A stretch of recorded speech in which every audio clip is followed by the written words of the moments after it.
Are we good? There, now we're good. Jesus fuck.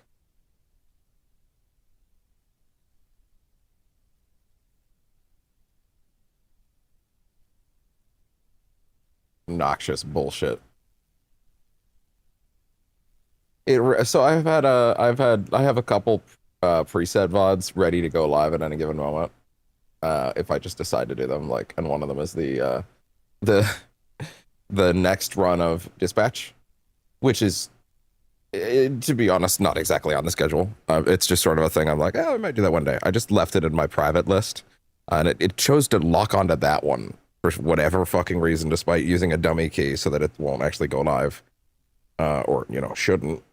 Apparently, it locked onto that one randomly, even though I told it which stream to go live to. But whatever, on YouTube. Anyway, sound test. Very bizarre. So anyway, all right, the vertical feed is working correctly, at the very least. Gotta grab this over here. There we go. Okay. Lovely. Okay, that looks good to me. Are my links live? Yes, they are. Good. Excellent. Okay, good. And with that, let's make sure. Let's make sure that this is set.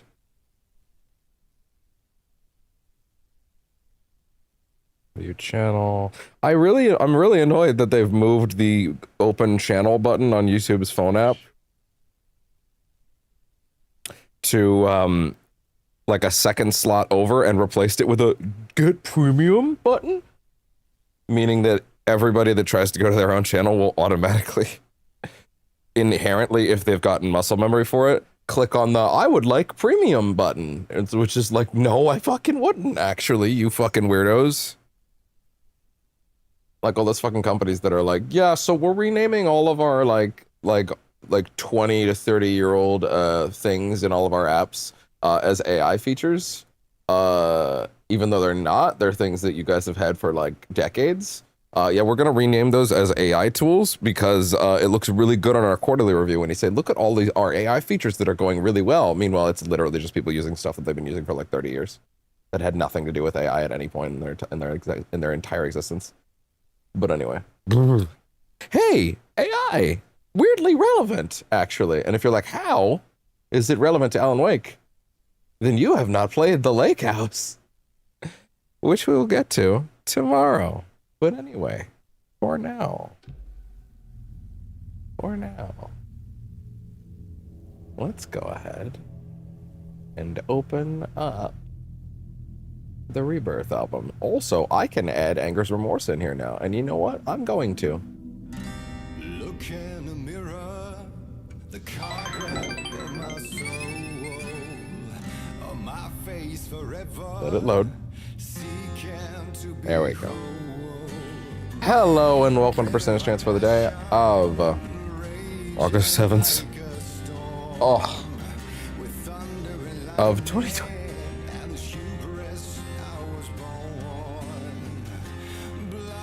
Great start. Anyway, we are here for the, ideally, penultimate session of Alan Wake 2's Nightmare difficulty mode run. So I'm very excited about today. There's some fun stuff going on here. I think we have a lot of big stuff to get to, including, of course, Alan's third segment, but also the last episode of Night Springs, which is entitled Time Breaker. It is so good.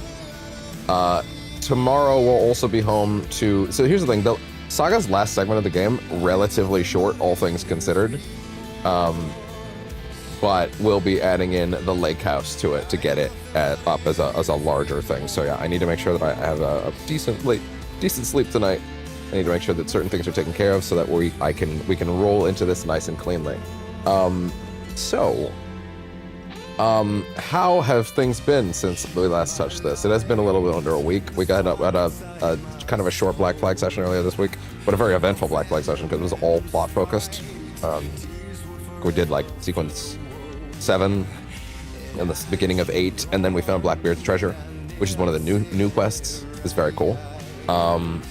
So yeah, I'm very pleased with where that game is at right now.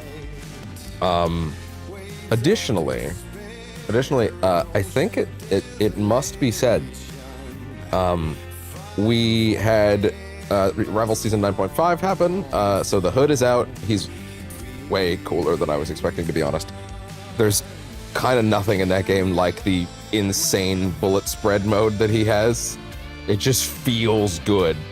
Like, they have some good-ass feedback on that shit, where, like, he fills up a meter and then both of his left and right triggers turn into gun, left, like, dual wield left and right, and you're just it feels crazy. So that was awesome. Also, Marvel Tokon Fighting Souls is out, which means we've started doing some labbing on the channel. I will be doing some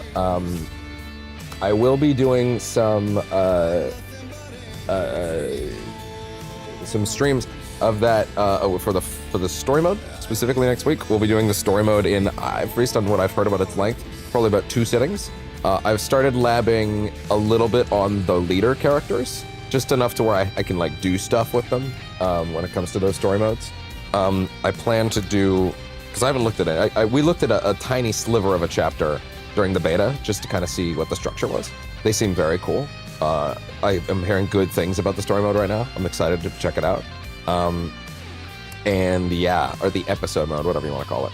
Also, some of the other modes in there seem actually pretty cool, so I'm actually kind of interested in that. And beyond that, yeah, I've now taken all 5 leader characters out for a spin. There's some good stuff going on there. I have to say, I was not expecting myself to latch onto him. I took the 5 leader characters, so I put the most time in a cap because like the tutorial character, the Ryu. And then I also put in a little bit of time on Storm. Storm's a really technical and interesting character. I think she's really neat, actually. Spidey, I've put the least time into of the 5, funny enough. Ghost Rider is the one I'm most excited to play, I think, in a lot of ways, because he's just so fucking cool, and he has the coolest theme.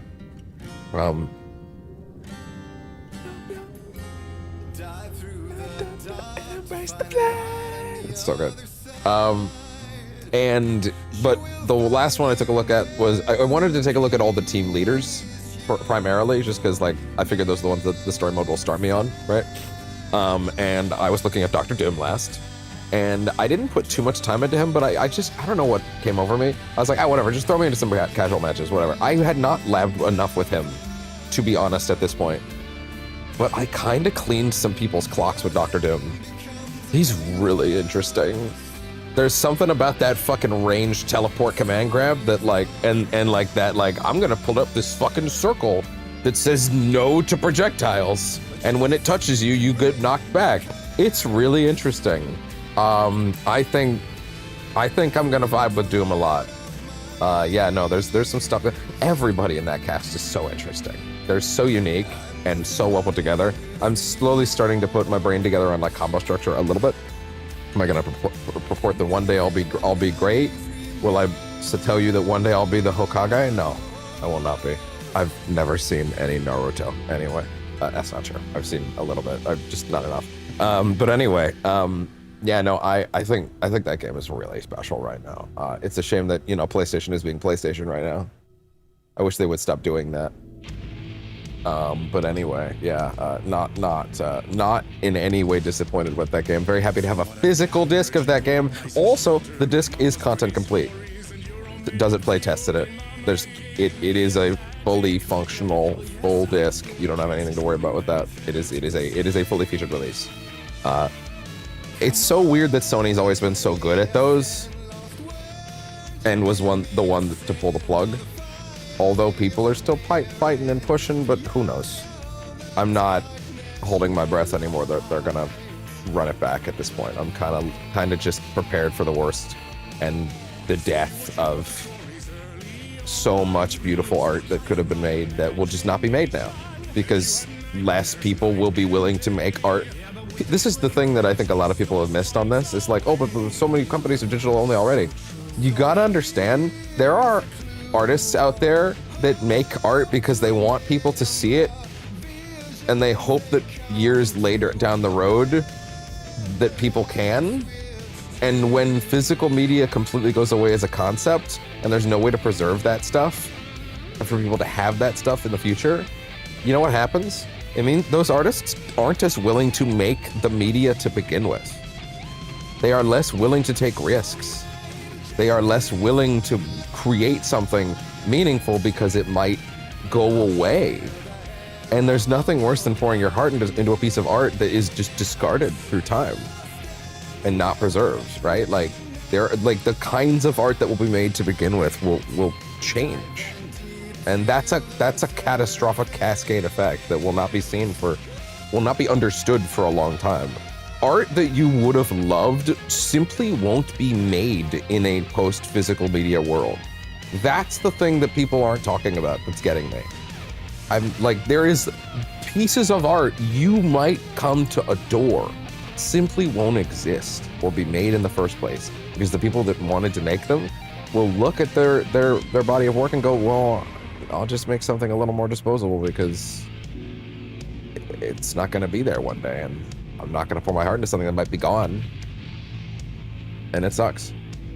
Bare minimum, we need to get better digital rights digital rights like ownership like laws and stuff like that, because like until that's the case, like this shit's in a bad place, dude.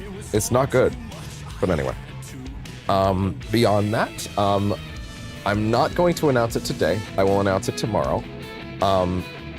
But at this point, you might notice on the schedule, it has been written up. You might notice the schedule says on Monday, a surprise new long-form project. Now, this is assuming Wake doesn't somehow not get finished tomorrow, but like it's getting finished tomorrow. It has to. I have to. It's kind of how it works. It must. A long-form project that will stretch into next year. Easily, without question. It will stretch into next year. It is a single project, in a sense. You'll understand more when we get there. I will announce what it is at the start of tomorrow's session, because that will be the finale of Wake. I will announce it at the beginning of tomorrow's session. So, yeah. I think we're gonna take a spin at something we've done on the channel many years ago, and we're gonna start it over. Pre-percentage chance stuff. So we're gonna do this just in time. Let's put it that way. So yeah. Anyway, I'm starting it very early because I want to have time to get it done by point in time I will not specify, but you will understand why and when I announce the project tomorrow. Hey buddy, how you doing? So yeah, keep on the lookout for that. Monday we'll have this new project. If you missed the announcement at the beginning of tomorrow's session of this, that is when I will announce what the new project is. Again, it's a long form project. It's going to be on the channel for a long time. It might be somewhat sporadically on the channel, right? It might not be like the main priority because new stuff will obviously take priority, right? But it is getting done somehow, come hell or high water. I will figure it out. So yeah. Even if I have to. So part of the thing is, due to the structure of this game, I might be giving the game away a little too much. The structure of the game coming in is the kind of thing where I might be playing them both twice, which could be a lot on the schedule. So I'm going to commit to one of them getting done twice, for most likely, unless, again, the time doesn't allow. And then we're going to have the second one be a we'll see, depending on how close we are to X thing. This will make more sense when I announce what it is tomorrow. But yeah, I will announce what that project will be at the start of tomorrow's session of this. So don't worry about that. I'm pretty good. How you doing, pal? Did I already ask that? Either way. So yeah, that's kind of where things are at on that. I will announce the mystery project then, but it won't be a mystery for too long. Also, you might be able to guess if you've been around here for a while. It's something I think everybody will be able to be excited about. I kind of expect decent turnout for it because it's a relatively big franchise. Let's put it that way. Perhaps one of the biggest, but anyway. So yeah, as I said, tomorrow should be the finale of Alan Wake 2. This is the penultimate today. Then the new long-form project should start on Monday. Followed by my off day on Tuesdays, as always. And then we're gonna do the Tokon story mode first sitting on Wednesday. That's what I'm currently planning for that.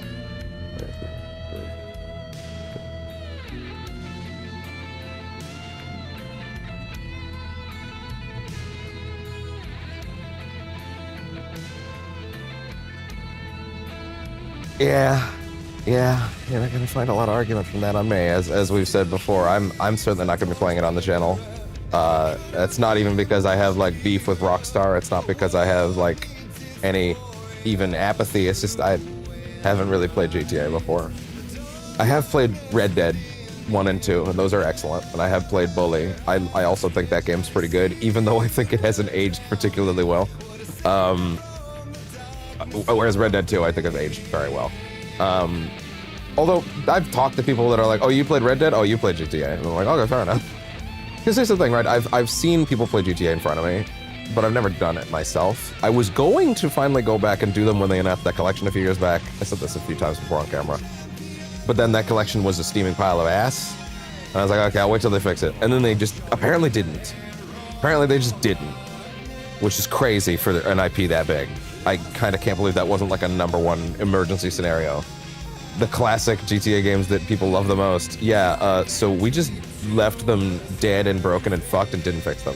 Like, how does your brand survive that? And I guess the answer is because it's GTA. Apparently. But yeah, no, it's weird. It's weird, especially because like they're doing like you have to have a Netflix sub to watch the first gameplay. You have to pay to watch an ad. Which, by the way, that's really just for people that already have an active Netflix sub that will then just screen record it. I could do that if I wanted to. I'm not going to, because I don't care. But like I could probably screen record the fucking GTA 6 gameplay, throw it up on the channel within 10 minutes.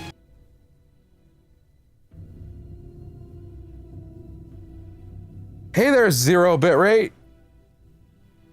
Hey there, sustained, continuous 0 bitrate. That was interesting. For like a minute and a half, 0 bitrate, like actually 0. That was crazy. Anyway.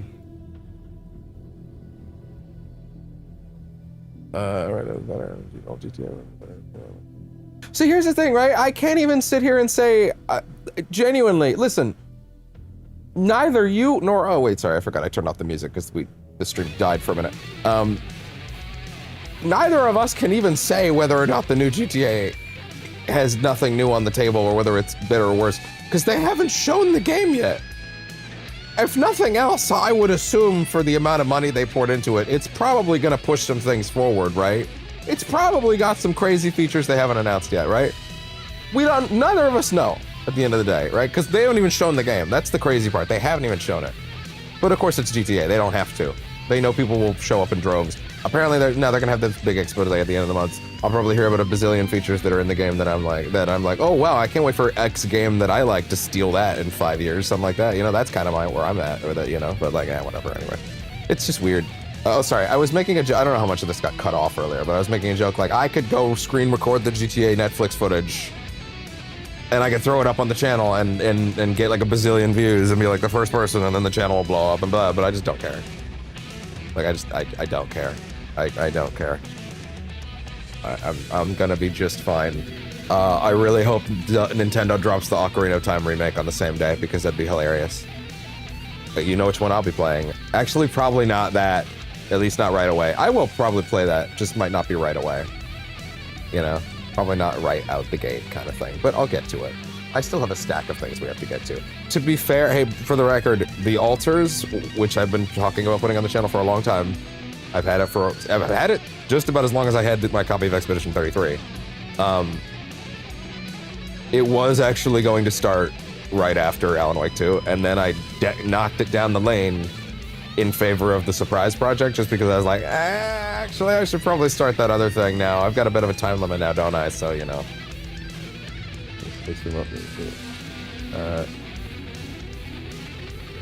As much as I hate to say it, Half-Life 3 is not the most anticipated game in history because Half-Life 3 does not exist and will not be made.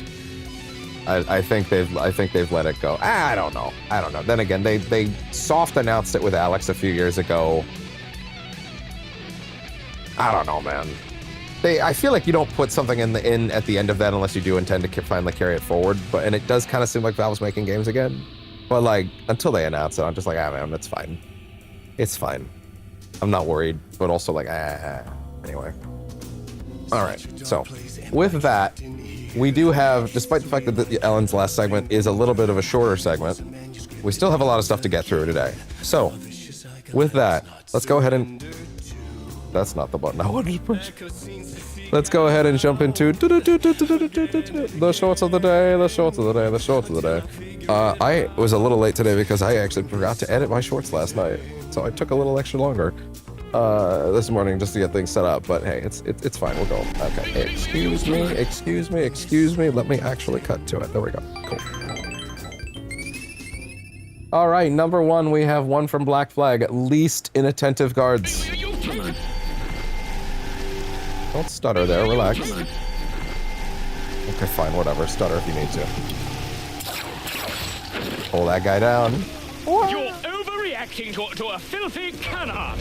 Lies and slander meant to discredit me. The simple fact is that woman is my secretary. Well, you guys are nothing more. really chill about that. Louisa, do as I say, or I will have Hey, Davey. dismantle this door. You hear something? Nope. Not my problem. I don't see shit. I'm looking this way. Oh, man. That was fun. All right, and then lastly, we have one, I don't remember if this is the last one from Doom or not, but we have one from the Doom The Dark Ages Revelations DLC. This is from the endgame, postgame Insanity. The Praetor challenges are insane. Boy, were they. These things are fucking evil. I loved them.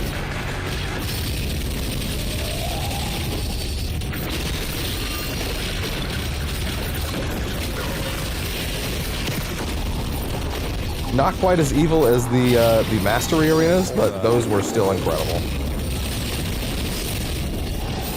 The crazy thing is I'm looking at my gameplay right now and I'm sitting here going, why are you going so slow compared to what I was doing in the Mastery arenas?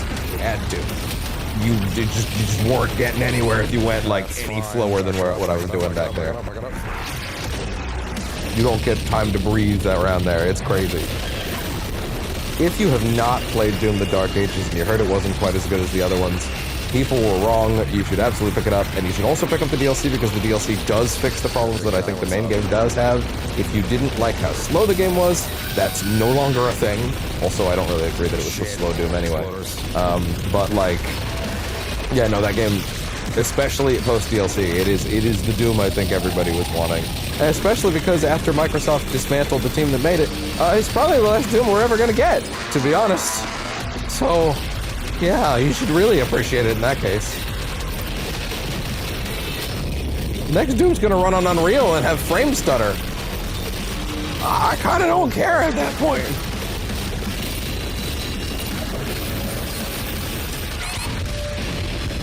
You're gonna have to see the Unreal Engine stutter on this shit. This shit's rock solid, dude. Oh god. Careful. Oh my god, get out of there, get out of there. Yeah, this is really funny. But also, here's the thing. There's one silver lining of the Netflix advertisement thing, which is that Netflix is getting scammed. Like, genuinely, like, I kind of have to respect 2K for this, if nothing else. Like, Netflix is getting robbed. That shit's gonna be on YouTube in 10 minutes. Like, unless Netflix intends to, like, violently go after anybody that re-uploads it, which could happen, like, that shit's gonna be online so fast. Like, good luck with that, you know? Like Netflix is getting actively scammed, and I can respect that. I can respect taking Netflix's money for nothing. for no gain on their part. Netflix is like, oh, everybody's gonna have to log into our service and pay their monthly sub just to pay for a month just to get in and watch it. And it's like, no, actually, no one's gonna have to do that. They're just gonna watch it on YouTube. Welcome to hell, motherfucker!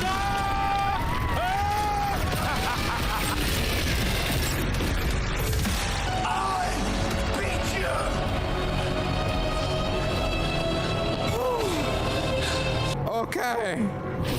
1 out of 4. Something that may not be clear about that clip is that that was like the 45th attempt.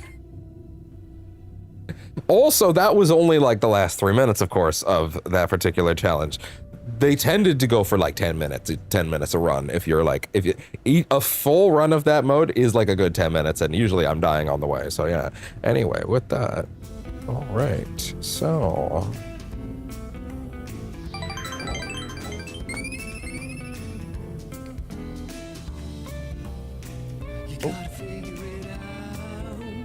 Bring this song to its end. What are you looking at, silly kitty?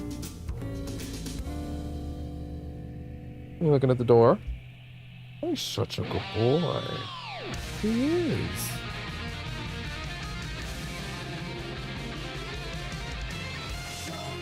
Anyway, with that, like I said, we have to make sure we get through Alan's last segment today. That also includes one of the DLCs. So, let's go ahead and get in there. I completely forgot that this thing was like technically over the schedule.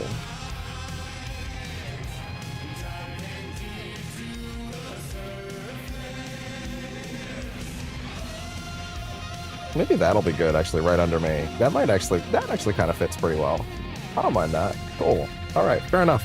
All right, yeah, like I said, so mystery project on Monday. Again, I'll announce it at the beginning of tomorrow's. If you skipped the chatting segment for whatever reason, maybe someone just skips the chatting segments on the VODs. I don't know. Yeah, the mystery project will start on Monday, and yeah.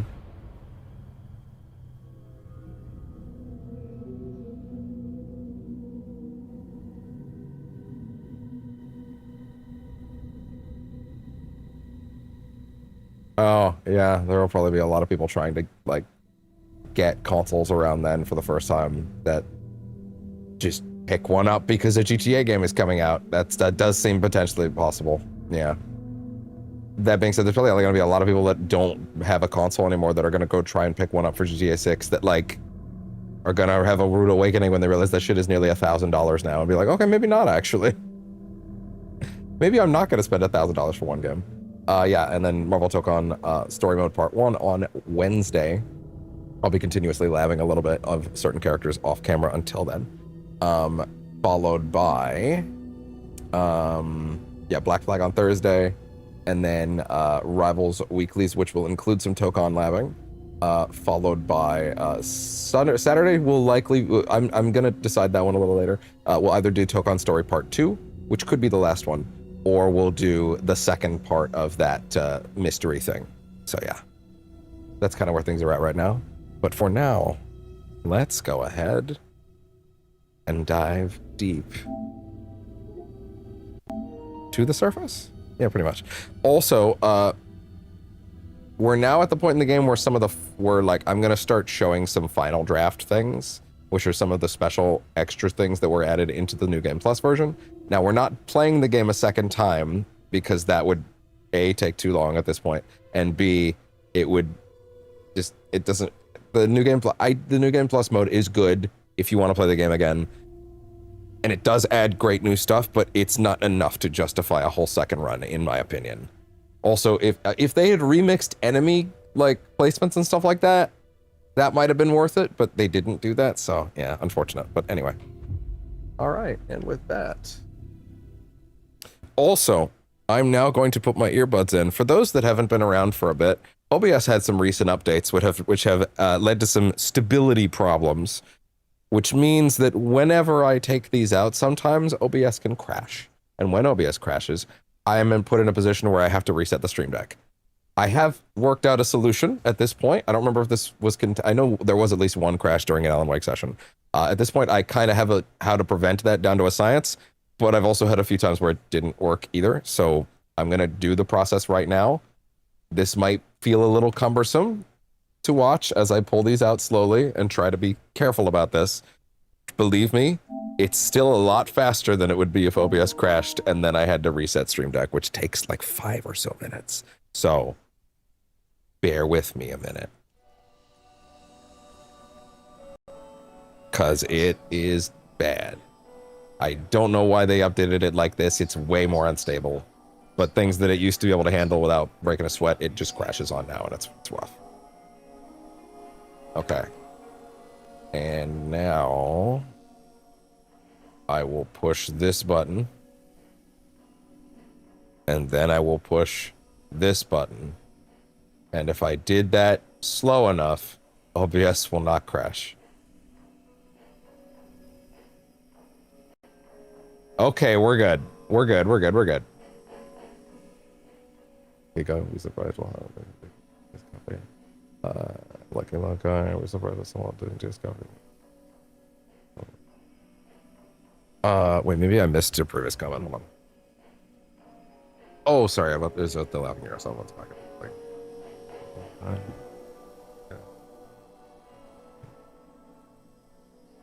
Do that. Well, if you do plan to jack a PS5, it would probably be a good time to grab one soon, because, yeah, no, that shit's going up in price like crazy. Also, I don't know if you were here when it happened, or if you've been here since it happened, but we've adjusted the font on the social stream text. It's Comic Sans now, because there's actually a relatively limited selection of fonts I'm allowed to use on that program, and that's the meme font, so fair enough. Works for me. Anyway, all right. With that, we return to Alan. Oh, shit. There we go. There we go. We return to Alan. So last we found him, he was heading into the 7th sequence and another TV segment on his way back to New York. In hindsight, I do kind of wish I'd waited to pull the trigger on this part, just because then I could have had the open intro on this as well. It kind of does probably work better that way. But hey, at any rate, let's go ahead and talk a little bit about... Listen, there's a lot to talk about with the broader Remedy universe with this scene, so I have some things to say, so let's go ahead and get into it. And if you're lost on it, just maybe consider going back to the playlist, I guess, because there's a lot of stuff to talk about here.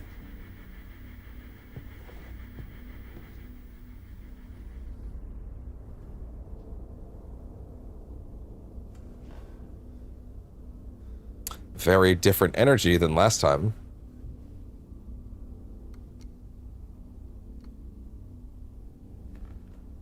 That silhouette is so good. So David Harewood has like... So, fun story about David Harewood as an actor.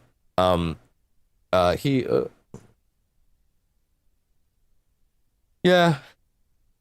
I would definitely not advise stealing a console. I'm just saying, you know, if you're enterprising enough, don't actually do that.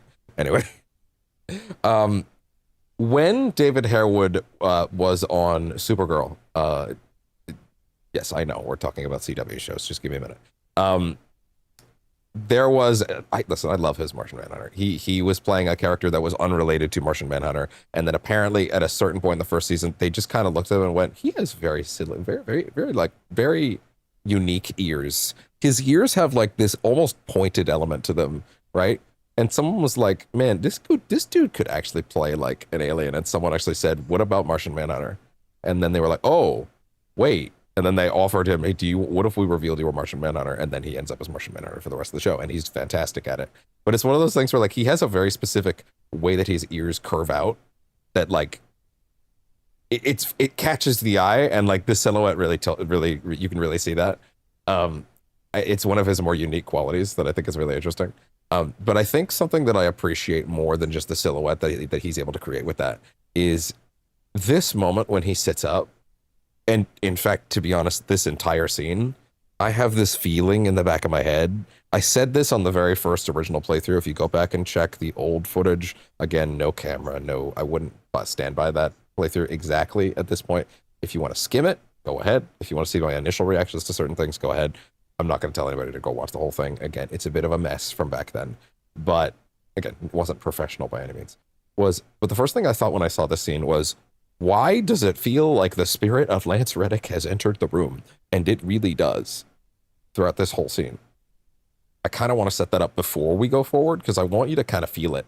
I don't know if they told Harewood to kind of match some of Reddick's more intense mannerisms here, but I feel it. I feel Martin Hatch in this scene in a way that he's playing into other strengths in other scenes throughout the game in a big way here. So with that in mind, just kind of see if you can feel it. And by the way, I'm not even just spitballing here. The game literally has a commemoration to Lance Reddick in the credits. Like, he certainly was on their minds during a lot of these scenes, without question. Who, of course, played Martin Hatch in Quantum Break.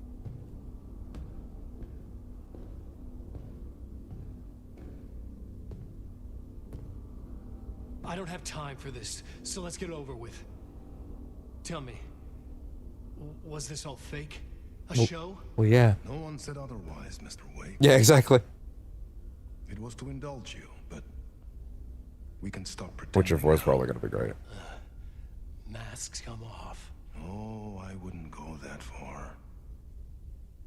I don't even think you know who's under your mask. Yeah. But you know how to make things difficult for yourself. All these rules, endless, convoluted loops you insist on going through. You are so lucky, you know. There are so many people helping you. Armies of people.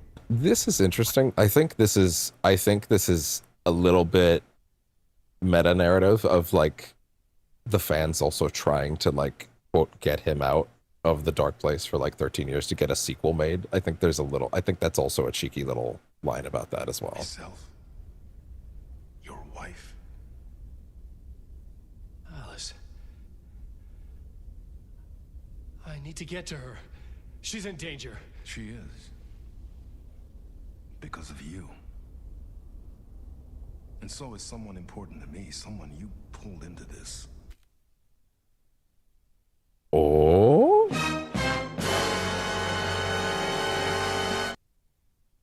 So I'm not gonna lay it down directly just yet. I do think, based on all the information and all the things that have occurred up in this playthrough up to this point, you do have the information that you could use to take the guess for what he means. I will not be direct about that until the very end, where I think it is very overt and evident.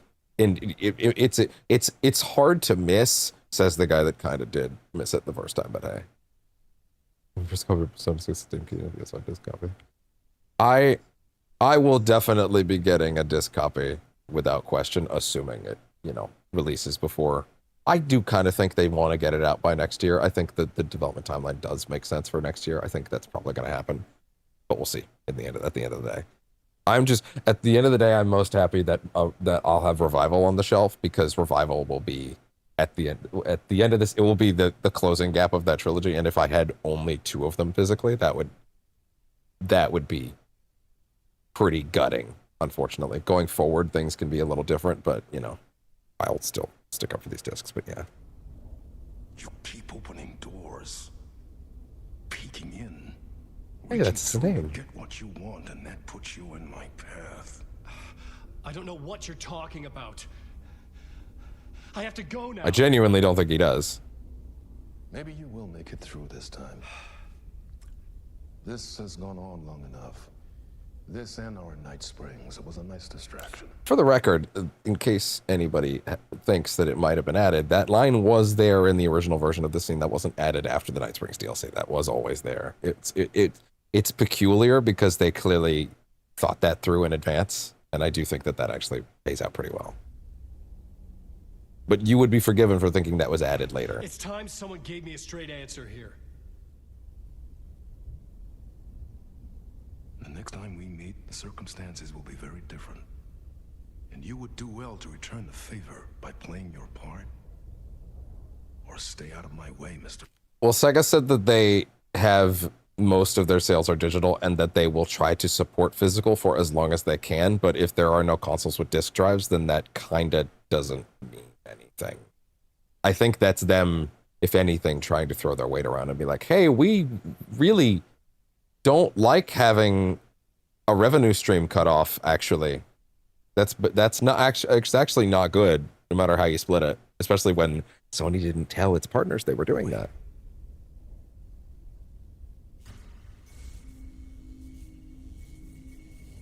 Also, Sega physical releases sell. Whatever you say. So, like...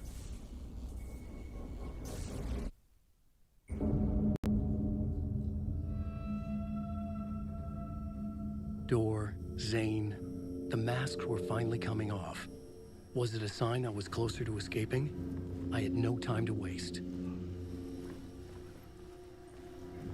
All right. Our way out is blocked with water. Also, a lot of this building is a little more flooded, and of course, Alan's hair is a little wetter than it used to be.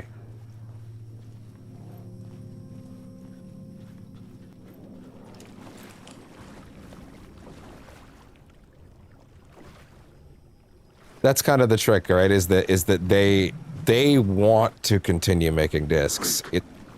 Jesus fucking Christ.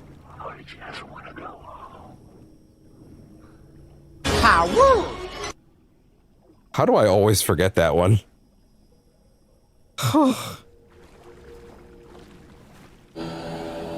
Your soul is mine.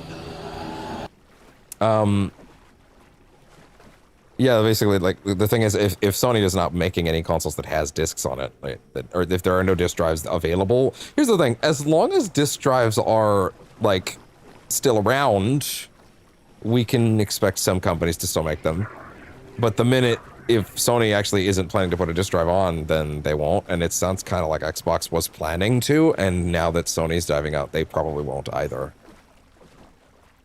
Now, Nintendo physical is here to stay for the foreseeable future because the Switch, well, for one, Switch cartridges sell.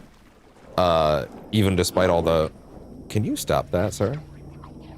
Despite all of the game key card nonsense, they do sell. And they exist, so companies will prioritize those. Oh, God. That held you close, Tom. Mutta go onward, set the granny in the snow. Hey, Ati. When the panic is biggest, the help is also near. Door didn't seem happy to see me this time. Fearing the master is the root of wisdom. But don't let the game get you down. He's playing his role. Maybe put him in your films, Tom, like you have put me. Sehän olisikin. What films? I'm a fan of your masterworks. There is Tom the Poet, my favorite, and Yötön is the most famous one, of course. And is it true? It's interesting that Ati clearly has that base level confusion of like, oh, you're Tom, right? But like not in the way where the Andersons do, right? Finish, but yes. Where like he has this base level confusion of like, oh yeah, you're Tom, right? But like he still answers the question. It's like he both he does understand and also doesn't at equal points, or he's just being himself. Back to cinema soon. Is there a bottom to this rumor? I need to get back to my apartment. Can you help me? Well, plan is half done. You asked me to make sure you won't forget mikä se valokuva oli? The light pictures. The photos your artist wife took. They are waiting in the shoebox in the basement. What you leave behind, you find in front of you. Okay. Thanks, Adi. All right. Thanks, pal. Can always count on him. We are trudging our way towards a very, very unkempt finale. And I'm very excited to get there. Once again, I will have to swap to a New Game Plus run at a certain point. He really does.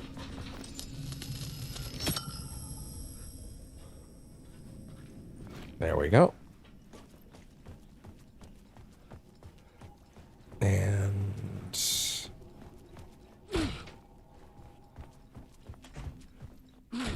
oh shit, wait, that's the wrong way. Gotta get to the shoebox first. Is the door not there?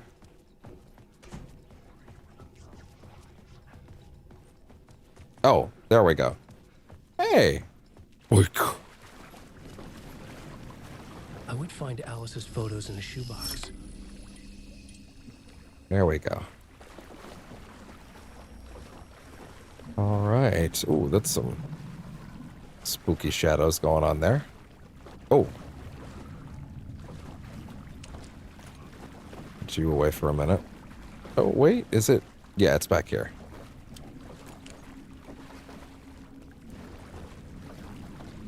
There we go.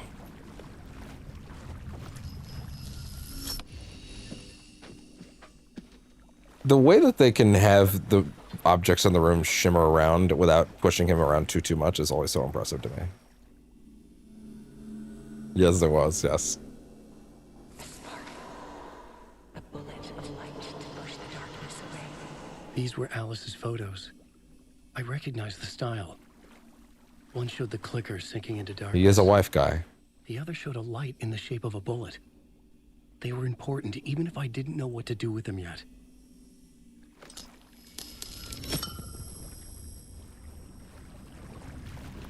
Hello, I see someone over there, it looks like. Anyone over there?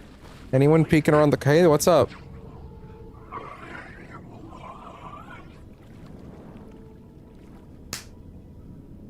Be gone!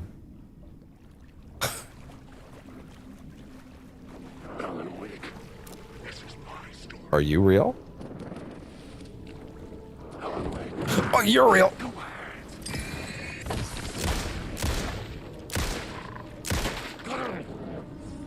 Are you?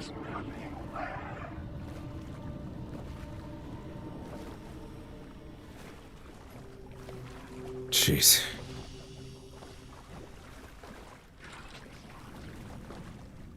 Oh, right.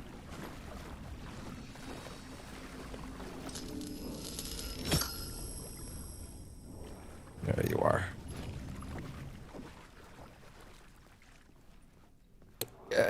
Kinda. I had a big analog horror kick 2 to 3 to 4 years ago, and I fell into a lot of those holes. A lot of like not just found footage, but like a lot of like internet horror and stuff like that. There's a lot of very cool stuff out there. Kane Parsons' original shorts I watched with someone very recently ahead of the Backrooms movie, which for the record, Backrooms was fantastic. So was Obsession, by the way. And like, I love the way they framed what the Backrooms is in that movie in a way that was very soulful.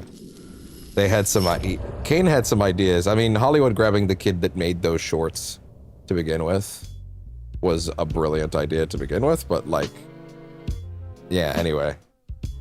Now you have fucking Steven Spielberg producing a Mandela catalog movie, and it's like, wait, what?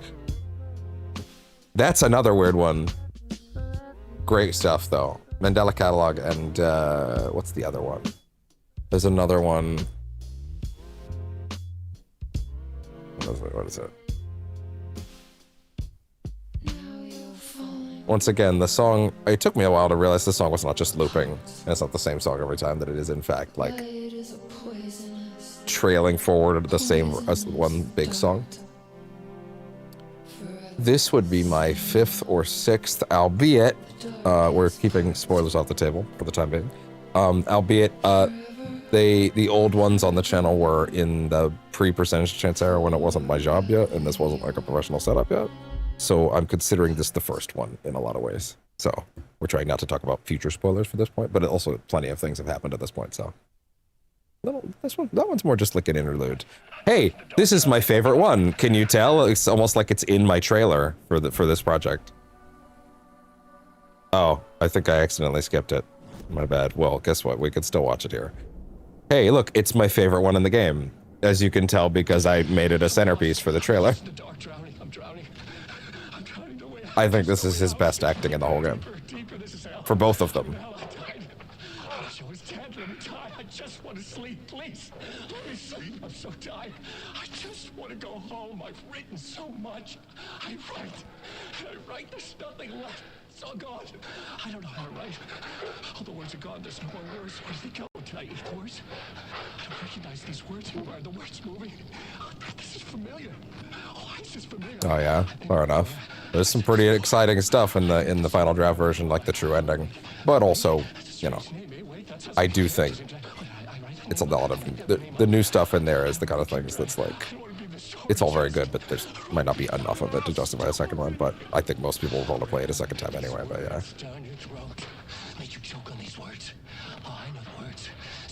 It's weird because like I want to let this play out uninterrupted, but I've technically let it play out uninterrupted a lot of times throughout this project because of the trailer. But yeah. The story will eat you alive. The darkness is coming. The darkness inside. This is my story. You're in my story. Get out of my story. You are a character in my story. You can't stop the story. This story will go on forever. There's no escape. You will never escape. You will drown here. You're stuck in a loop. You don't have a clue. You're lost. You lost the plot. I'll show you. It's the best. Sorry, a minute ago you said that. What was the genre? I think Alan Wake was more inspired. Alan Wake was originally brought up from.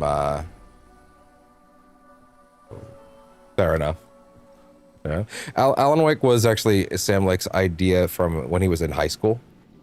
The upside down triangle. So it's one of those things where like, it was a project that got kicked down the road. Get to Parliament Tower. It definitely precedes creepypastas, although Alan Wake 2 came a lot later, so.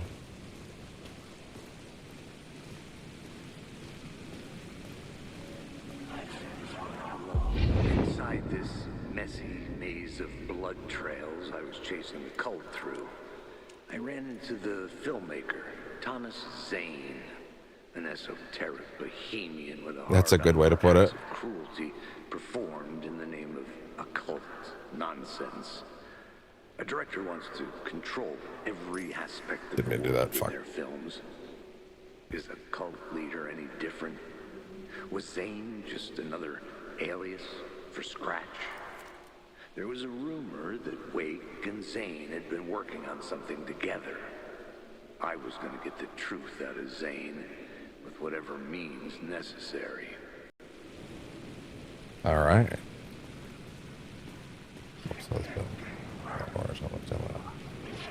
I'm not familiar with those actually. The game over screen in this game is very unsettling. It's very good.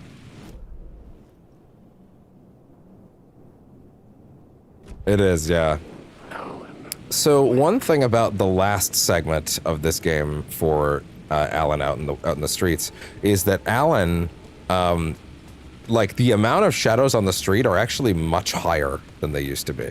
They are dramatically more intense, and they will get in your face and your way a lot more. So it's kind of better to try to be a little stealthy, and like kind of just, you know, maybe sneak is the wrong way to put it, but yeah, kind of just get around them. Kind of try to go as relatively, not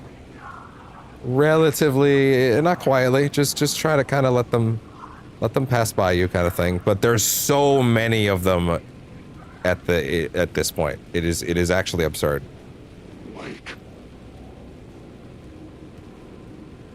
The controller is humming because I think some of the very angry ones are getting close. And I'm just kind of trying to keep out of their way. Hey there. Great, right where he's standing. Had I chosen to pursue the cult, or had they chosen me? Oh, fuck. Unknowable purpose. To be a demon. To sort the clues based on my interpretation. Fuck. To change that which I observed. Shit! It was all a play. Shadows on the wall of the cave. Well, they disappeared because... Ah! I'm trying to listen to something!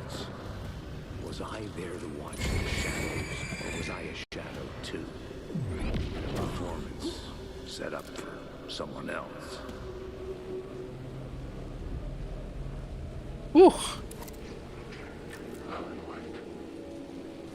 Yes, yeah, SCP, yeah.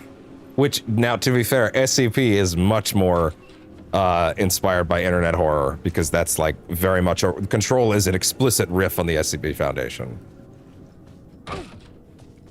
All right. Zane's room, Back to the hotel. 665, was upstairs. The elevator would take me there.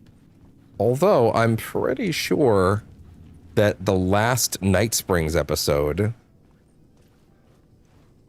which is the last of the 3 DLC episodes, not including Lake House, which is its own thing, which we'll be doing tomorrow, I think that might be starting up in a minute. And to be honest, it's one of my favorite parts of the whole game. It's so good. It's the best one, for sure. Hey there, Alan, you should probably have something for that. You found an optional episode of Night Springs. This optional content is unrelated to the main story. You can access it now. So yes, in fact, it is time to do the 3rd and final episode of Night Springs. So...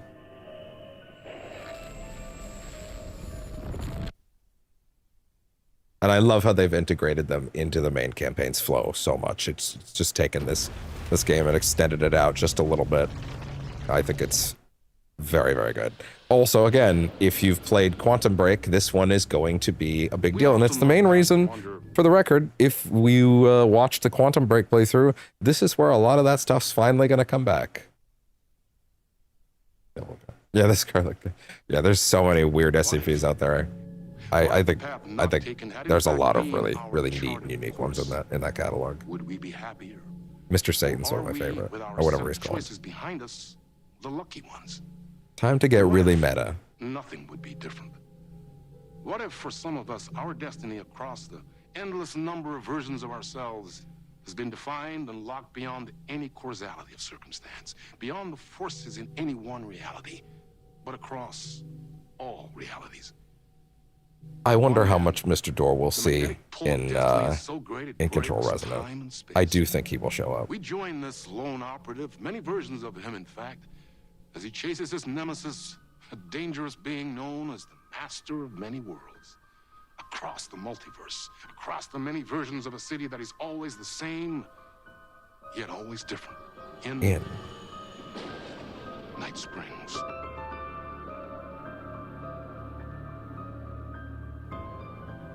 Tonight's reality-bending episode, Timebreaker.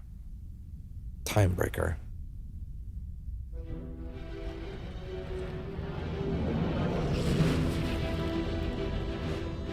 No matter how many parallel realities I need to brave. The actor. How many lives. How many versions of me it takes. I will stop it. And I will come back for you. My love. And the director. Hey, so in case you were wondering, after all this time, if you somehow didn't know why I titled this project the way I titled it, that's why.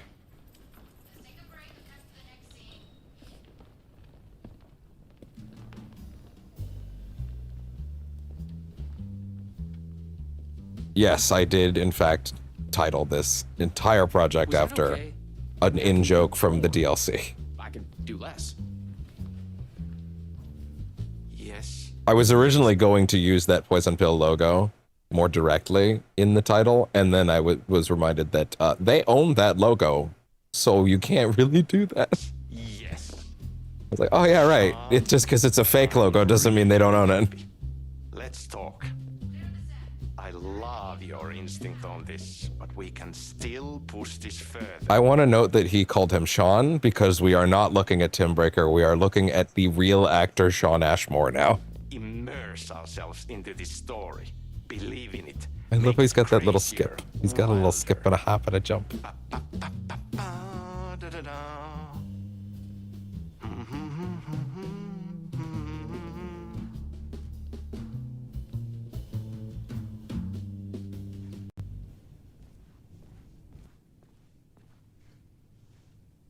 It's so cool we are making this, Sean.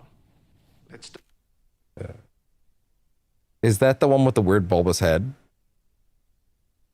Is 093 the one with the big bulbous head that like you turn around and then it snaps your neck? Is that the one?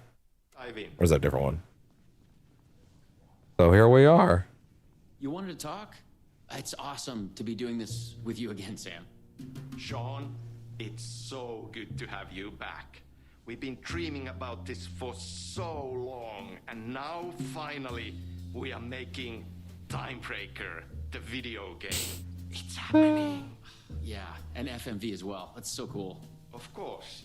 Because Quantum Break had all those live action segments. It was part of the previous game as well. Yeah.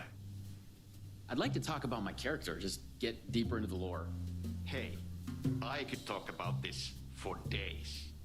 He's a multiversal agent, goes by many names as there are many versions of him. Breaker, Branch, others. He's searching for his lost life Joyce? while his ruthless nemesis, Door, the master of many worlds, is murdering versions of him across parallel realities. He must track down and stop Door. That's so cool. The skinny man that if you look at me, go for reserve. Okay. Oh, okay, fair enough. You've done cool superhero roles in the past. That's as close as they can get to mentioning that he was an X-Man. Long term, the agent will grow into the ultimate iconic superhero. Oh, that's awesome. So the vortex and the gadget. Sorry, I keep forgetting its name. There's just so many acronyms here. But it helps me travel through realities.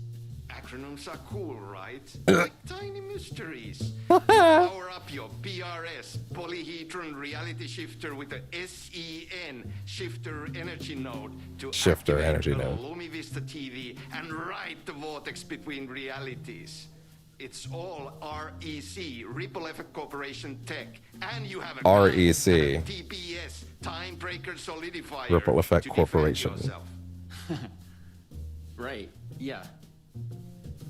What I love about this scene is that like Sean Ashmore has actually talked about what it's like to talk to Sam Lake on set, and he's like, no, that's accurate. Like this vibe that you're getting, they basically just tried to capture what other people on set saw their conversations as when they were talking about stuff on Quantum Break, and like this is 100% the energy that they actually have when they're talking to each other, which I think is just wild. Clearly have your own vision of the multiverse.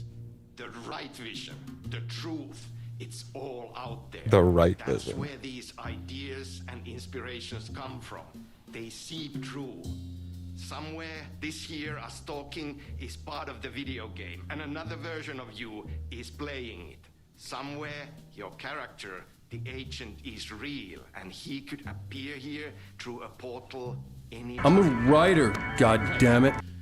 Yeah, right, Sam. You are a maniac, man. Totally. So good.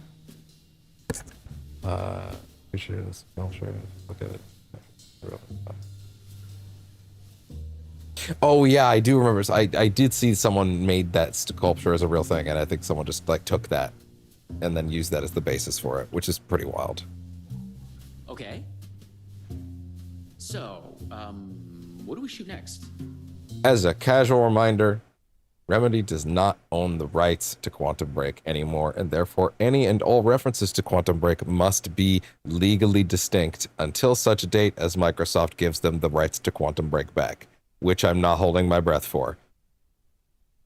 So, as close as this is getting is as close as we are going to get. They will not say Jack Joyce or a Quantum Break. They will not utter anything specific, but I will just remind everybody they don't actually own that. So this is them having a lot of fun with things that if you know, you know, but you know. We need to set up for the next scene, where your nemesis pulls you into a parallel reality. You can go to your green room, chill out, learn the lines. I left the latest draft of the screenplay for you there. See you in a bit. Cool. Can't wait. All right. Sometimes it's hard to tell if Sam's joking. That deadpan Finnish humor. And a reputation of being a bit out there. Mm-hmm. I picked up a weird vibe when he talked about the multiverse.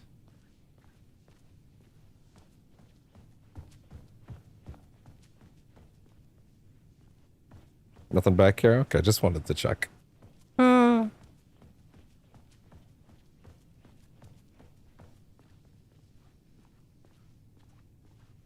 All right, well, off to our trailer we go.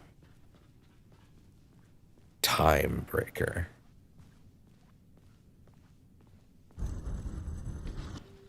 No, this is your end. What the fuck was that? Hello? Hello? Oh, I know that one I am actually familiar with. I do, yeah, that one I'm familiar with.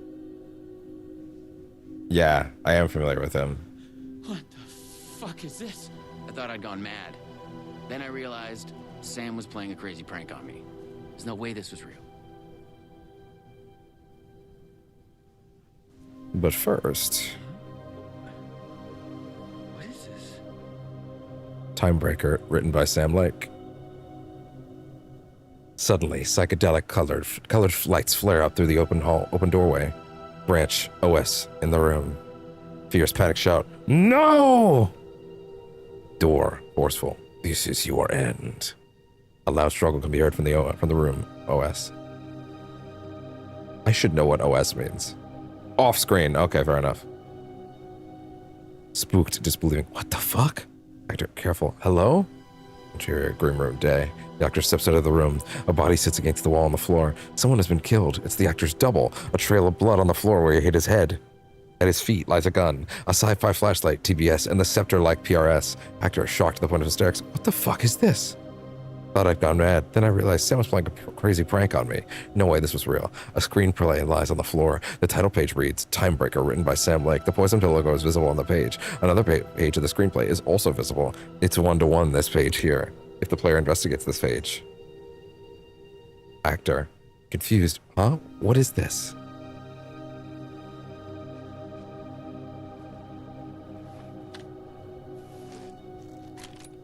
I had to admire how real the body and the props looked.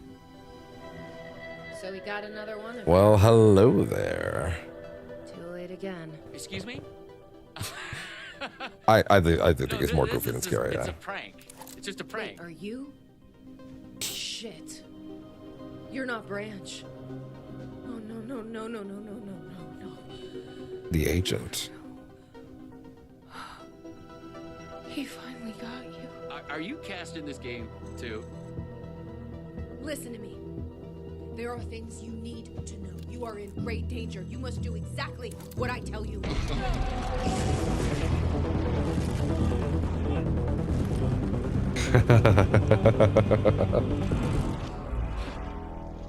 What the fuck? What Yep. the fuck? I blanked out and I was suddenly someplace else. I'd had gaps in my memory before, but that's the movie star lifestyle for you. This was something else entirely.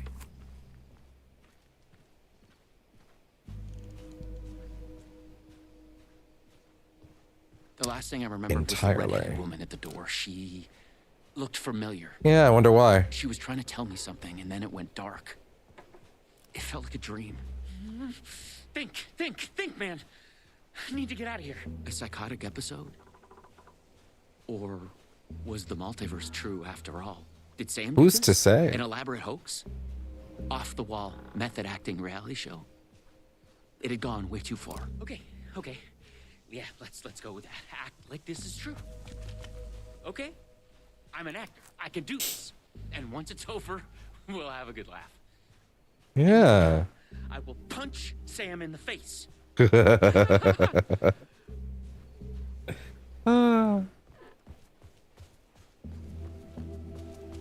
Now, again, keep in mind we are not playing as Tim Breaker. We are playing as Sean Ashmore, the actor who explicitly was just called out as having played an X-Men. Okay, not that explicitly. They said superheroes in the past, but like that's what they meant. He was Iceman. So, Bobby Drake. But what had Sam said? I needed to find an energy node and use this rod thing with it, the PRS, was it? And look for some kind of TV to get the hell out of here.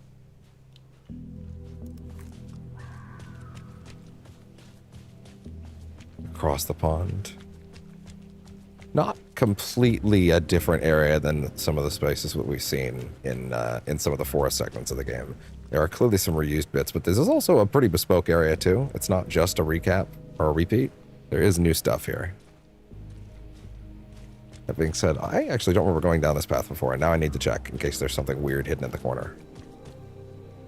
Probably not, but like, you know, for the record, the place we go is up ahead soon.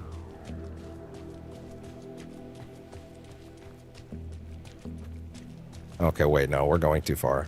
No, this is definitely later.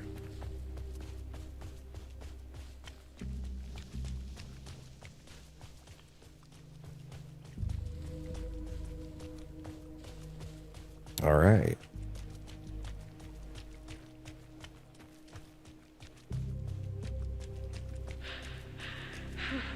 No.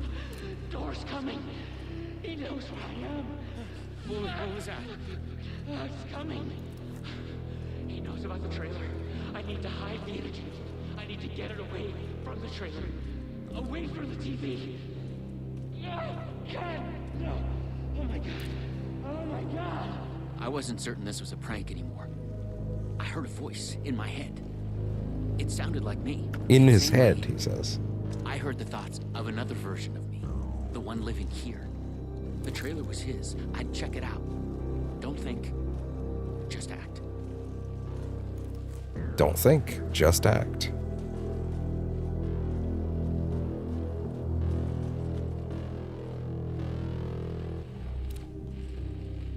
The Luma Vista TV. According to what Sam had said, I needed the energy node. The other me had hidden it away from this trailer.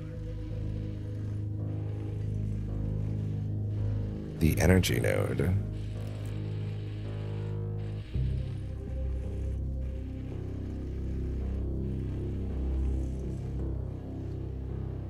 Wait 1 second. Oh, sorry. I thought you'd written a new comment, but it was actually the same one from before. You ready for one of my favorite tiny visual bits in this entire game? The handwriting was mine. Paranoid theories about the multiverse, door. Very similar to what Tim was saying. Yeah, computer. Oh. Rage base them. That's funny. The REC conspiracy. Don't wipe. Why the acronyms? What are they hiding? Lisa, Eliza, Jesse, Elizabeth, Liz, Savage, Dylan. I hear their thoughts when they die. So...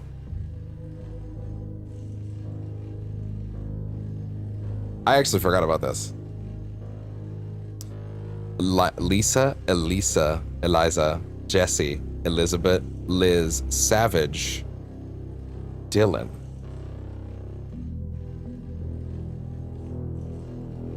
Okay, so for those keeping score, there is that moment in Control where Dylan, while under the influence of the hiss, seems to reference the idea or hint at the idea that Jesse and Dylan were one person named Jesse Dylan Faden that was split in two. This is not confirmed yet. This is one of it's just an idea that they float out there. Maybe we'll get more on that in Resonant, maybe we won't. It seems evidently Resonant's core story themes and ideas were likely very solidified when this DLC was made, so keep that in mind. Also, they were definitely making it before. There's a trailer for Control Resonant in the Lake House DLC, for the record. Like there's a full-on trailer in it, pretty much anyway. So like a lot of those ideas would have been solidified. But the implication here that Sean Ashmore or / Branch hears the thoughts of everyone that is related to the redhead woman, or every variant of the redheaded woman, evidently. Although the name Savage is the name Savage is new. I don't believe that's gone anywhere yet. Although maybe I should write down somewhere. I'm gonna write down somewhere in my scene notes, even though it's different. Control Resonant Savage name from Alan Wake to Timebreaker? Question mark? I'm just gonna write that down in my scene notes, just in case, because the name Savage has not come up yet. But Dylan, of course, if that theory holds water, or not even theory, if that thing that they've hinted at holds water, then this implies that he is also able to hear Dylan's thoughts, which lends credence to them not actually being necessarily different entities. Which is also funny if you remember that Dylan's actor almost played Jack Joyce, Sean Ashmore's character in Quantum Break. Or not really, to my understanding, he was always a placeholder. And he is also in Quantum Break as a different character, a taxi driver. But like, just all these little ways that things thread in and connect to each other is fascinating. The redheaded woman, I must find her again. I know her. Disappear off the grid, we are connected in our dreams. Am I the chosen one? I must be careful. Find a way to break through. Killing us, not dead. Something worse, broken. Who is the master of any worlds? Darling's book. He's pulling the strings. I must hide from him. Darling's book.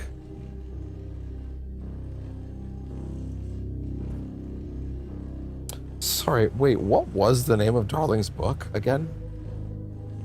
Darling's book. Alan Wake 2. What was it called?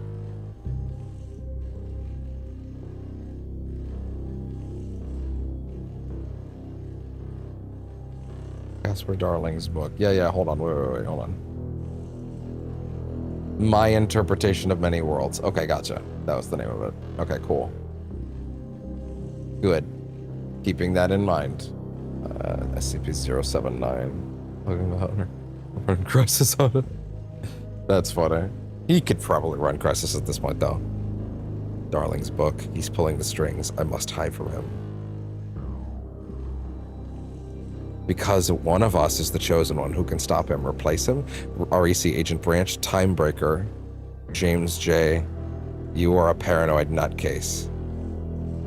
Door, me, another me, someone else. He who wrote this string theory multiverse. Why is he after me? After us. He is coming. Polyhedrons are the key. Once again, fascinating because again, polyhedrons, of course, are a relatively similar shape to the shape that Polaris was in.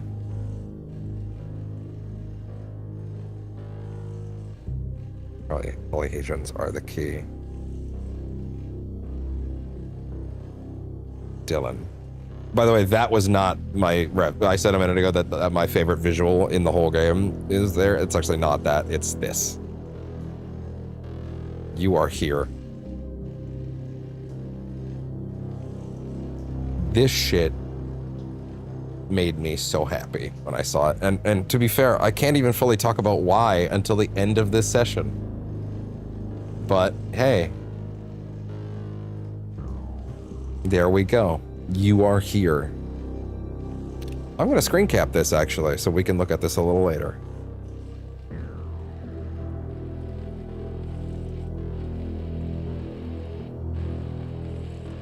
I need to get something and bring it here first.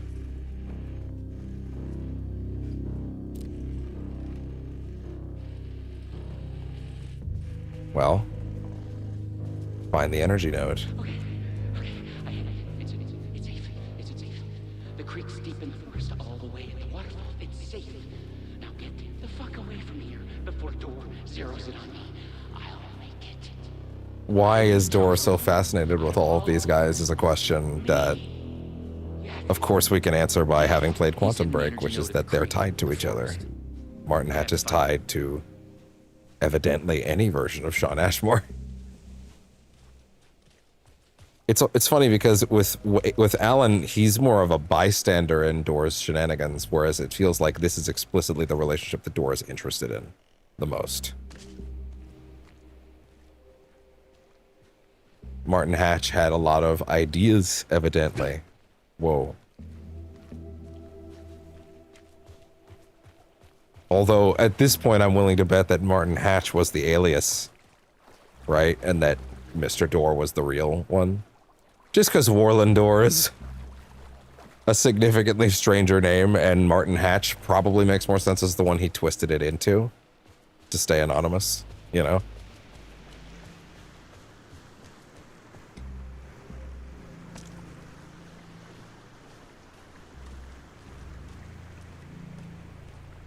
Well, hello there. I had to find the creek. That's I'll where turn the that other back on. me You hid can't the see shit energy otherwise. He was thinking about a waterfall deep in the forest.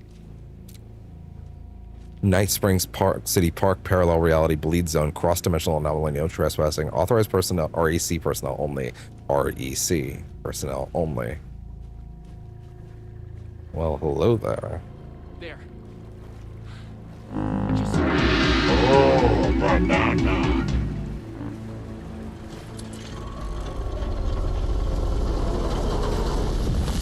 The PRS was charged. Thanks. I had to get back to the trailer and the TV. Oh shit. Oh my god, he's here. Please take me out of here. Stop me. You can't escape. I am everywhere.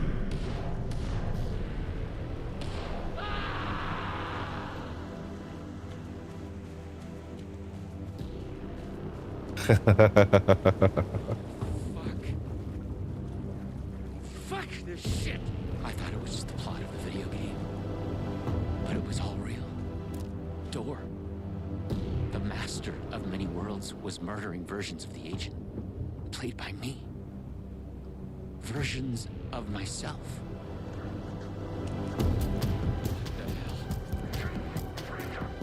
Time Breaker. Try anything.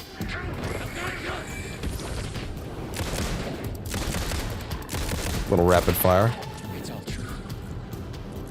It's no hoax. No video game. It's really happening. I was lost in the multiverse. I had to become the role to survive. Be the agent. I had to get back to the trailer and the TV. Use my PRS on it. And the fascinating thing about this one is that, like, you know, North Star was evidently the early throw it in the trash version of Control, right? And then Number One Fan is a hyper multiversy, like, Cliff Notes version of Rose's interpretation of the world. And then this appears to be a what if? A look into how weird the multiverse can get when it's after you, right? Yeah, it's the polyhedral reality shifter on the TV to get out of here. I once read an article that framed everything that Remedy's doing with their connected universe as the Remedy uses the multiverse, which at this point is a tired trope that people are kind of sick of, in a vastly fascinating way, in that Remedy uses the multiverse as an antagonistic force that is after you. And that's never been more direct than in this DLC. For the record, that article came out when Alan Wake 2 came out, not for this DLC. So, like, they really hit the nail on the head for that. I was afraid that wherever it would take me, I was going to run into this Door person. But I couldn't stay here either. Here we go. Welcome to hell, motherfucker!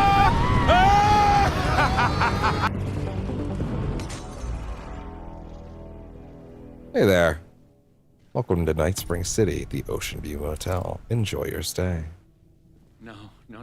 I spent an unfortunately really long amount of time here the first time because I was not figuring out the puzzle, and then I saw a bunch of people just like walk through it in minutes, and that was funny. It's really not as complicated as it appears, to be honest. Although maybe it was patched, I don't know.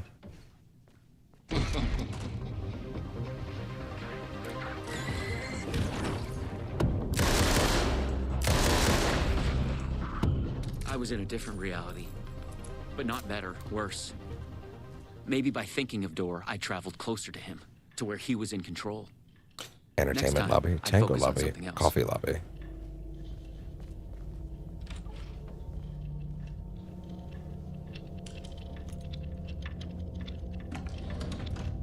Hey there.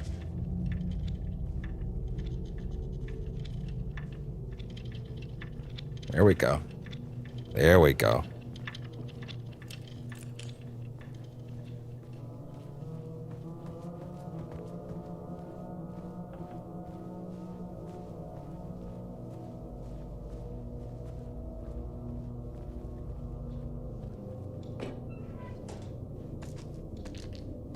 There we go. Okay, you got this. It's always the right time to visit a Night Spring City's Ocean View Hotel. I had to find the right version of the lobby in the right time, when what I needed was there. Thanks to our hotel's unique time anomaly, the time is up to you. Did you oversleep? Visit our morning lobby for the never-ending breakfast buffet. Craving one of our delicious Nick's signature cocktails? Stop by the 6 o'clock lobby where happy hour is always in full swing. Just follow the clocks at the time of your choice. At the Ocean View Motel, right time is only a door away.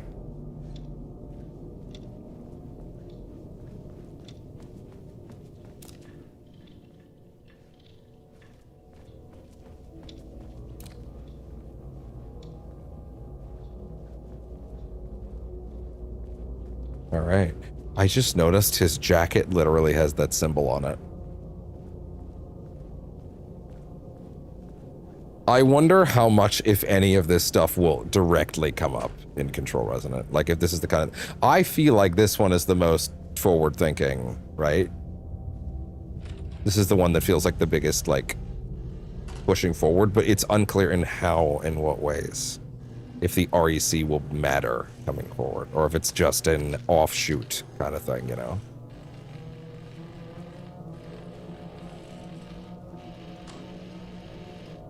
One, two, there we go. A Luma Vista TV. I just needed energy to power it. Tango lobby. I couldn't hear the thoughts of the other me, the one native to this reality. Maybe Door had killed him already. Not a happy thought. No. So much stuff. Too much stuff, even. Knowing a Poison Pill had mentioned they'd made a comic book of their game. But then, maybe Poison Pill didn't even exist in this reality. Timebreaker. Thrilling adventures through time and space. Who is our mysterious traveler? Funny.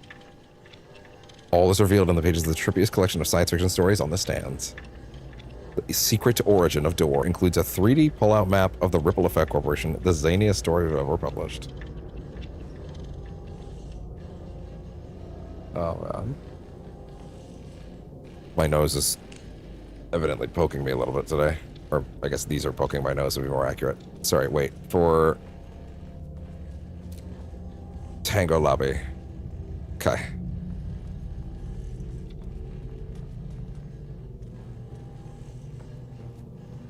Yeah, I spent a lot of time in these hallways, like more than you're clearly supposed to.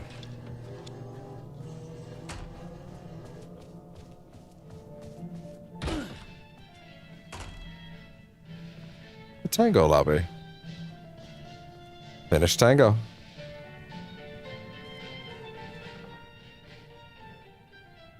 Vinsa Swanson. Not even gonna pretend I can pronounce that. In Control, this is not translated. Stoke an ocean for a lake. But the mystery, he spent his whole life. I don't remember the lyrics, hold on. Mystery, he spent his whole life. Under a dark ocean, in the shadows he wandered. Pushing for a way back into the light to his loved one. The lyrics are not different here from the ones in Alan Wake, in Control. So, he continues a journey into the night. A burden on his shoulders, forever like a promise. Yeah, they didn't translate this in Control. Forever like a promise. This game is fool is struck down again and again. 1 second. Are these lyrics the same?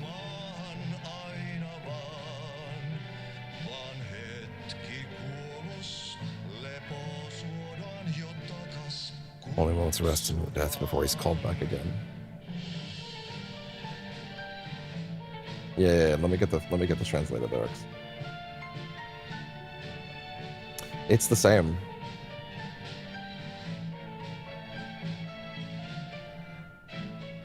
Yeah. Time breaks into eternity. A gunshot echo. There's never a happy end for him. That story has been told many times before.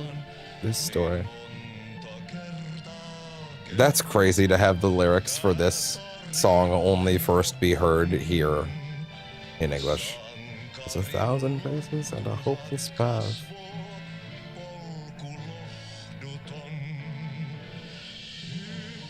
Fascinating.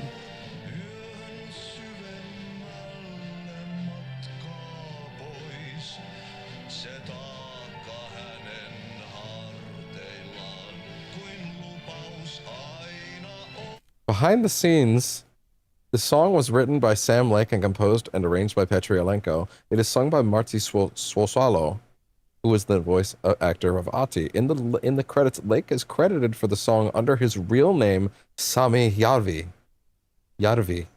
This is the only place in the credits where his real name is used. I feel like such a fake fan for not knowing that was his real name and not knowing that Sam Lake was not his real name until just now.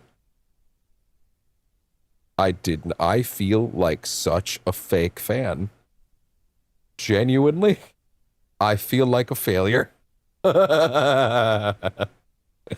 That's fucking crazy that I'm the, of course, like literally if I go to fucking Sam Lake's wiki page, the first thing that's on there is that that's his real name, which is hilarious. I mean, I guess I can't really like, you know, get too upset at myself because like he introduces himself that way. It's not like, you know, this is a fact he advertises, but like, you know, I still feel insane. I still feel insane for not knowing that. Wow. Fake fan. Anyway. For the record, yes, these are the lyrics as they were translated in Control. I checked. It's funny they actually translate these correctly here because it talks about time breaking, right? So like, you know, they wow. Crazy.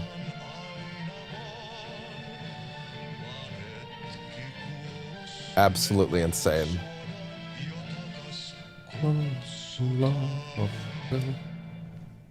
All right. It's looping now. So many batteries, dude. Just fucking use them at that point. You're not gonna get through them all.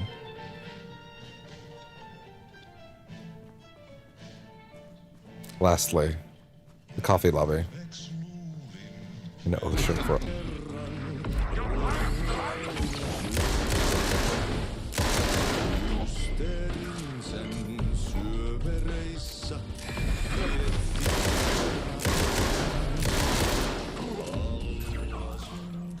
I kind of wish, in hindsight, like, this game's enemies were intense enough to, like, demand that you mechanically, even in the nightmare mode, use things like the fact that when you use... I think it's just kind of unfortunate that, like, I discovered so many playthroughs late, things like doing the flashlight boost, you're allowed to, like...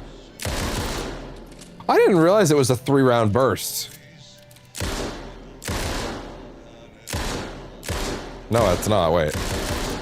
No, if you hold it, it's a 3-round burst. Yeah, that's actually very unique, interesting. Anyway, but like, one of those things are like, yeah, there's no point in the game where the enemies are intense enough where they ever demand you actually like do it and then like take your shot during, you know? Don't worry, I'm not wasting bullets. There's so many in this DLC. I just kind of wish there was a part of the game that actually kind of demanded you do that, or like an enemy configuration that demanded it, but oh well, anyway.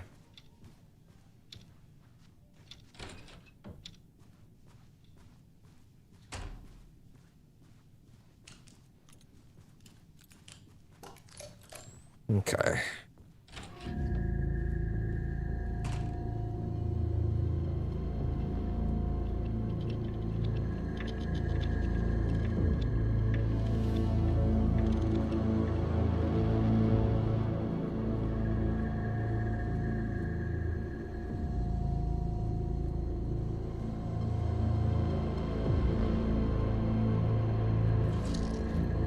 Hello there. Come to Papa. The PRS was charged up. Now I find my way back to the TV. Somehow. When I used the TV to travel between realities, I was thinking of Door. And the vortex brought me here, where the time breakers attacked me.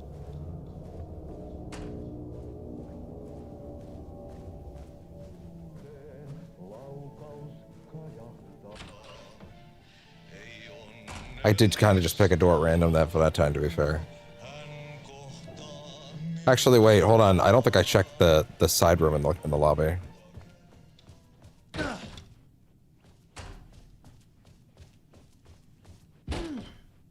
Yeah, I didn't check this room's, like, side room. Actually, I don't think there's anything new here, is there? Oh, yeah, there's nothing unique in here. Oh, well, fair enough. Entertainment lobby. Hey, you.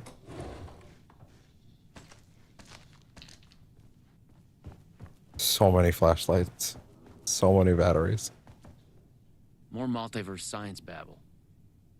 It gave me Danger. creeps. Night Spring City. Ocean View Hotel. Reality Bleed Zone. Cross-dimensional anomaly. No trespassing.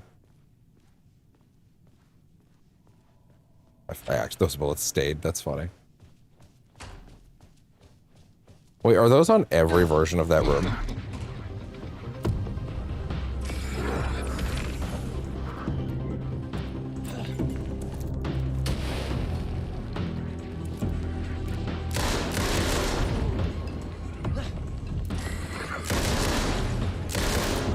Can they be hurt while you're stunning them? Ah! And of course, as all the main ones are Alan here, or in Alan segments, all of these are in fact, all of these are Tim. Oh god.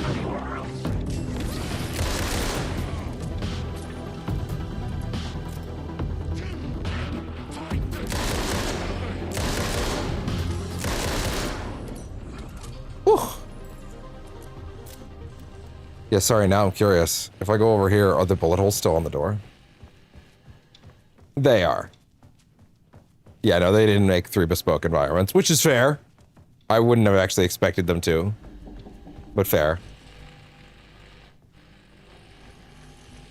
All right, and with that... This time, a different tactic. I thought about the rented woman. She knew things. If I could find my way to her, she could help.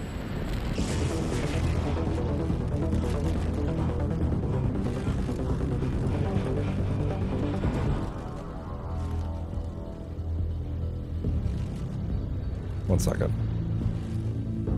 Something was different. A strange feeling. Still, yet moving. Like frozen snapshots on a sequential path. So... Thoughts flowing free. Like text read out loud.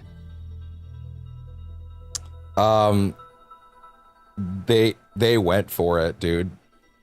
And you want to know what I love about this segment? This segment I love because, like, not only is this them reaching for the sky, right? Reaching for the moon, so to speak.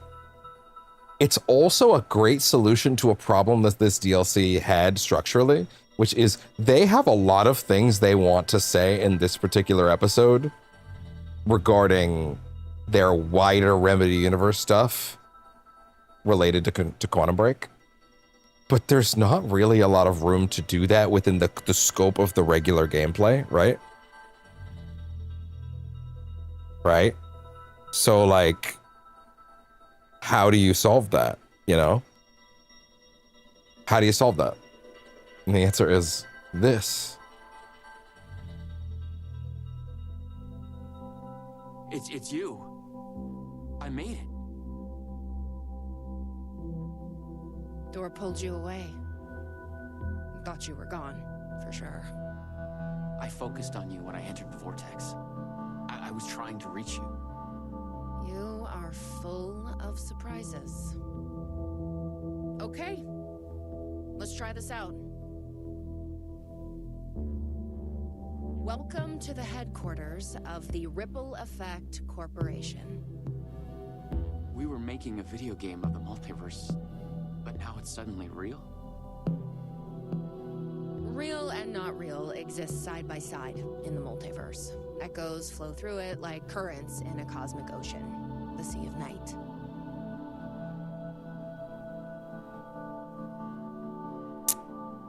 Welcome to the headquarters of the Ripple Effect Corporation. Real and not real exist side by side. Echoes flow through it like a current in the cosmic ocean in the Sea of Night. Conceptual, fictional, real, more real than real. Many versions of us all in hidden interaction, linked by the Max. energies that ripple through realities. One of you is killed in an explosion of dangerous energy, and another one instead gains superpowers. And yet Jesse. another one meets an alien guardian angel. Those are the same too, though. Or not even real. Oh, no, wait. So, sorry. Okay, that's actually really clever. One version of you gets superpowers is actually about Jack Joyce. That one's actually explicitly about Jack Joyce. But then she says, and another of you gets in tune with a cosmic entity or whatever, however she phrased it. And that's about Jesse. But they're showing Jesse in that shot because that's the closest thing to superpowers, but they can't show Jack Joyce. Characters in a video game. Yeah.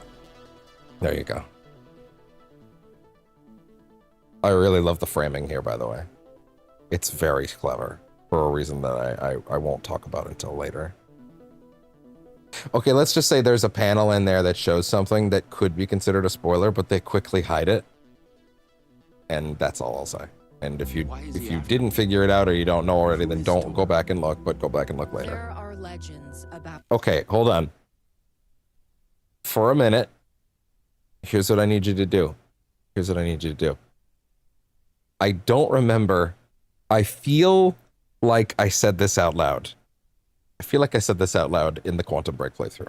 But for the sake of it, go back. If you watch the Quantum Break run, there is a moment where we read a note from Mr. Hatch, from Martin Hatch, where he talks about how he gained his abilities. If I'm correct, I think I said something when we were recording that, like, hey, time code this and come back later. And I'll tell you when. Basically. It's in the last session of that game. It's relatively early in the last part of Quantum Break. It's a whole thing.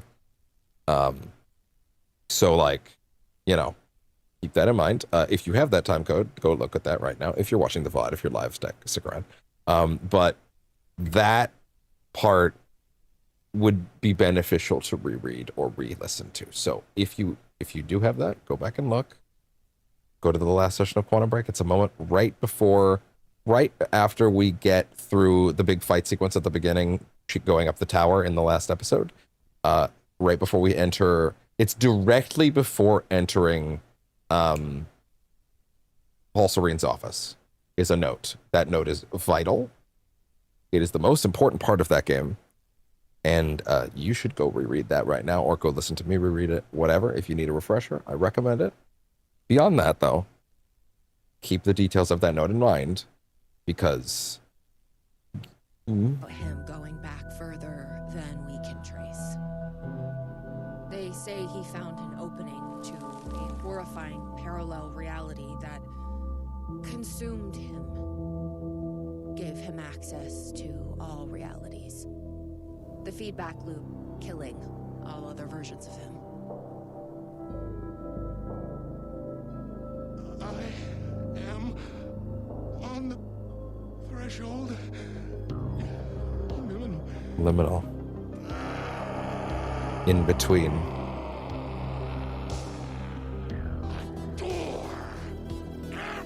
I forgot he literally said liminal. A door, an access way, something in between. Liminal. Oh my god, I'm so stupid. I forgot that he literally says liminal out loud. Of course. Of course. Liminal. Right. Because he's in between. He is in and of himself. He is a liminal entity. He is between. But anyway, back to the point, and the reason I sent you back to that time code if you kept a hold of it, or if you just remembered it because you've been there before. This directly matches Door's backstory, or Hatch's backstory from that sequence. This is explicitly the backstory that Martin Hatch gives in Quantum Break in that note. This is explicitly the story he tells. This is what happened in that cave. It's the same events. It's the same stuff. He talks about going into this cave, and this is exactly what happened. So keep that in mind. If there was any doubt in your mind that this is Martin Hatch, that should go away now. That should go away. Okay? So, yeah. This is, in every way that matters, this is Martin Hatch. Now, mind you, this appears to imply that Warland Door was actually the original. So that begs the question, hey, well, why does Martin Hatch look different? A. Why is he able to exist in various different places? Now, here's the thing. They say it gave him access to all realities, the feedback loop killing all other versions of him. What that means is not necessarily that he doesn't exist in other realities anymore. It means that he is on the threshold. He is literally living every single life in every single universe he existed in all at once. All at once. He's managing them, compartmentalizing them. He is functioning in all of them. A door everywhere. Liminal. He is everywhere. He exists in every place all at once in every reality. Constantly micromanaging all of his actions in between them. Now, the nice thing about that is, or the interesting thing about that is, that gives us a window, a door, if you will, a hatch, into how he can look different in other worlds. Now, the real actual answer is he was a very big character they had plans for, and Lance Reddick passed away. That's the actual answer. The actual answer is Lance Reddick passed away. Fuck you. At the end of the day, we do have to give, leeway to that.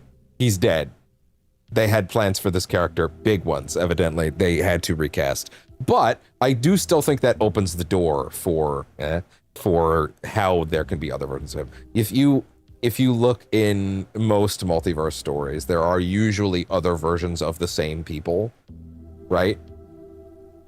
Even like, let's take a current modern popular example. How there can be 3 Peter Parkers that have totally different faces, right? That kind of thing, There can be different people in different gene pools that have different relationships, that have look different because the gene pool worked differently across realities, right? But those people still end up as the same people broadly. There's still an Uncle Ben, there's still an Aunt May to continue that parlance and that parallel. But they don't look always the same because different people did things with different people across realities, but they still end up as the same person fundamentally. That person can exist in multiple places but not look exactly the same, right?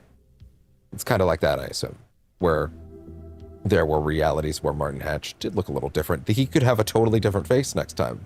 he could literally have a different face entirely, right?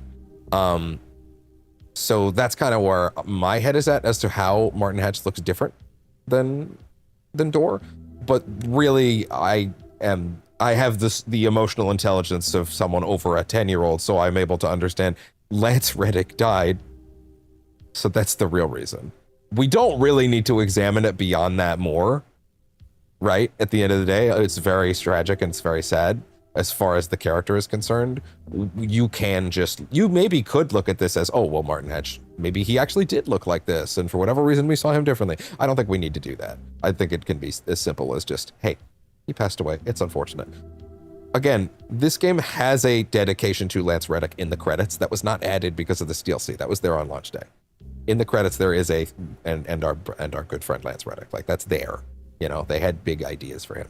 You know, does that necessarily mean that if this game had been made around that time and Lance Reddick was alive still, he would have been here? I do actually think that. I do actually think that they would have kept him. Sam has implied they would not have. They might not necessarily have. I think that's because of legal things. But I do think they still would have absolutely basically had the same character in the same script and all that stuff. That being said, David Harewood, fucking incredible actor. So good.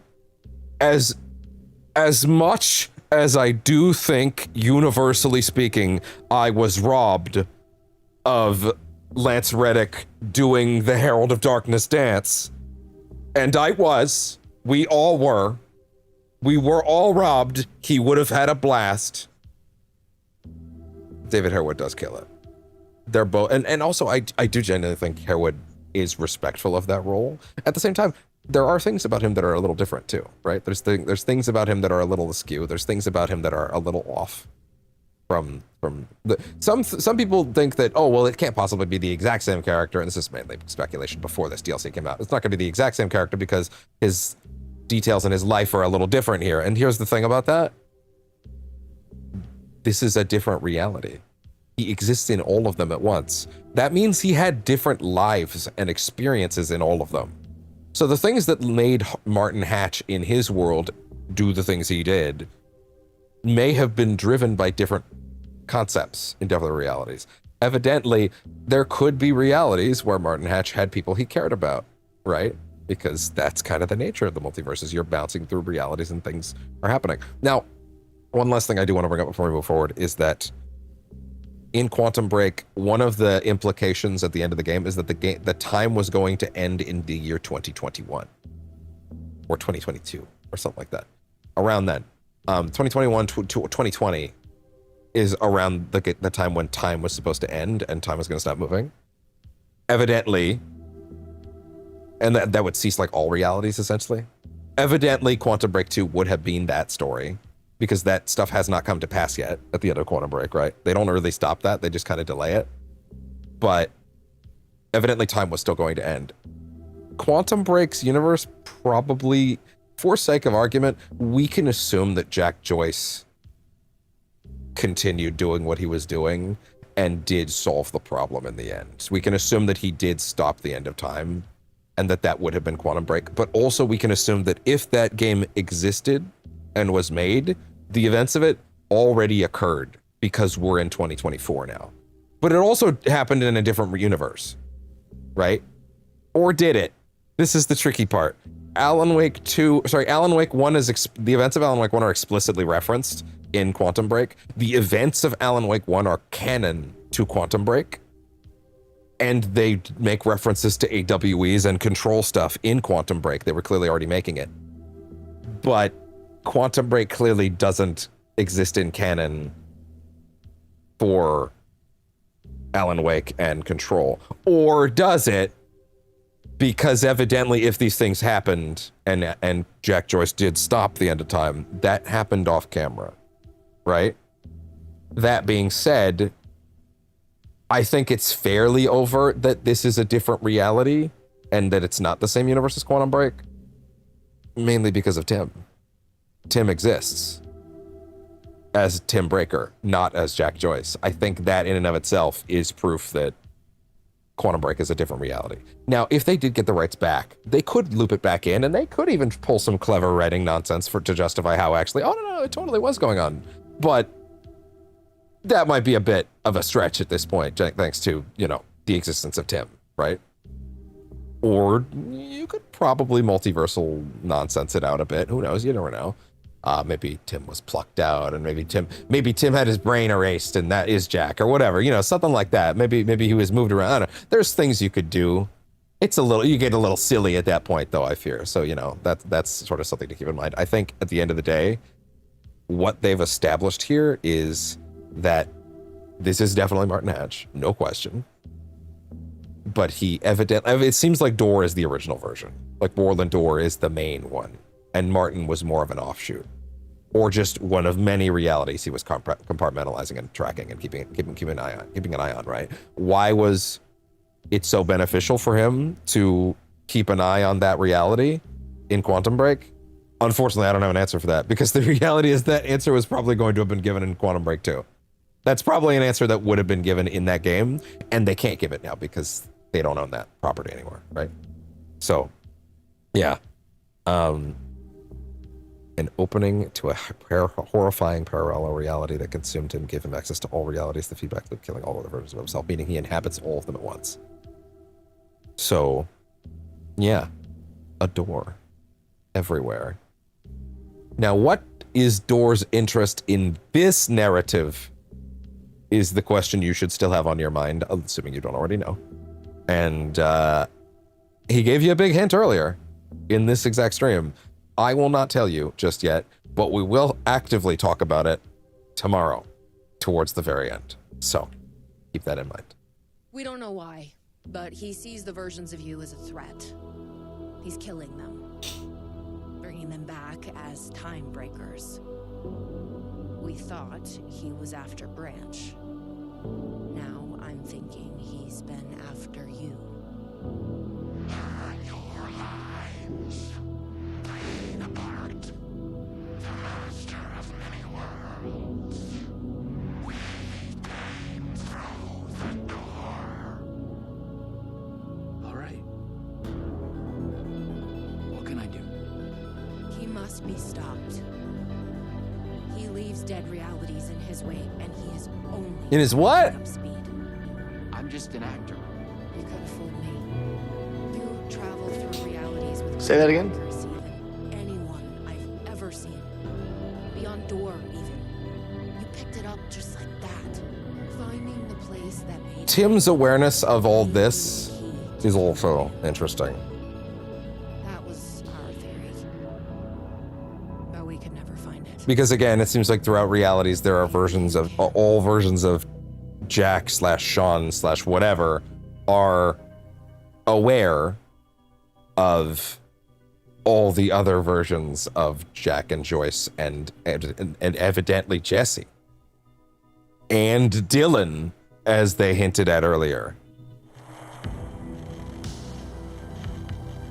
Was there something between you and Branch? What you think you are feeling is just an echo. Some other version of us in some other lifetime.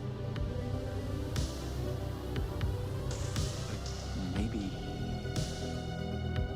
You'll come back for me? You'll come back for me. You'll come back for me. I'll come back for you. Maybe. Wish me luck. The last line in Quantum Break, of course, was, I'll come back for you. Event carried over from another reality. And of course, he didn't, because there was no sequel. Luck is just an echo of an event carried over from another reality. Well, I'll come back for you. He didn't. Unfortunately, he didn't. I was an REC agent. This was my mission now. I focused on him.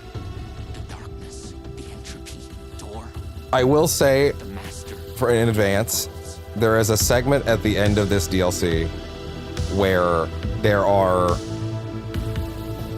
this DLC technically has quite a few endings, and they're all very cool.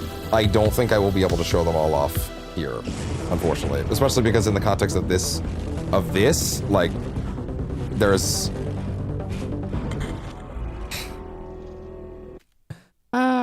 in the context of this, it doesn't let you go back and re-roll the other ones. But yeah, so keep in mind there are other versions of this sequence. You should probably go look up all of the variations of the end of this DLC because like they're all really good. Unless, hold on, wait a second. Let me see. Let me see. Is there actually like in all versions of it? I just want to check that in advance. Man, Timebreaker is 2 years old now? That's crazy. Okay, so there are actually 3 distinct paths. Okay, okay, I've got that. I've got a summary of them here that I can at least look at. Okay. The thing is they all go to the same place, but there's 3 routes to get there. Okay, anyway. Okay, so here's the thing I want to say about this real quick, by the way. So I did kind of no-sell this for a minute. Me and old games are kind of weird sometimes, but here's the thing. This is such a specific era of 2D graphics that I have experience with. This was what GBA games looked like to me. What a fucking great way of doing this. I'm glad that I did have a Game Boy Advance, because like games that looked like this, like yeah, I played a bunch of Spider-Man games, or like even Donkey Kong looked like this, right? Like this is another like element of that. Like yeah, like I guess some SNES games looked like this, but it's such a specific look they're going for, and it's the best.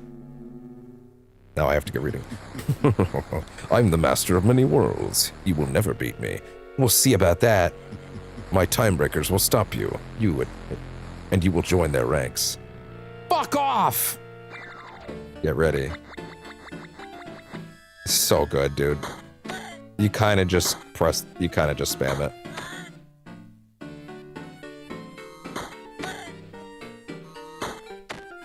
I think this segment's great because it goes on just like maybe 1 minute longer than it needs to, is the way I've always felt about it. Right? Oh, by the way, this segment is literally just holding forward in the R2 button. That's all it is. It's so good, dude. This is such a specific era of games that I think is hilarious. What a great bit. There's some great twists in here. Also, my favorite fun fact about this DLC is that that moment where he's doing the GBA cackle with like the with the distorted GBA sounds, right? The distorted like SNES sounds. I think of it as GBA. I guess it is also kind of like the SNES, but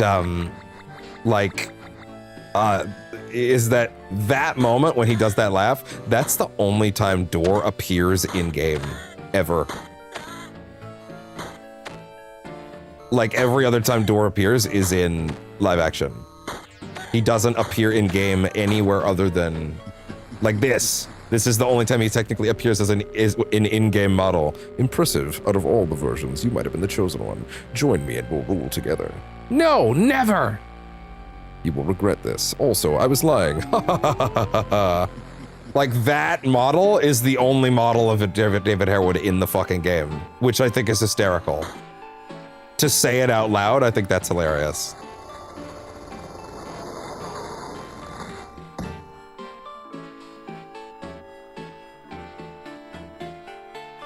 Like, really think about that for a minute. That's the first version of David Harewood that appears in-game. He's all live action other than this.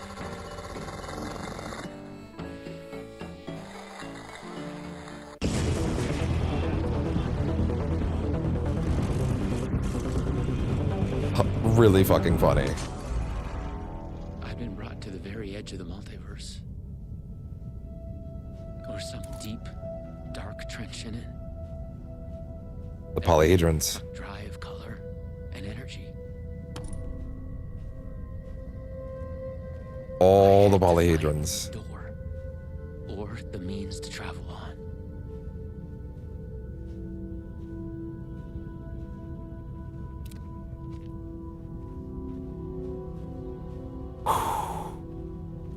lost in a void.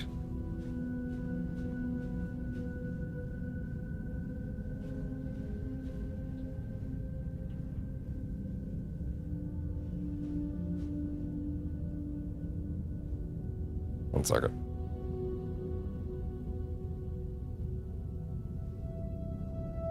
Okay. So, yeah, just miles of polyhedrons. You should not be here. You made a mistake. Go to hell.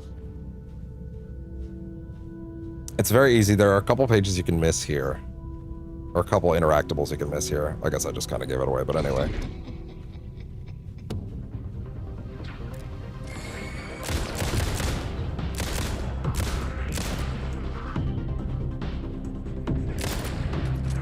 Oh boy.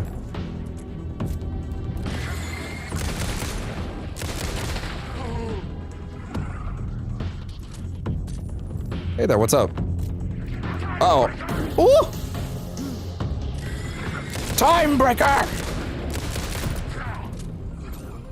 Was Door getting desperate?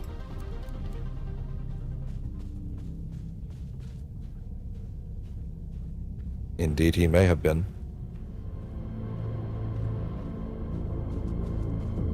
Before we go over there, I want to double check over here because I want to make sure that the thing that I don't want to miss is around here. Because I think I did miss it the first time I played this. I think I found out on the second time. Now I'm trying to remember if this is my third. Yeah, I guess this would be my third time through these, huh?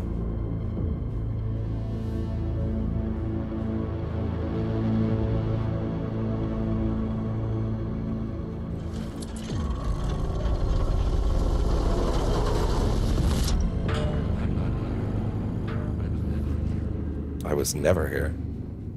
Polyhedrons.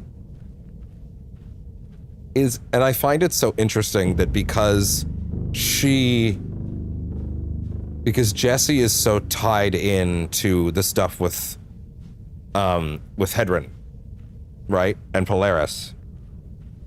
That means that Tim, in all versions of Tim, is sort of seeing the polyhedrons from that perspective. Like essentially, it's so important to her and to Dylan, evidently, that that connection is seeping through, and I find that very interesting. I feel like the secrets of why some of these things are the way they are either going to be revealed in Control Resonant or they won't be. They might be left for later. Hey there. It felt like the text was the only thing holding this place together. All of it being reduced to its conceptual form. Soon it would just be words. This was a reality at the edge of the multiverse, devoid of color and energy, an entropic wasteland. Every shape here was formed by dark pages filled with paled words, the underlying tissue of all reality now exposed. The only other thing that remained were the dead energy nodes, built to last till the very collapse of the multiverse. Behind each dark dune of this desert lay a further expanse of nothing. There was inevitability. There was nothing here except decay and inevitability. The path to oblivion was growing short, but time marched on regardless. I lifted the page in front of my eyes and read the letters and pale letters in it. In it, I lifted the page in front of my eyes and read the pale letters in it. Pale letters. In it, I lifted the page, black page in front of my eyes and read the pale letters in it. In it, I lifted the black page in front of my eyes and read the pale letters in it. I lifted the page and black in front of my eyes and read the pale letters. In it, I lifted the black page in front of my eyes and read the pale letters. You might recall that that is another riff on my favorite page in the first game.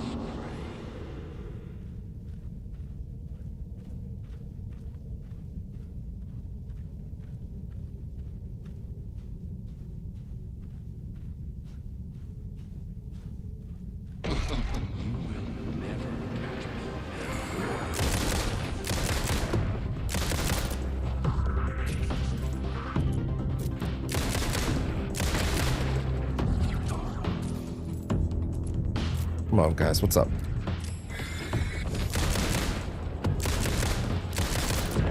Oh! No bridges, just a straight line.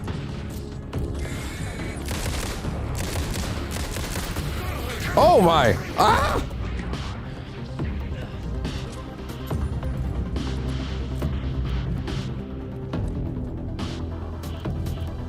Man, I have a lot of pills. Gobble.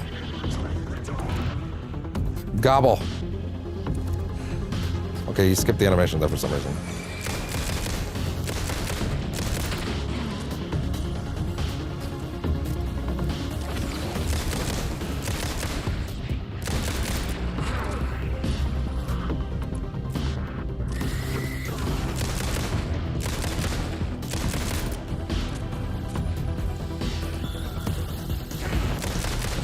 Wow, I actually ran out of bullets, holy shit. Look at me actually chewing through all those wasted ones from earlier.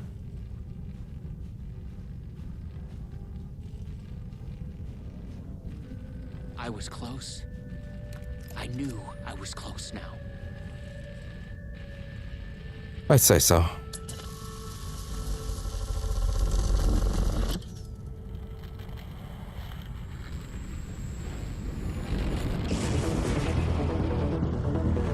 Time to wrap it up.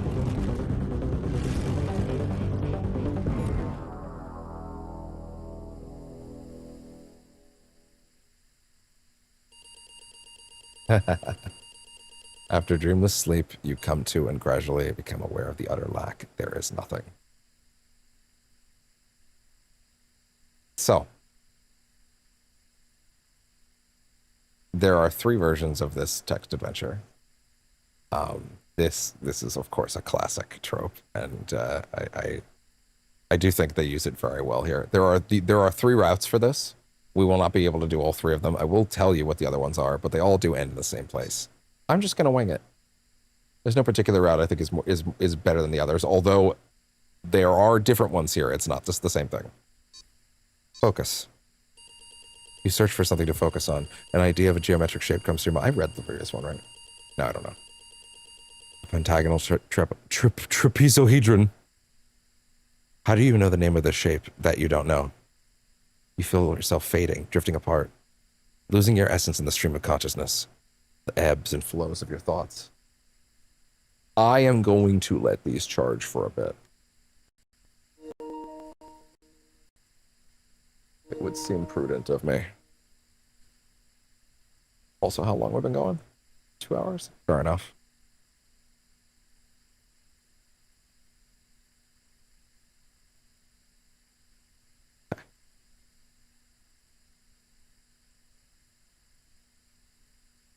Look at my leg. Sorry.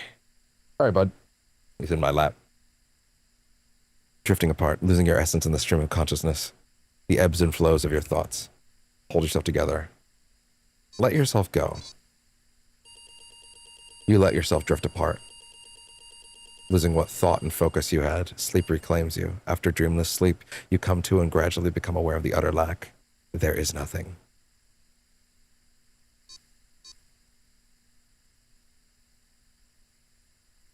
Focus. You search for something to focus on. An idea of a geometric shape comes to your mind. A pentagonal trapezohedron. How do you know the name of this shape that you don't know? You feel yourself fading, drifting apart.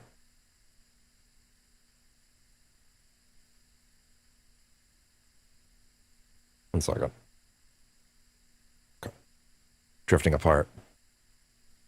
Losing your essence is the stream of consciousness. It's the same thing. Hold yourself together.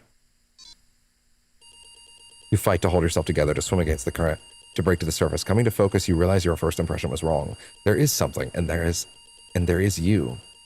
Slowly you sense the words describing this, describing how it is, here in the farthest reaches of the multiverse. You have reached a reality where only ideas exist. An idea of reality, a conceptual reality, a thought tries to form in your mind. Focus, try to focus again. You focus on the thought, and it becomes clear. In the beginning, there was the word. Here, only words exist. They are everything. They describe this world and you in it. The words describe you standing in a barren, conceptual desert. It stretches on to eternity, in a place outside time. You wait an immeasurable amount of time. Above, the ideas of stars silently collide with collapse into black holes. With an idea of a desert comes an idea of feeling thirsty. Imagine a cup of coffee. As you imagine it, a cup of coffee. Your favorite hot beverage manifests itself. The idea of it, the concept of its delicious smell and taste, you savor it. Imagine savoring it. You understand that here your thoughts are as real as anything. I'm a writer, goddammit. As real as anything. Assess your situation. You realize you could be trapped here forever. Vaguely remember that you are on a mission of vital importance. You feel the details of it already dissolving. You must figure out a way to escape before you lose yourself again. When traveling through the vortex, you always had a focal point in mind. Could that be the solution here? Focus on the master of many worlds. Focus on the red-headed woman.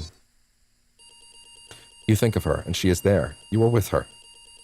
This version of her knows nothing about the multiverse. Her name is Lisa. She is a dancer. She wears a spiral pendant around her neck. Does she now?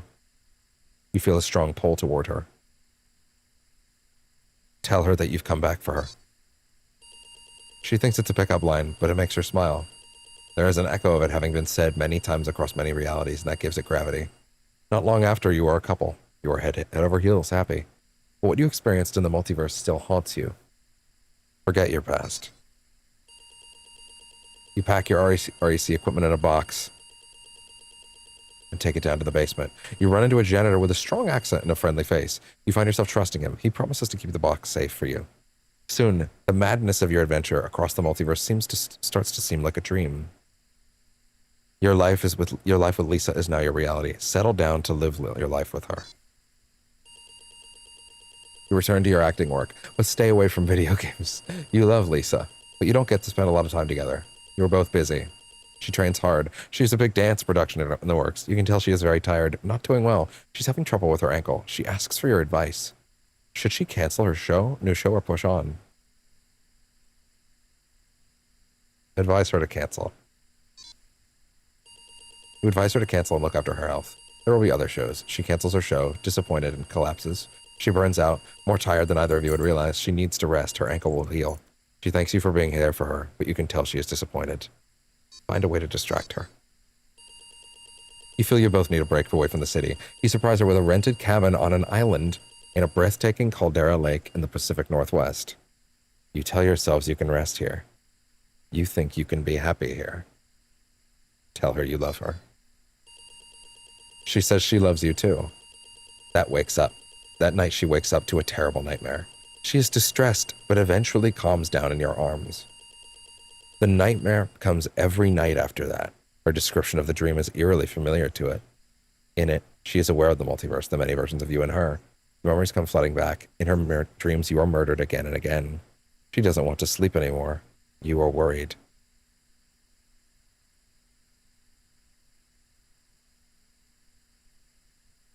Hi, bud.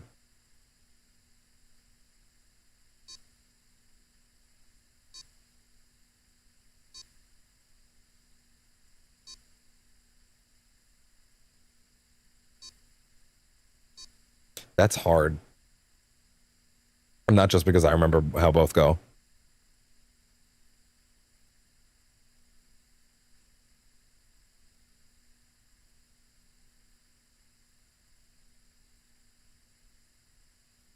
Tell her the truth about the multiverse. You tell her the truth about the multiverse. Her dreams have felt so real that she immediately believes what you tell her. She is furious at you for keeping this from her. Tell her you forgot it yourself for a long time. She can't believe you forgot. How could anyone possibly forget something like this? You have to wonder to yourself. Tell her everything you can remember. From then on, she becomes obsessed about the multiverse. That's all she wants to talk about, determined to learn everything she can. One night you gasp awake. She is not there. She has left a note. From outside, you hear her talking with a man with a strong accent. He sounds familiar, even if you can't quite place it. Run outside. You run outside in time to see her in the familiar glow of a Luma Vista TV. Somehow she has your PRS, the one you gave to the janitor for safekeeping half a continent away. You call out to her, but she can't hear you in the roar of the vortex between realities. Then she is gone. Hollow, you return inside. Open the note. In her note, she writes that she has gone to find her destiny in the multiverse. Inside the note is her spiral pendant. You pick up her spiral pendant. You realize you have lost your way, forgotten your mission and your goal. You have drifted off course. Carried by the currents of your hopes and ideas in this conceptual reality, you frown, trying to remember what you were trying to do, where you were trying to go. What was your mission? You look for it, shifting through your thoughts. It comes to you with a jolt. You were trying to find your way to the master of many worlds. There was something about a door. Focus on the door. Right. With that, a door begins to come into focus. You realize it is missing something. Turning the light down a little bit. Put the spiral pendant in the door. There is now a spiral symbol on the door. And with that, the door is finally fully there. Open the door. You open the door. I didn't get to read that, I'm sorry. You step inside and stand in a room with a man, the master of many worlds, sitting behind a desk, typing, turning concepts and ideas into words, shaping this reality. He lifts his head. Before we go any further, since we will not have the time to go through the other variants, because I don't really think it's like it works if you did the standalone version of the episode in the pause menu or in the main menu, but not really as much if you don't. But for the record, we did the love story path, which, you know, essentially focuses on that relationship. That can usually end the same way, roughly. They all tend to have distinct items. One of them is the spiral. One of them is the key. One of them is the handle. There is a world tree path, which I think might be the first one I got, and it focuses on like the meditation and nature and stuff like that. And you end up planting a seed that becomes the world tree, which yields the handle. Hi. And the last one is the REC/FBC path.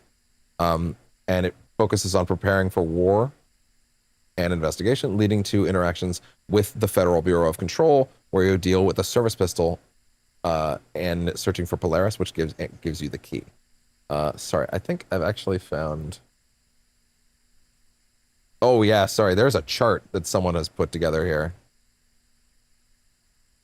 Oh, I might actually want to open this in full and... Oh, I might actually really want to read through this because they've got all the text here. Well, if I want to be thorough, I guess I kind of got to do it, huh?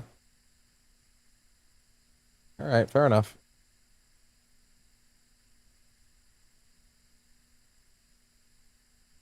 I don't want image in new tab of Reddit. I want just the image, please. Is that so hard to ask for? Hi, bud. Just give me a sec.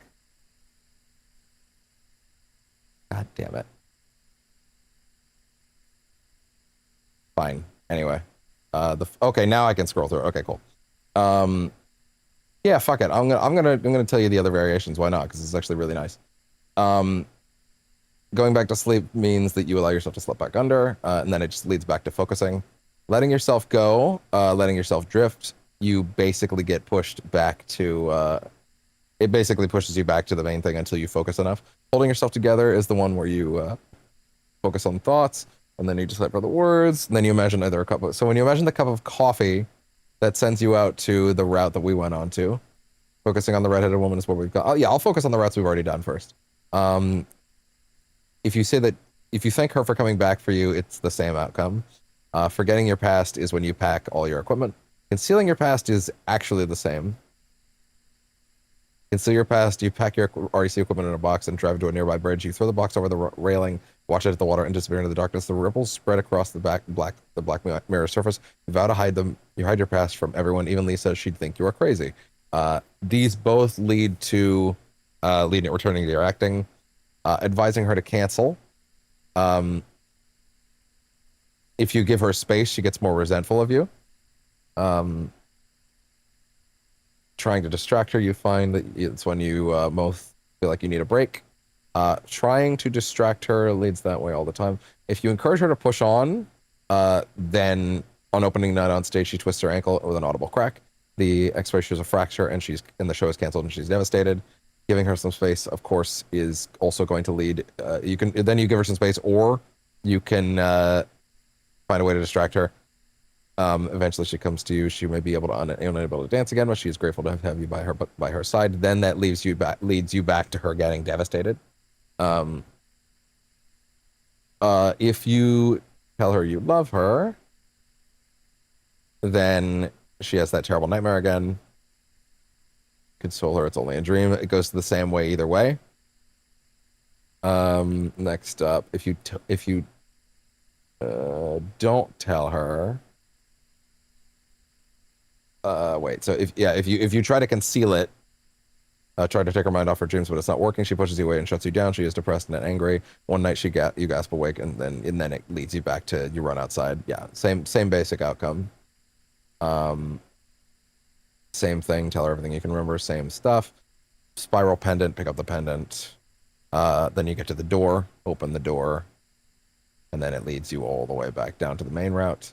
Open the door, yet not quite there. It is missing something vital to manifest itself.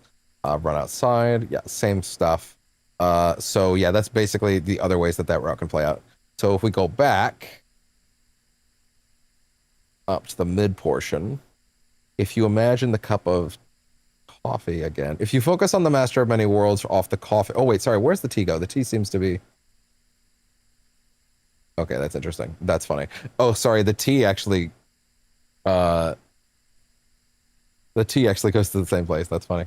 If you focus on the Master of Many Worlds, the desert dreamscape around you darkens. You vaguely feel the terrible weight of an alien, godlike awareness shift many realities away. How can you possibly find him, let alone face him?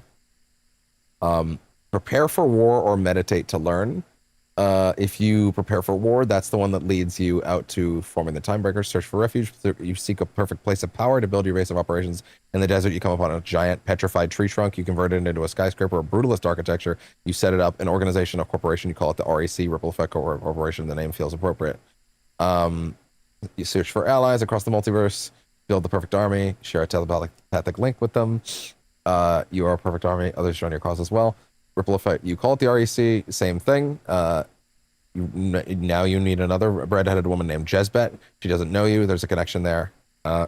Make her the director of your corporation. She carries a powerful weapon that takes on many forms. Jezbet. She tells you it is an object of power. Beyond that, she will not elaborate. If you ask her about the weapon, reluctantly, she gives you the weapon in your hands. The weapon trembles and shifts from one lethal form to another. A pistol, a shotgun, it's a ray gun, it's a spear. Anything in between, it is eager to kill.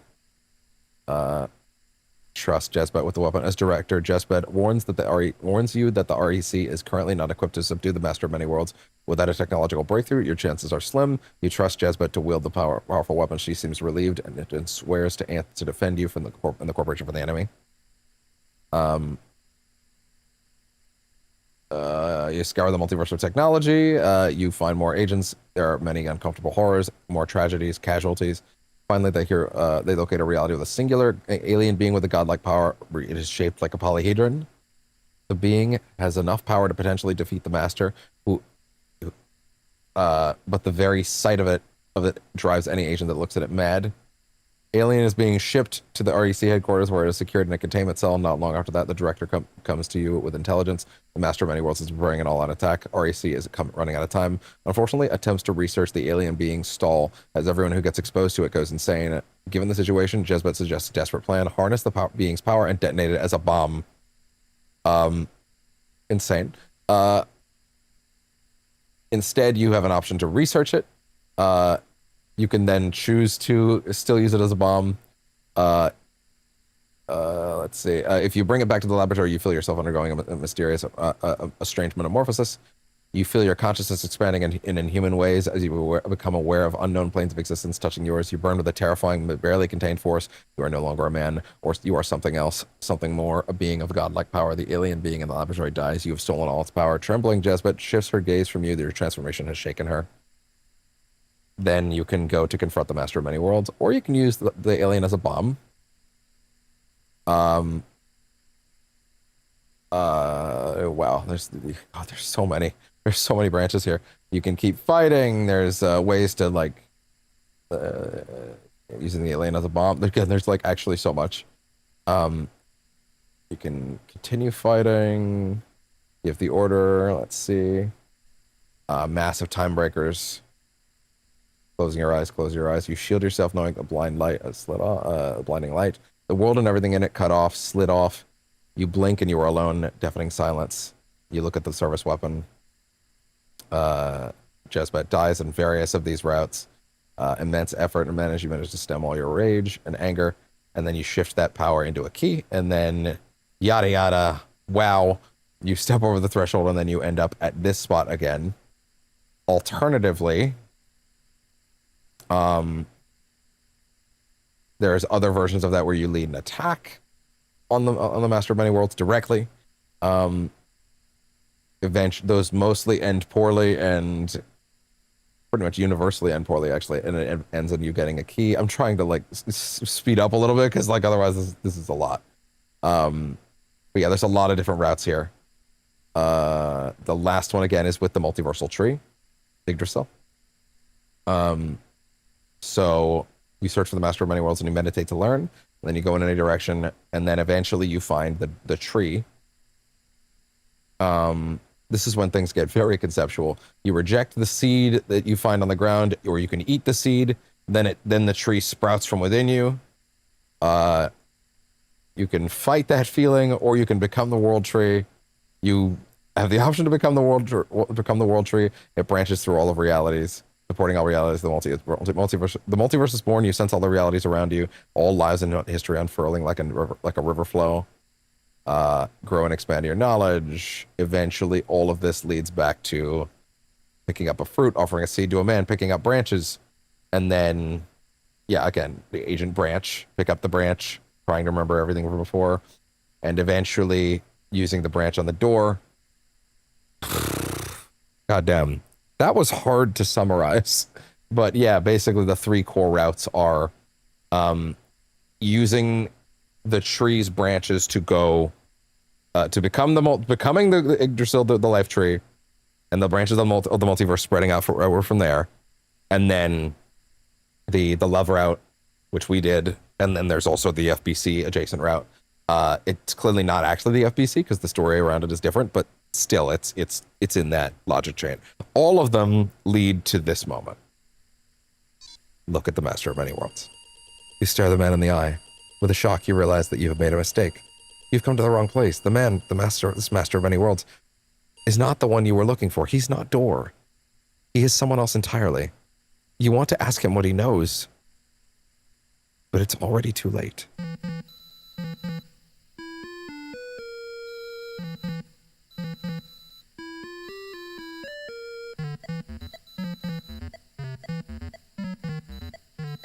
I'm a writer, goddammit.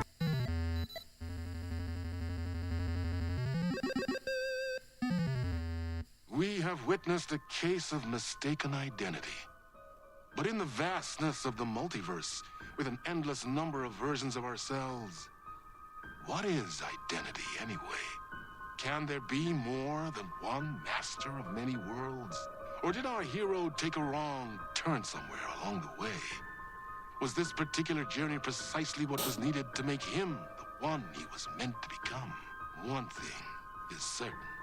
I am your host, the one and only Warland Door. And this is Night Springs.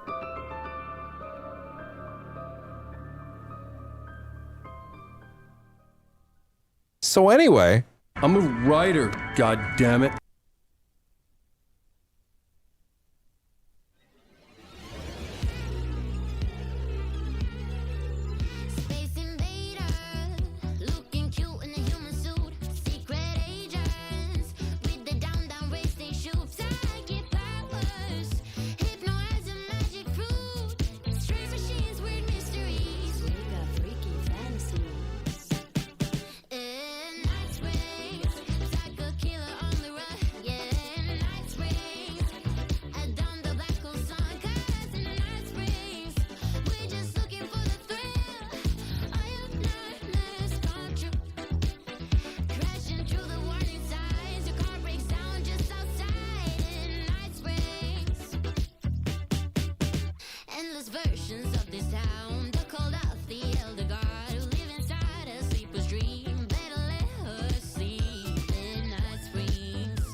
They're all so good, dude. These are all so great.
And there we are. How much of this stream was just Timebreaker, actually? About an hour and a half, actually. That's kind of crazy, actually, because, like, those episodes are not that long. But, of course, I have many things to say about them, which balloons them a little bit. So, you know. All right.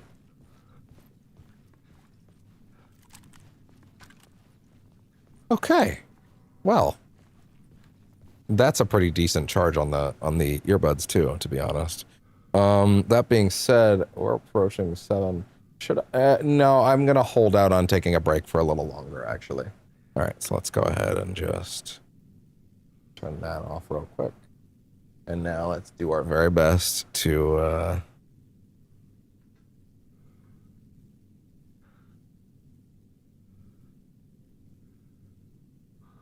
swap these without crashing OBS.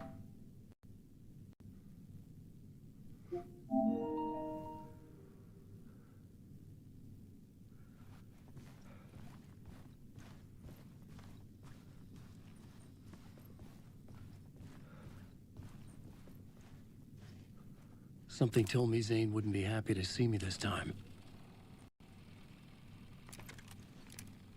Yeah? What might that have been?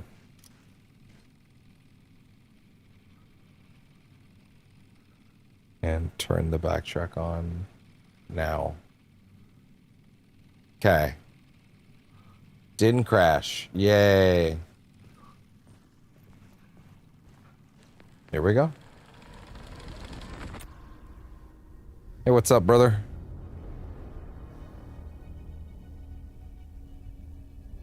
So for the record, Zane, at this point, I think what I'm willing to say is that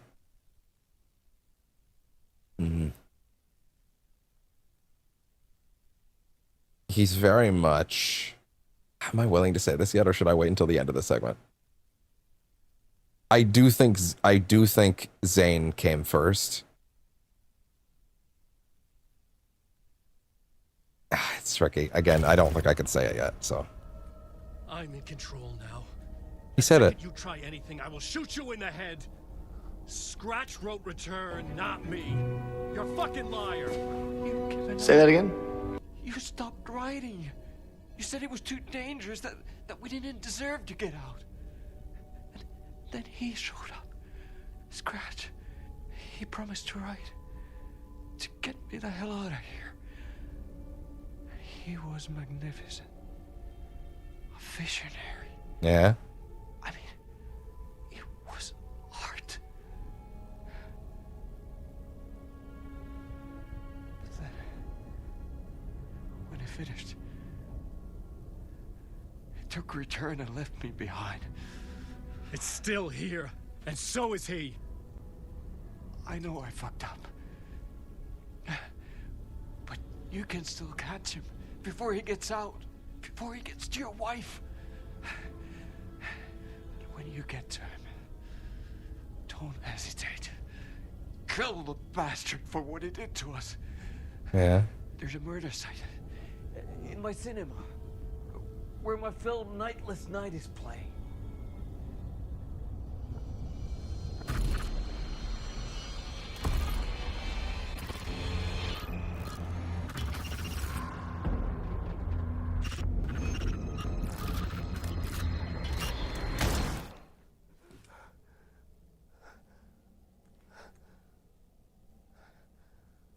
I told you. Anyway, I started blasting. Bang! Bang!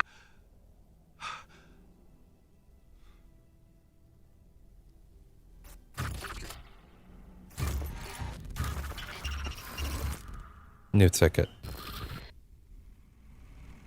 And so there he is. Guess that's the end of Zane.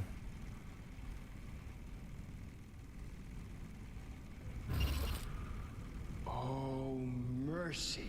I never asked for this. Thousands have gone missing.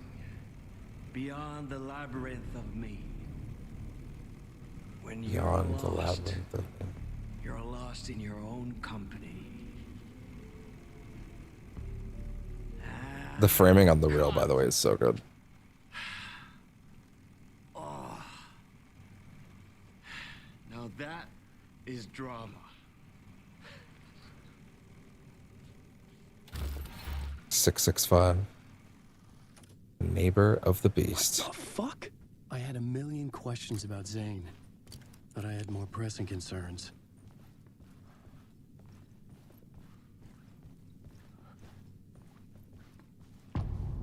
Zane's film. I had to find the movie theater Poet Cinema. The next murder site was there. Zane had created the film in tandem with Return to escape the dark place. And that he will attempt to do.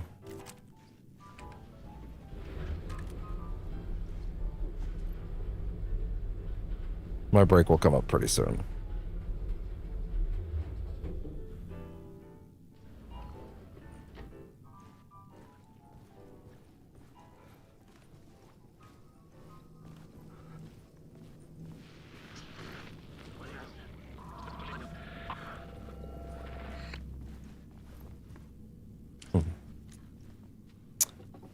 So, that, by the way, is a little something that can only be seen for a brief moment that appears to hint at something that in the final draft New Game Plus route is fully revealed to us. Now, at this stage in the game, I do not feel we are ready to look at all that stuff just yet, but there is stuff to see. I could see the searchlight beams of the movie theater on the far side of the plaza.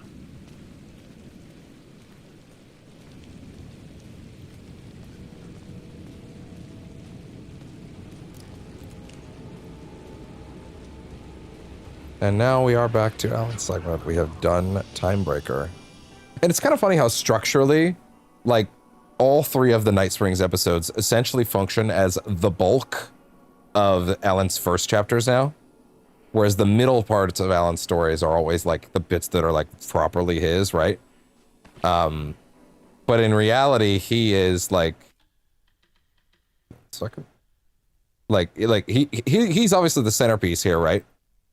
But with those DLCs, they extend out a little bit, right? And it kind of makes like the short chapters that he otherwise has stick out as a little longer, which I think is great for the game structure, to be honest. I genuinely think it helps the game structure a lot. Before we go anywhere, because I feel like it is important to maybe get out of the way now, I am going to load this save, which is a final draft save for the record. Now, there are new things throughout Alan's segments to look at in the final draft stuff, and we are going to look at what all the differences are, but I would like to highlight some very quickly. If I'm not mistaken, I need to remember which one of these is new to New Game Plus. I think it's this one. I think this is new to New Game Plus. I'm not convinced. It's not. The dark place wants to drop. Is it this one? I'm feeling awful. What is this feeling? I died. Did I die? It got me. It ate my mind. You are not making sense, man. Fuck. It is. Fuck. Get it together, man. Return. I was right. writing, return. Something went wrong. I've written it so many times and it always fails. It fails. I'm doing something wrong. I forget. What's wrong? Is there something wrong with me? Am I wrong somehow? Am I missing something? Skipping over some vital beat? All right, I have to write. Sure, of course. I mean, that's a given. That's a given. I wrote departure. That worked. That worked fine. Maybe there's a missing step before return. What's between departure and return? The tasks, the challenge, the lesson, initiation. Yeah, I haven't written that. To master this place, to set things up, can't go to return before initiation. I might have actually. This might. Well, now I have to finish it. But now I kind of do think that I might have. Is it this one? I see it now. The question: how do you run? I might just need to look later. Well, either way. Don't look at any of those. Here's the main thing, is when you are in the hotel in New Game Plus, there is this, there's the little blink of something from Darling. And then just in the hotel that we passed, there is another blink from Darling, and these scenes play in New Game Plus. I'm going to play these now because I do feel like they do fit in the story here. We'll have to take a look at other things that are added in New Game Plus a little later, but other than that, here's how we're going to play this for now.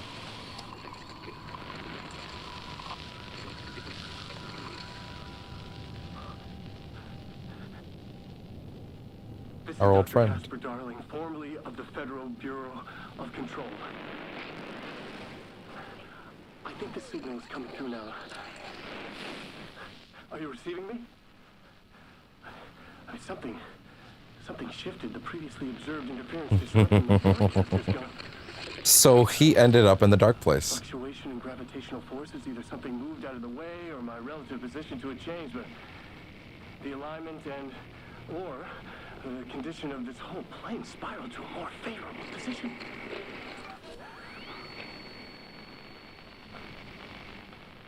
The ordinary rules of reality do not apply here. Best I can describe, this place is a dreamscape. But who's the dreamer? And how do you wake up from this dream? I've been taking readings with the limited equipment I've been able to secure. Some riveting data accumulating. Hypotheses taking shape. My struggle with this is that the way this place works makes any hypothesis immediately come back to alter and contaminate the data. Anyway, I've been working to capture and isolate and amplify certain frequencies from the background radiation ambient noise, so let's see what happens.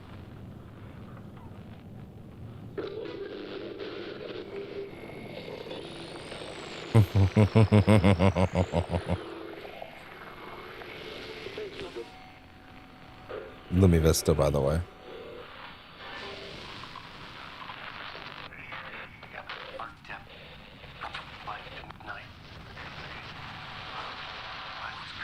There. The deeper into the dark depths I got, peeling off the layers of the dark place, like the ocean zones, from twilight to midnight, to abyssal to the deepest trenches. The closer I'm going now, peeling off this voice, the narration. From twilight to abyssal to keeps going forever. This leads me to believe it's what's holding this place together. It's making it real. Hmm. Is this the voice of the dreamer? What's strange is it sounds a little bit like my voice.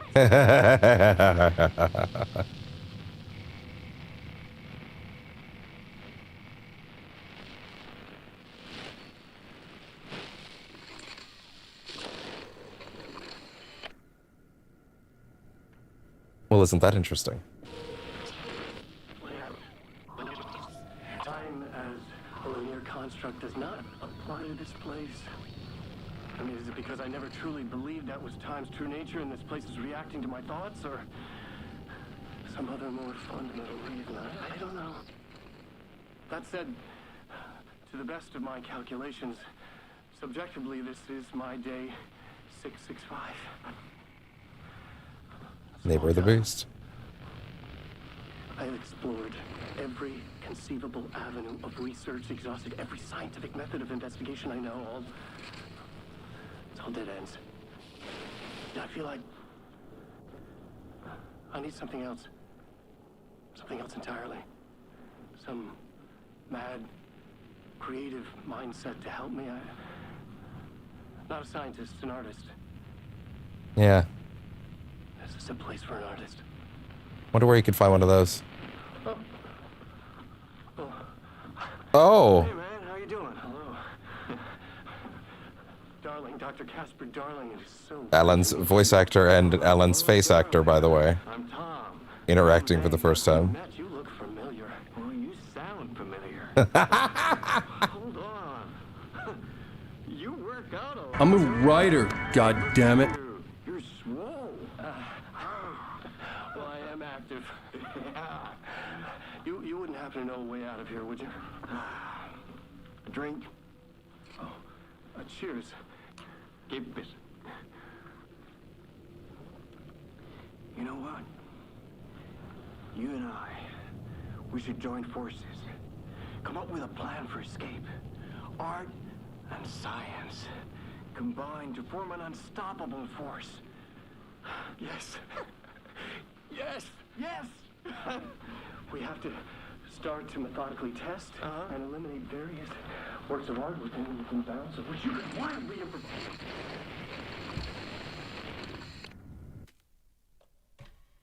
And back we go.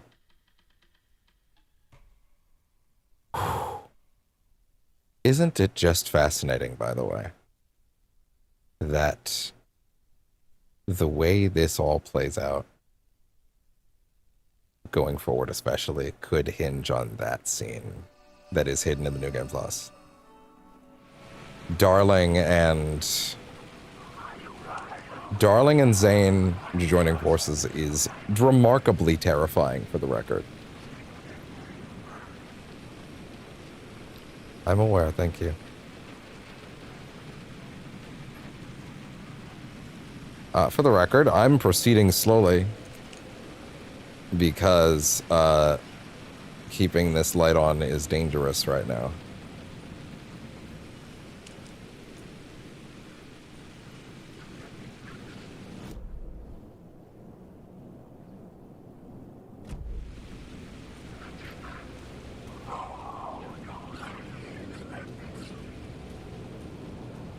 Proceed slowly.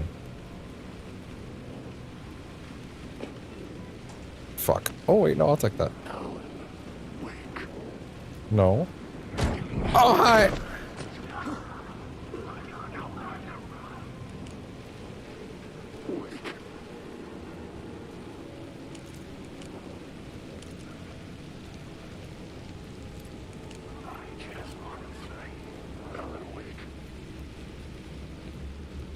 Turn that shit off.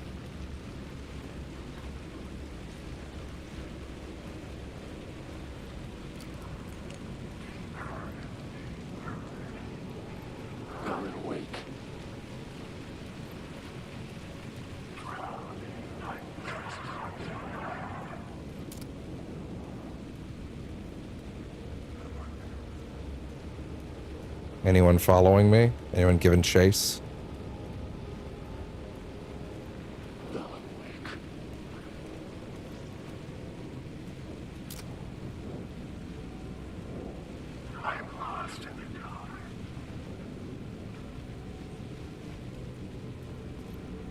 Okay.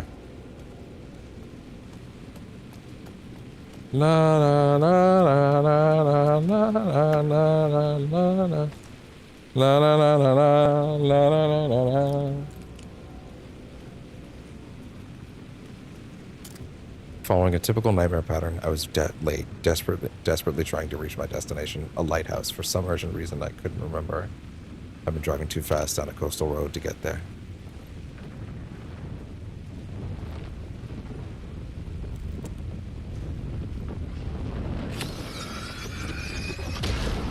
This was the moment to destroy it.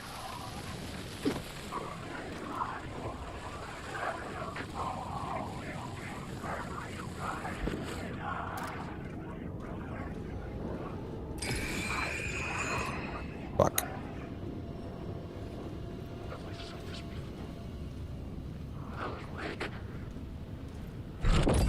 Ah!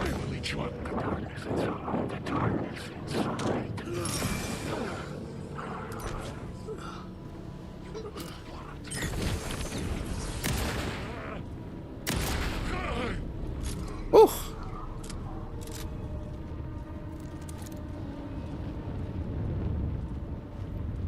Nope, not quite. I was missing something. Not quite.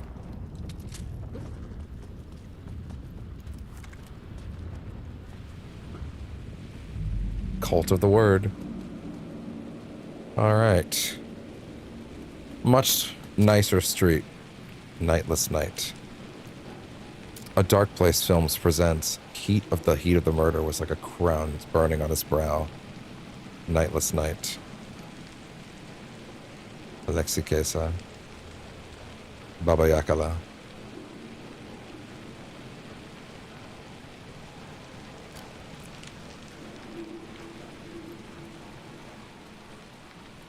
All right.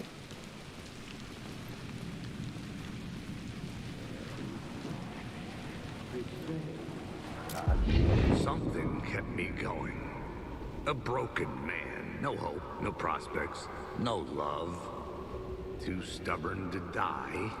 Like a cockroach with a misguided sense of honor and justice in a city where there can never be justice. Kind of hard to see him, actually.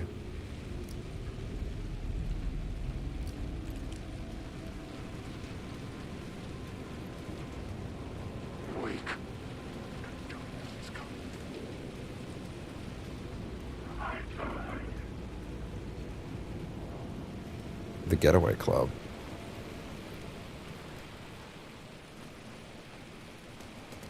Hey there.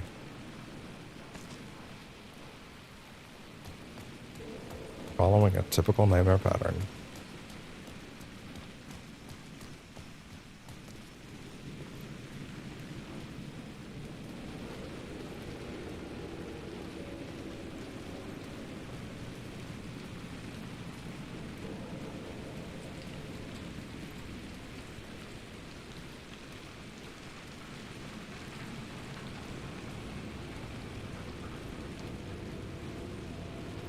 Okay.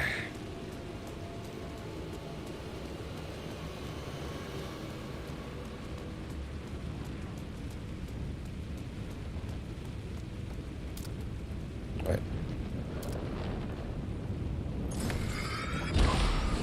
There we go.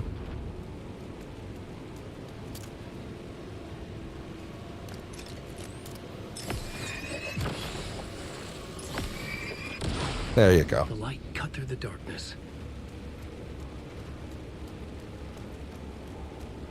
And down.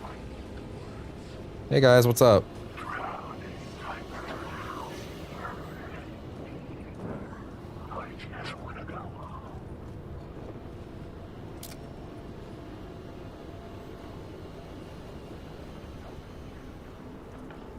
Off we go. Na na na na na na na na na na na na na na na na na na na.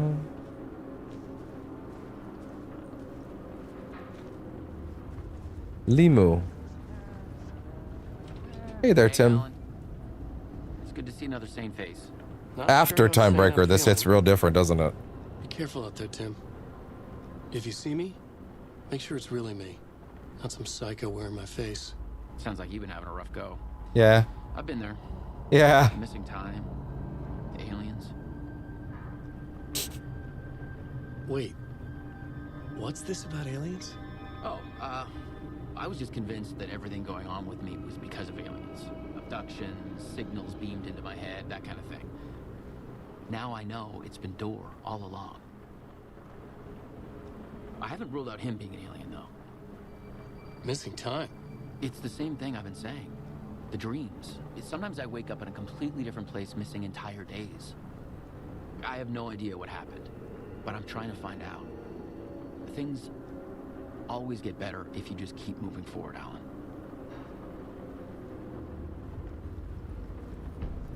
The Dark Place map. All right. Pretty much only missed a couple things outside, which is just that echo up on the roof, and then there's 2 things in there.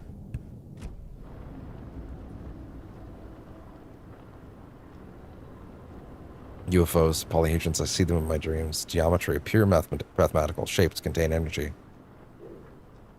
Are you crazy, or are you crazy and have dreams of RPG dice? An object of great power.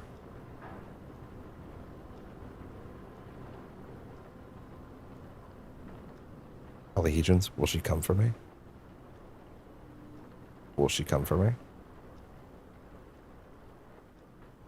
Door went missing in 1988. Age has not aged. Longevity not human. Alien magic. Uncle Frank would have known more, but he is dead.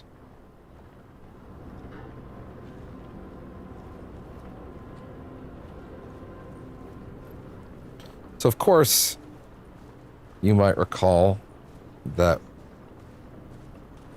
door was in 1988, according to that one page.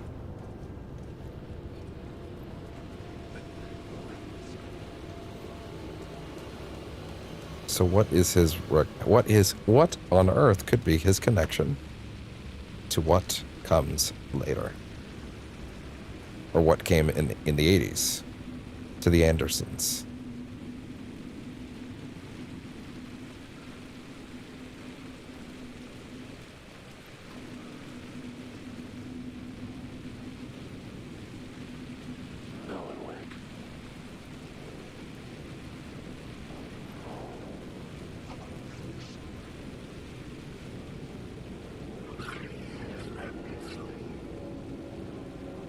Oh.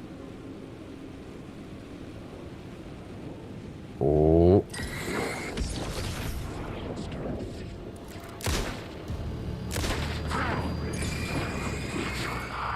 Really?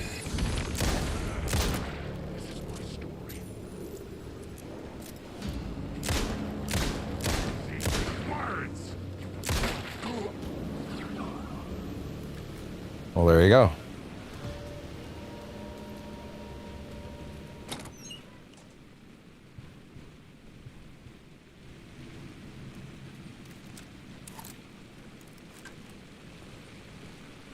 All right.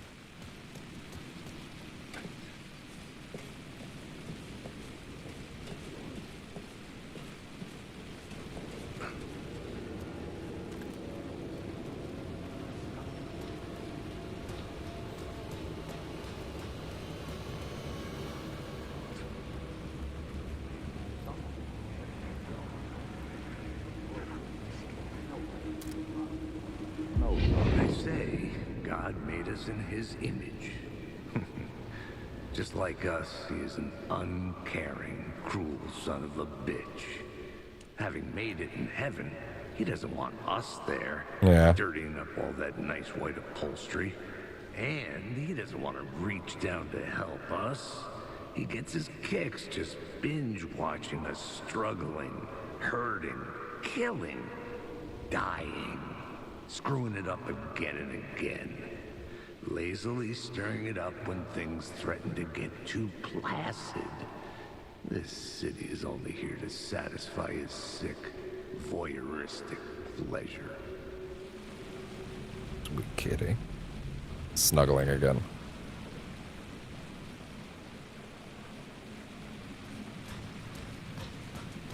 All right.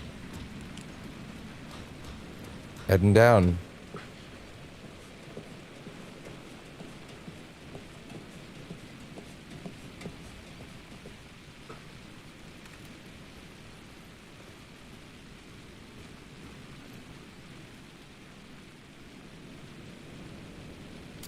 Well, that's not good enough. Word of aid. I think that increases the health.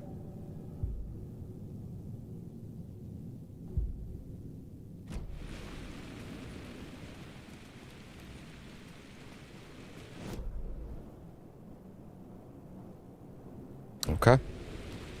And at this point, It is time to head inside.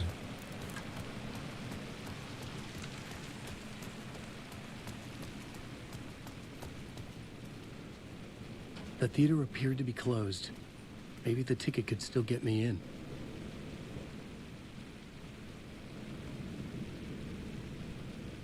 Movie ticket. Yötön yo.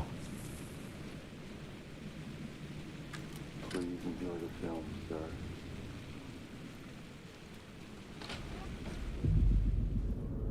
And here we are. The cinema lobby was a gateway to other realities on the silver screen. I could set a scene here. Indeed you could.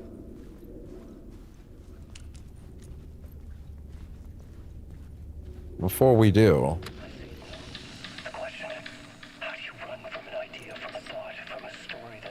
How do you run from an idea?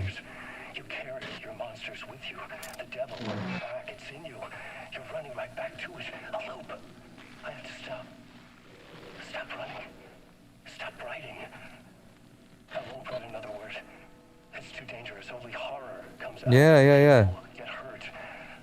I would let the currents of this ocean wash me away. But what if I forget why I stopped? What if I forget I stopped at all? That is fucked up. If that happens, I'll start writing again. And that's the whole thing. Did I stop writing at some point? I can't stop. There's too much at stake. And there it is. That's the whole thing. He can't. It won't let him.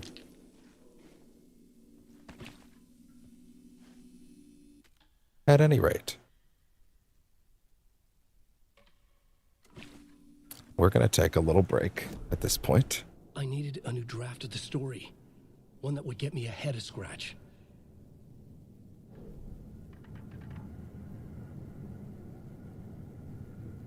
Okay, that's definitely not that one or that one. So yeah, fair enough.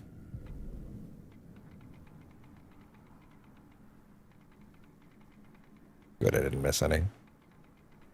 Okay. Okay.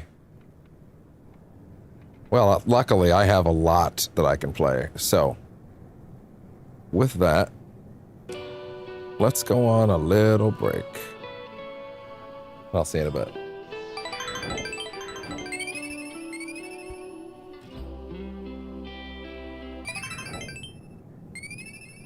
Hi. Wait, what are you doing? Oh, thank you.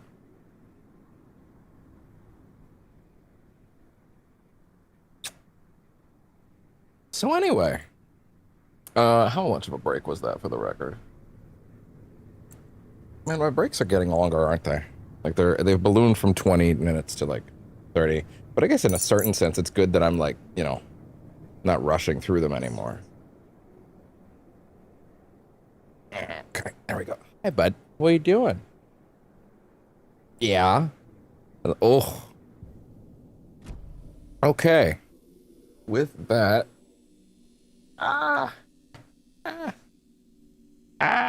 He stab.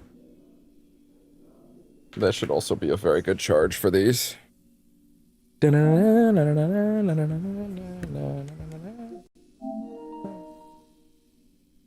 don't think we've really had a clippable moment today, to be fair. I'm trying to think if we've had even a single clip. I don't think it's happened, actually. That's fine, to be fair. Some games are not as clippable in that sense, but hey, anyway. Thank you. There we go.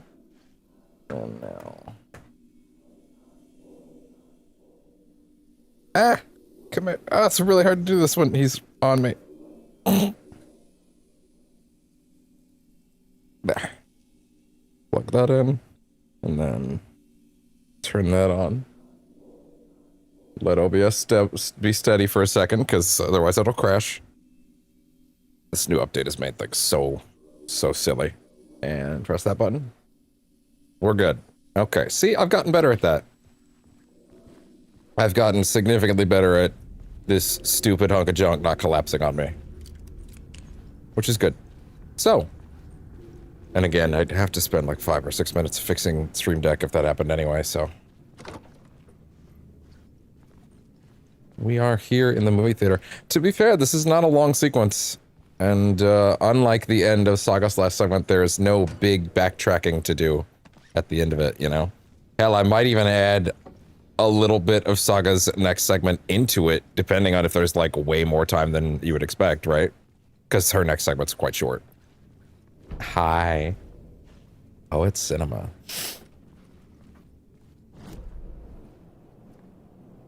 You're such a good boy. Oh, thank you. Okay.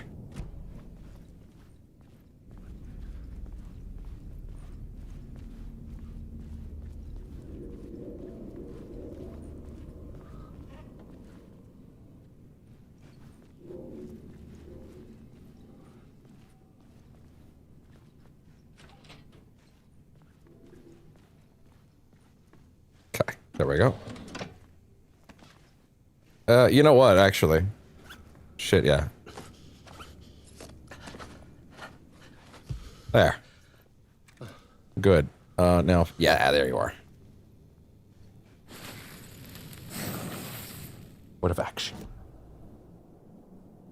For the record, there are not enough words in the game to max out all of these.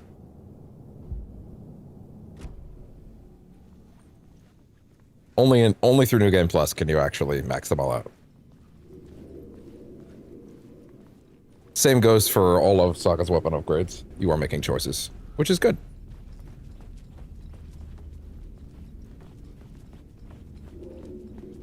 There.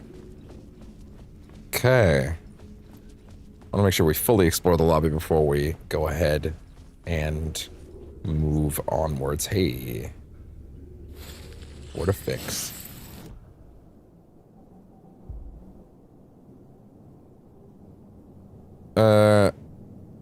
Okay, I guess. That last one's pointless, by the way, for obvious reasons, because there's a finite number of them in the game.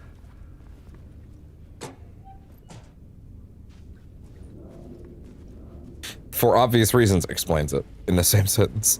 Idiot. I felt like I'd been on this case looking for the cult of the word for a lifetime or more. The only case I'd ever been on.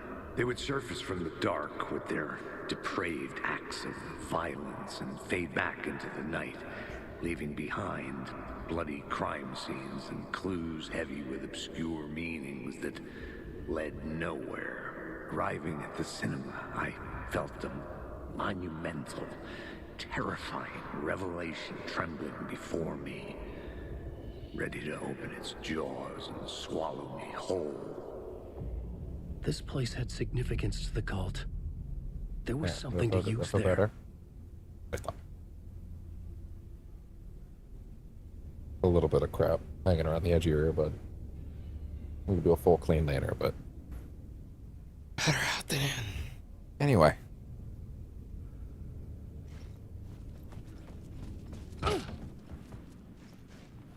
Not going this way yet. I was missing something. By the way, this is cool.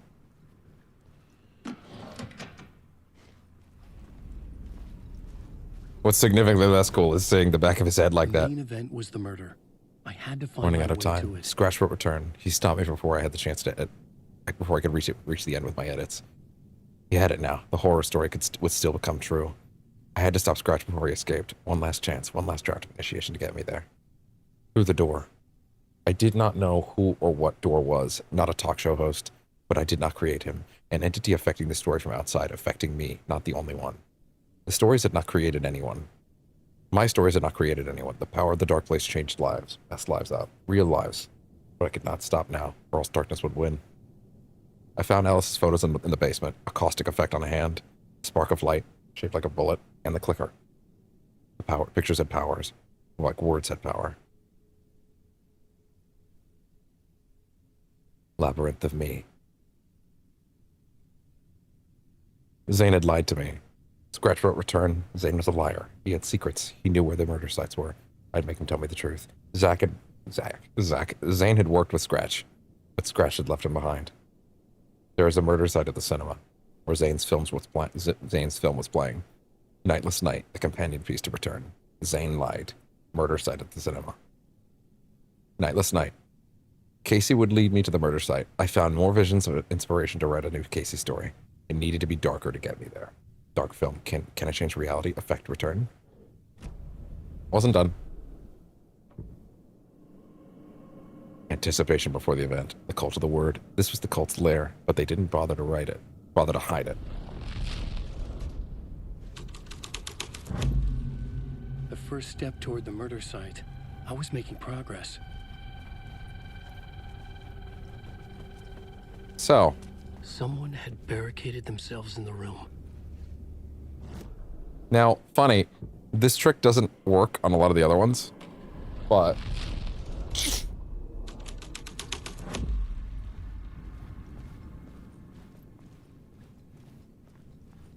like it'll push you back into place if you try to do this in a lot of other spots, but here, which to be fair isn't actually the best design choice because it might lead someone to think that that wouldn't work. The scene changed with the story.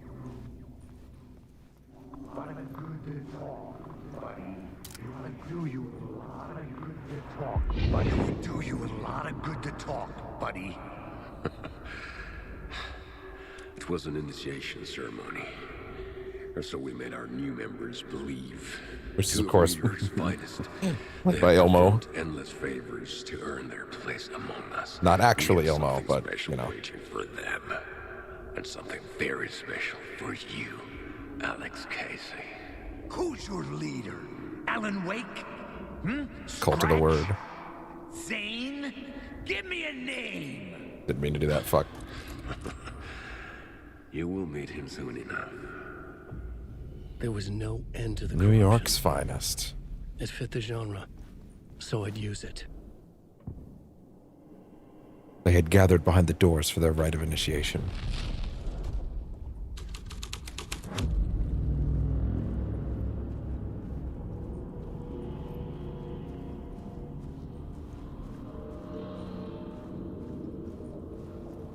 Here we are.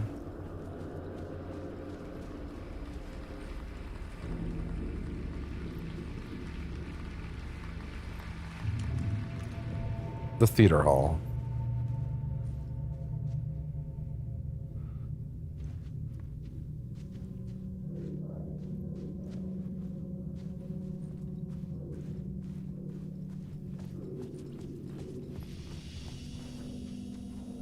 Murder Casey.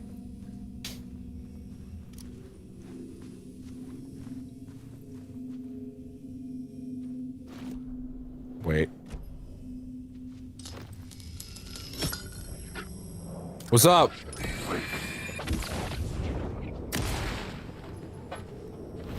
You can't stop the story.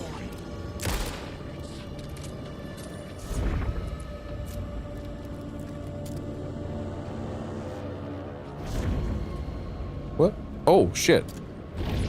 Secret. Oh! This isn't your story. This isn't your story. This isn't.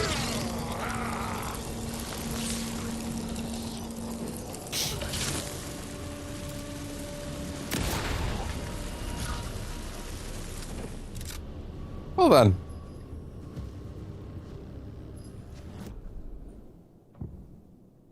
The cult of the word. Reverently, the cult prepared for the viewing.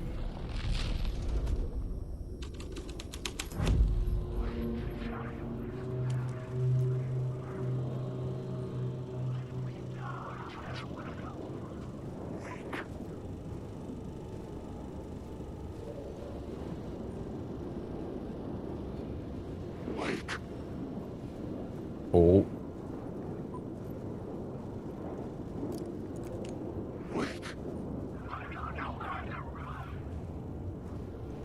Hi, bud. Ah, you're poking me, bud. You're poking me. What are you doing? Careful. Goofball. The urban legends circling Thomas Zane were a bottomless rabbit hole. I'd done some digging. To film freaks, he was a mythic auteur in the art house cinema. Careful, bud. A rising star coming to America from Finland. But he only created one film, Tom the Poet, before he went missing, mirroring the vanishing of the main character in the movie, played by himself. The biggest mystery was around his lost film, an early work made in Finland, Nightless Night, rumored to have mystic properties. Some claimed it was a snuff film, that the ritual murder in the film was an actual murder. There were no known surviving copies, but the cult chased it as if it were their unholy grail, just like Wake's books were. All right.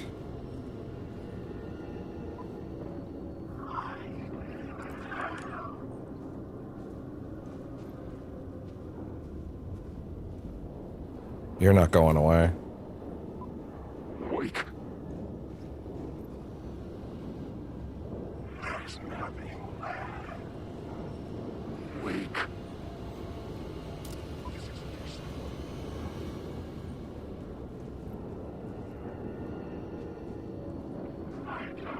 I actually thought I had more flares, to be honest.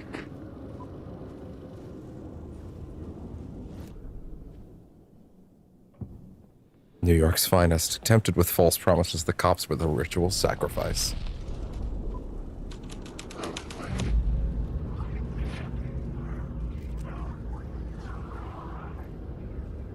I just woke them all up. Helen, wake.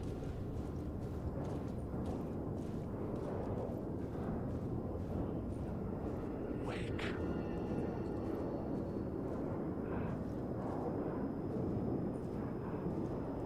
Wake is nothing. I'm lost in the dark. Play it safe. Helen, wake. That's fine. Cult of the word. Play it safe. Play it safe.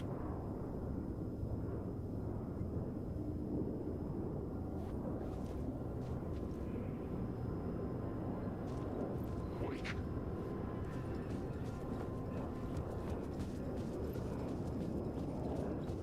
Helen, wake.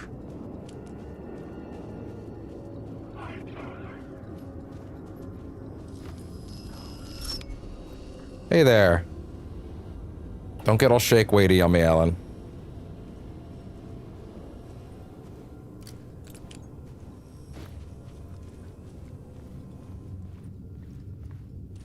And where do you go? The cops had gotten their 15 minutes of fame with the cult, and It had been a scream. They were the murder victims. I had to find a way into the projection booth somehow. We did. Okay. Look at that.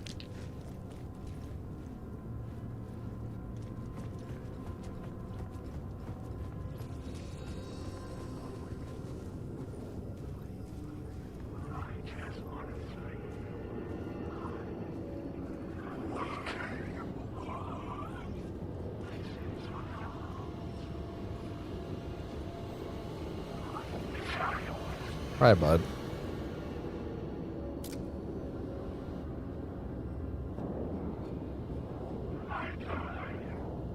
Okay. Wake.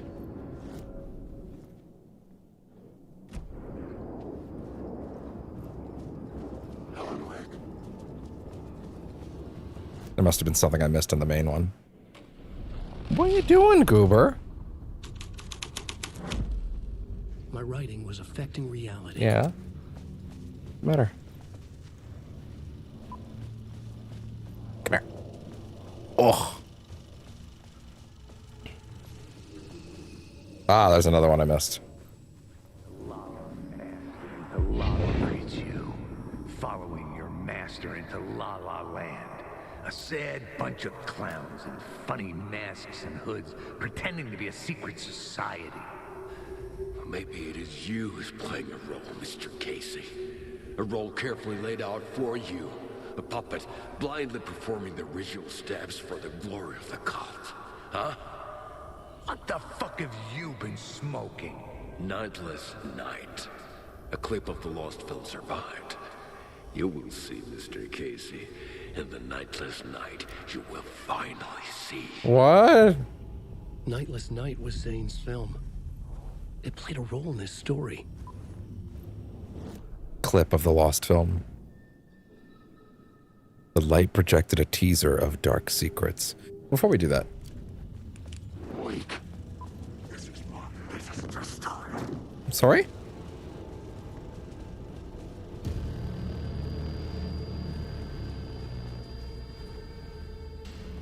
Just gonna go in here for a minute, if you don't mind.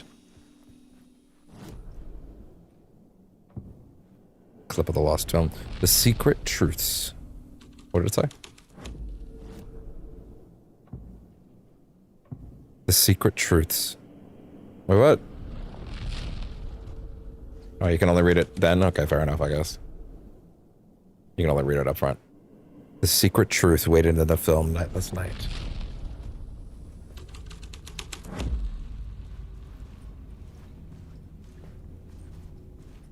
A film that was a ritual.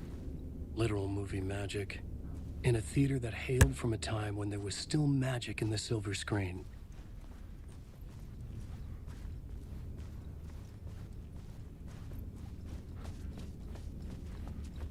There we go.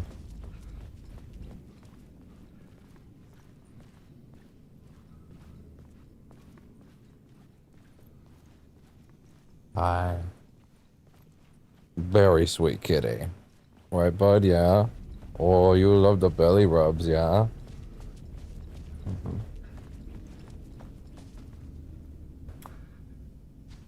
It's not really a belly rub, to be fair. More like an... I don't know, it's like here. I don't know if it's in frame actually right now, to be fair, but okay, there's not much to say on this one. Yeah, some of them, you know, they make it so that you can look at all of them like this, but it's kind of hard to tell. Like, they make it so you can look at all of them through all four lenses each time, but it's not always clear what's different. I guess what's different that time would just be that. Right? Oh, hey. You can actually come back here, after all. Never mind. There is actually stuff back here, huh? Whether or not there's anything to see is another matter entirely.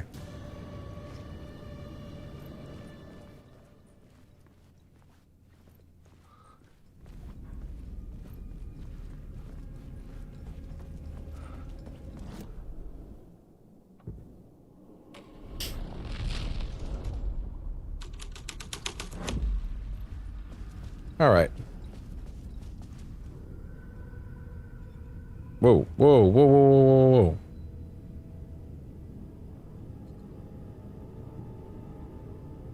Sorry, I had to fix that real quick. Okay, good. Here we go. Clip of the lost film. The secret projected the light projected a teaser of dark secrets.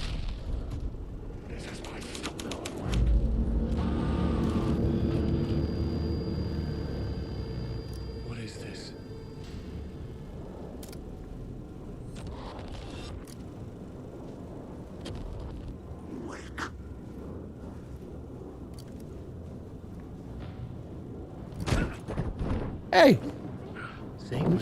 Hey, I'm looking at shit right now, asshole.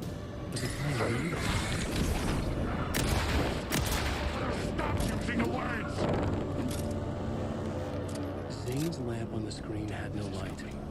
I could transfer the light in my lamp to his.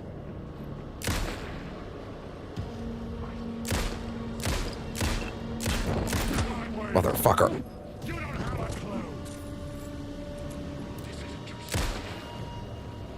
To be fair, a minute ago when there were two of them, I was gonna say I should have done this, but hey. Look at that. Reality aligning itself to my whims.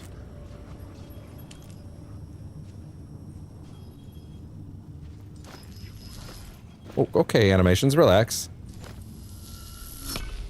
The light of the lamp shone out of the screen and revealed the door. Did it? It seems so.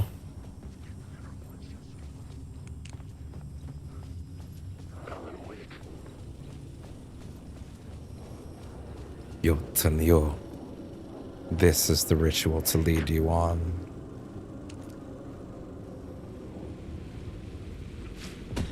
Out in the night. Back out into the night. The seedy alley away from prying eyes was a good scene for dark deeds. For dark deeds.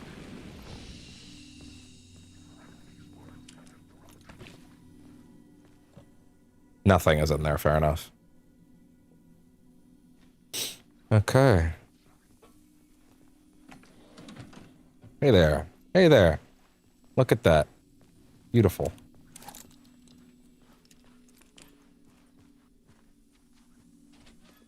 Okay.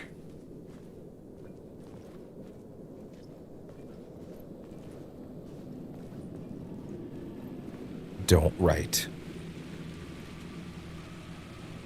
One second.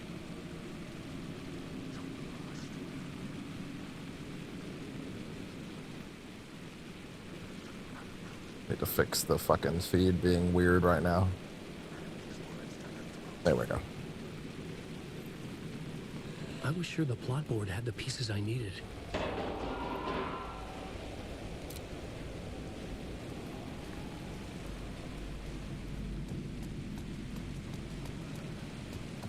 All right.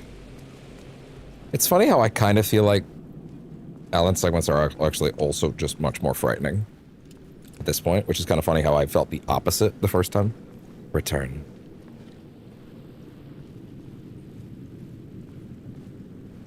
Need money to buy books.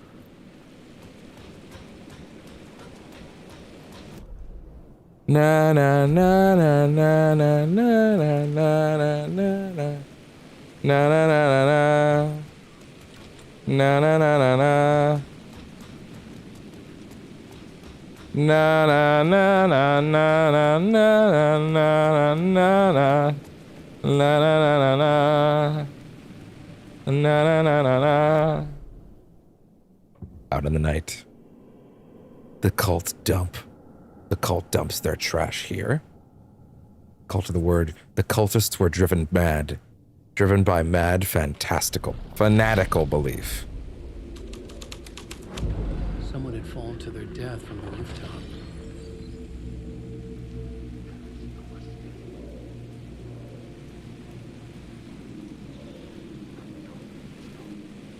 Who indeed? Where indeed?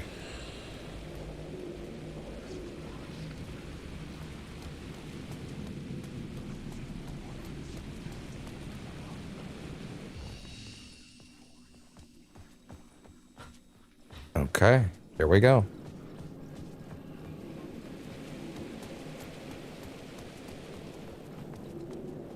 Lovely. Lovely.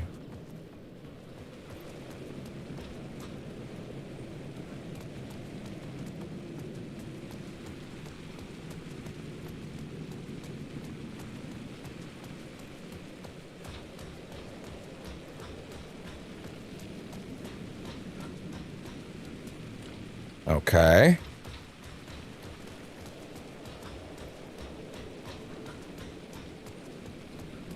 Hey there.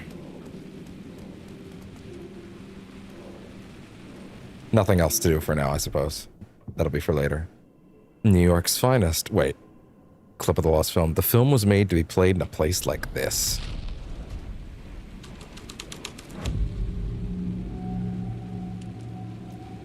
No one made it out alive through Midsummer Night.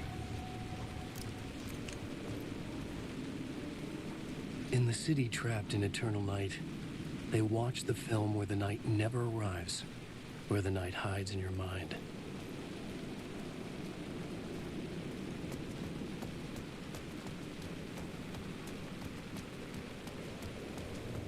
Oh my.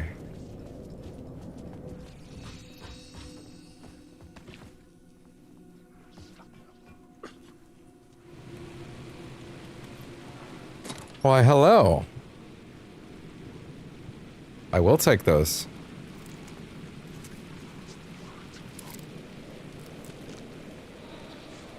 Let's pop that, please.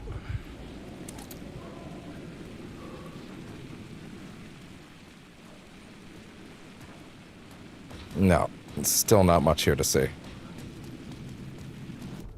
I do think they started to run out of ideas for how to make all of them different in every scene at a certain point, to be honest, but hey, you know. 2616. The police car felt important to the story. I was close to finding the solution.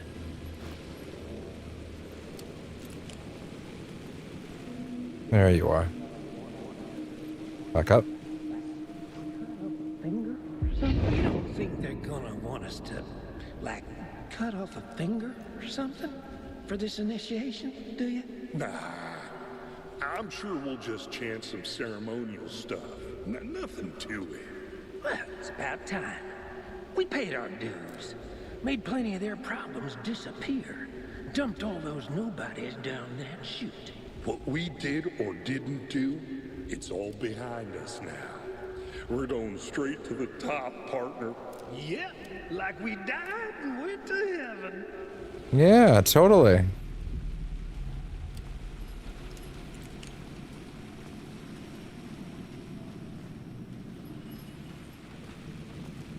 Totally.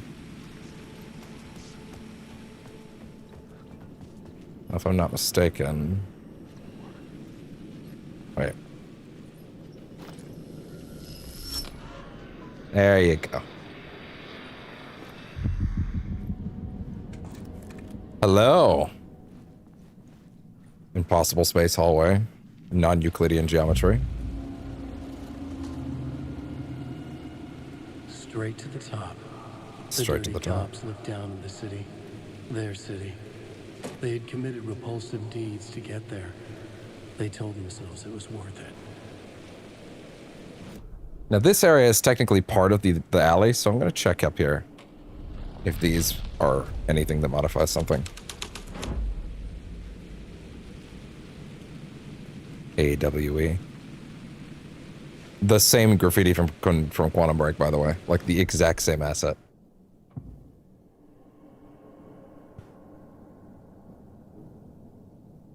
I think. You can call me out on that one. You can check. Maybe not. Call to the word.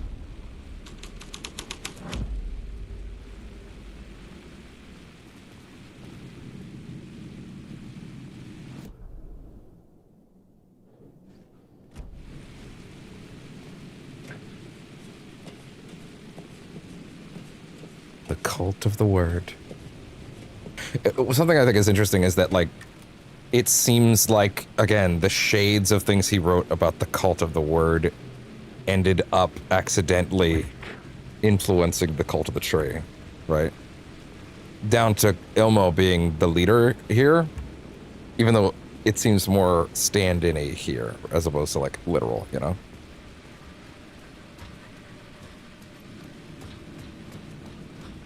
The cult of the word.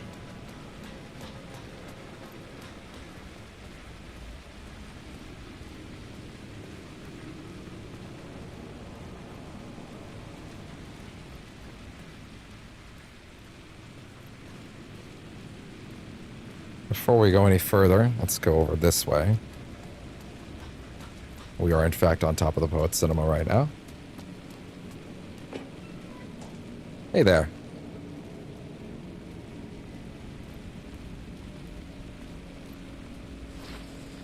Word of stuff. Okay.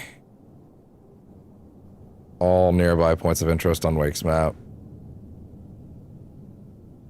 One charge to Alan's flashlight. Tim's gonna mark it in a minute, so it's fine.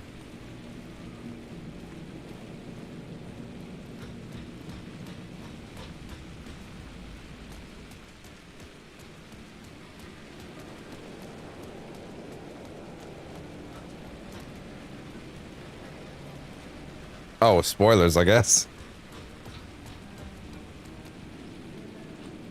It could not be opened on this side.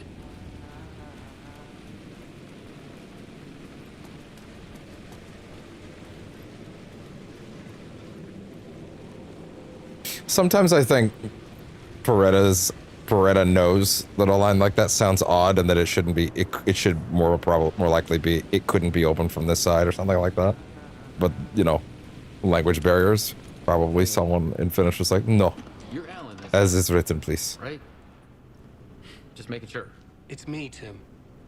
Holding that thing right up against him, by the way. I mean, his hand's not on the trigger though.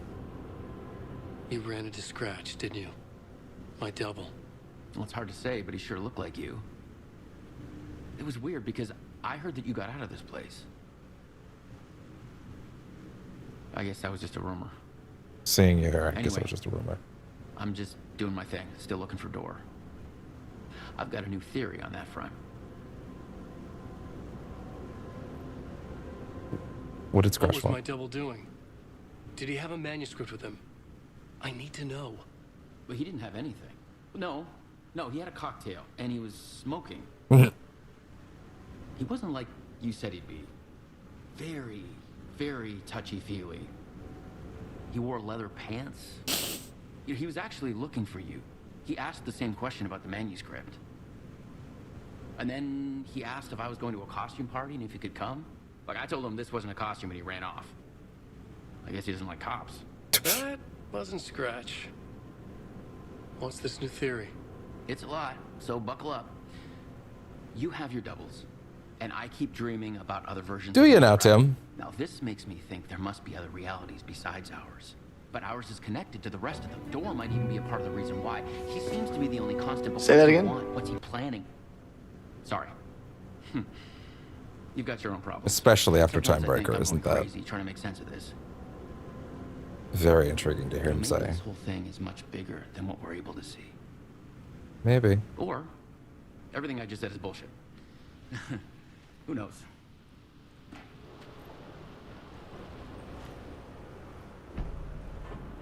What did I miss, if anything? Literally just one word right behind me and one box right there. How did I miss that? Dreams of different versions, parallel universes, multiverses. We are connected because of something that happened to us somewhere else. Shockwaves echo across worlds. If I die, will I wake up as another version? Is he killing versions of me? Sorry to say, this is Tim's last crazy board, and this is the last Tim room. Which means Sean Ashmore's entire role in this game is now finished. I know, it's very sad. But that's the truth.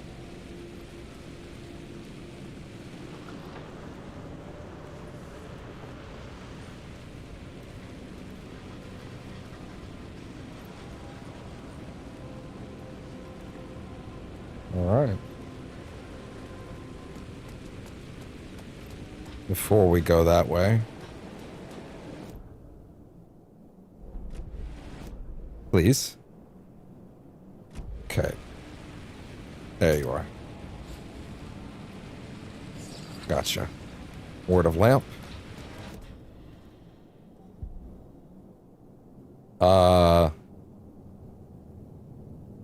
Health for each second when using flashlight boost on hostile shadow. Sure, why not, I guess. Everybody just relax. How did I miss it? I see why.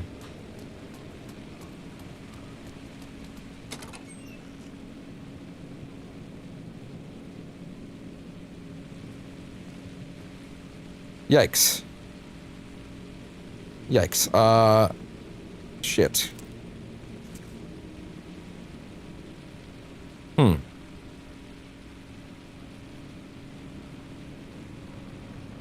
Shit.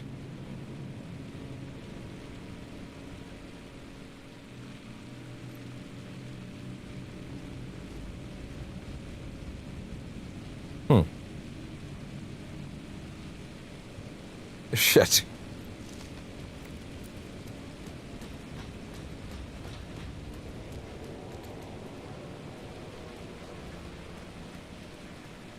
Damn it.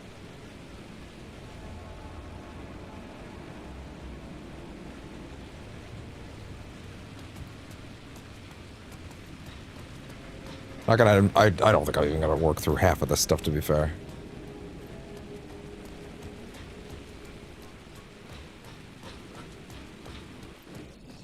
Hey there. Lovely. Okay. Okay.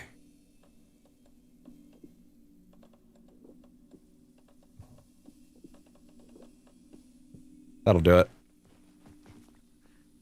Hey, no. Hey. Lovely.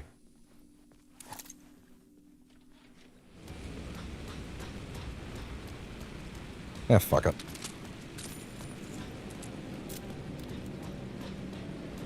That one bullet won't be the decider. Yeah, I'm aware. You're drowning. You're drowning. You're drowning. You're drowning. You're drowning. Yeah, I'm drowning. Yeah.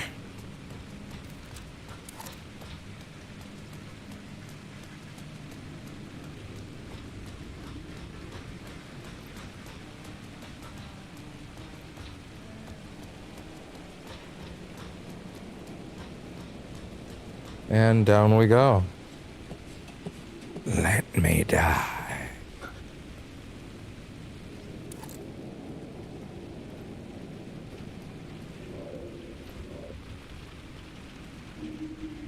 Don't you fucking move. Great framing on this, by the way. You got me, Mr. Casey. I'm all yours. Go ahead. Ask that burning question in your mind. How did you do it? How did you get me into that film clip without my remembering it? Talk to me, damn it! You've seen the film? Good. Now you're ready to meet the Grandmaster. He's waiting for you in the projection booth where everything will be revealed, where he will project a new reality onto this one. So this is something Casey seems to have seen, so... And now, Mr. Casey, I've played my part to the end. No! Crazy bastard! Why'd he jump? The projection booth. Was that where I find the murder site? Cult of the Word. The Grand Master. He waited inside, his presence felt out in the night. Jesus Christ, it's dark. He waited out in the night.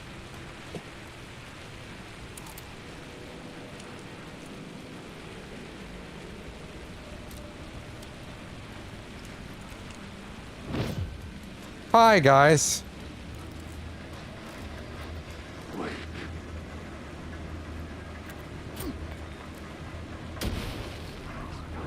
Wow, that didn't do shit.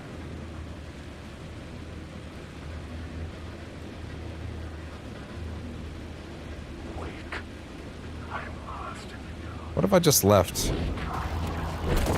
Ah!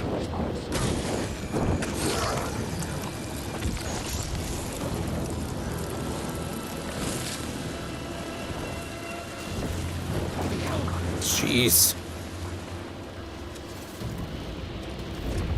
See ya.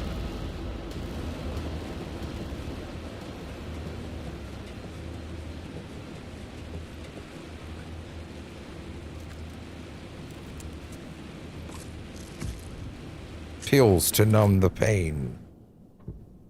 Out in the night.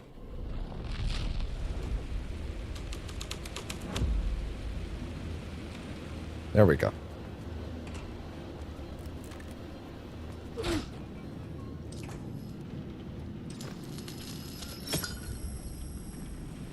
Animations.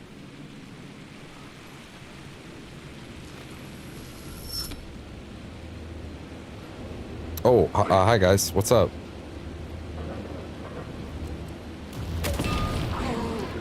Did everybody feel that? Oh my. Did not mean to fire that at the ground. Not one bit. Oh, really? It didn't stop you?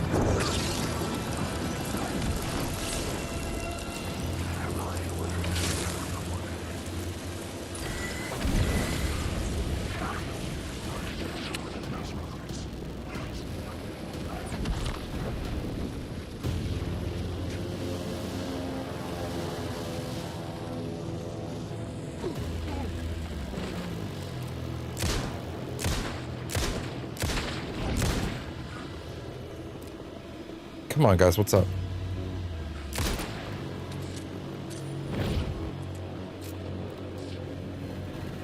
That reload is so slick, by the way. Slapping the gun so they all fall out is great.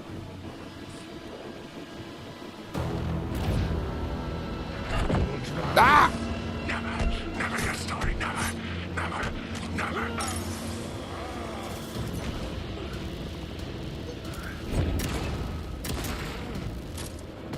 Oh boy. Woo! Wait. Ugh.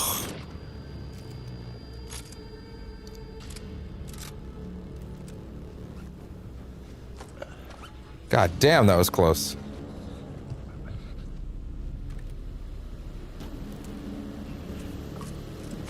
Pills to numb the pain. Oh shit, what?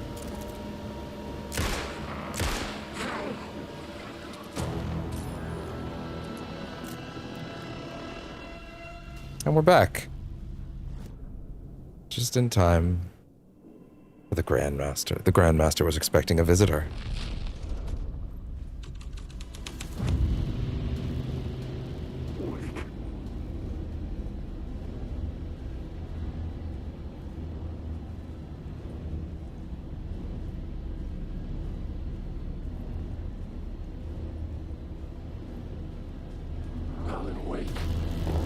Oh my.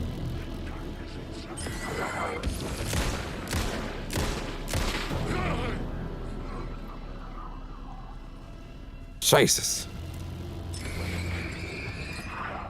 Well, that's bullshit, making them crawl out of the wall just for it to be fake.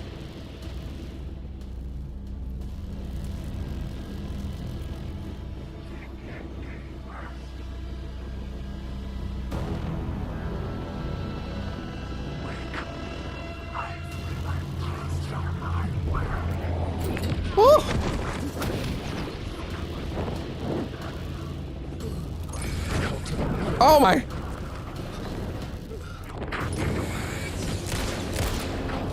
Shit! Ah!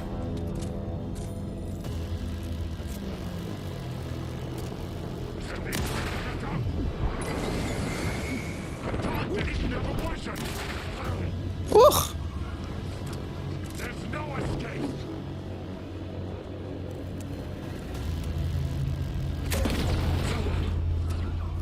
Did you feel that?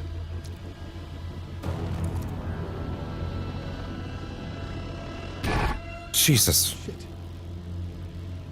Whew. The Grand Master.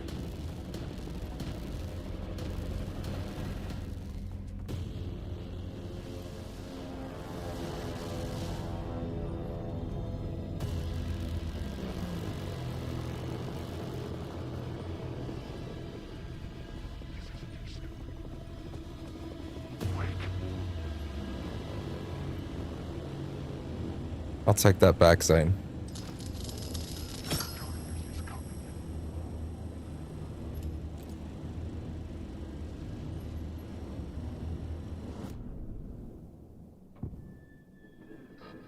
The Grandmaster's dark invitation. This was something out of a horror story, but I had to keep going.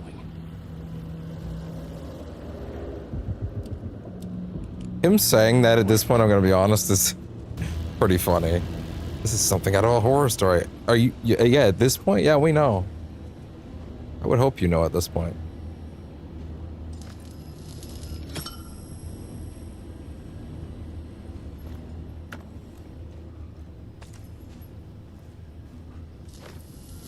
Hold on. Hey there. Hey there.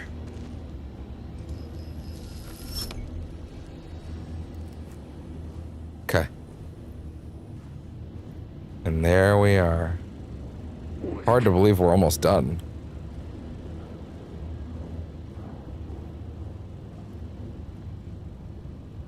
One second.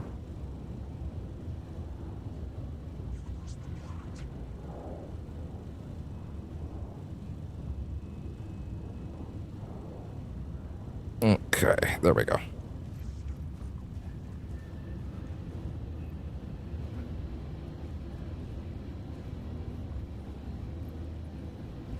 And here we are. Here we are.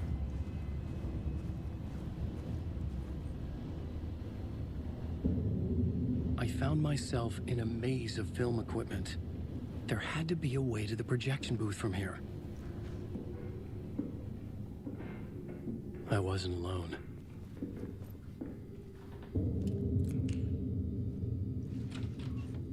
I'm here, you son of a bitch. Show yourself. Grand master my ass. You're a clown in a mask.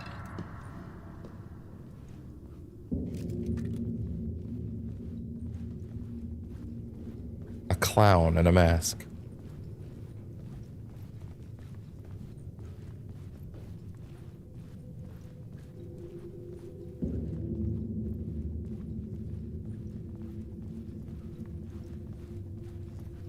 Isn't it funny how much of that feeds back into the rest of the game?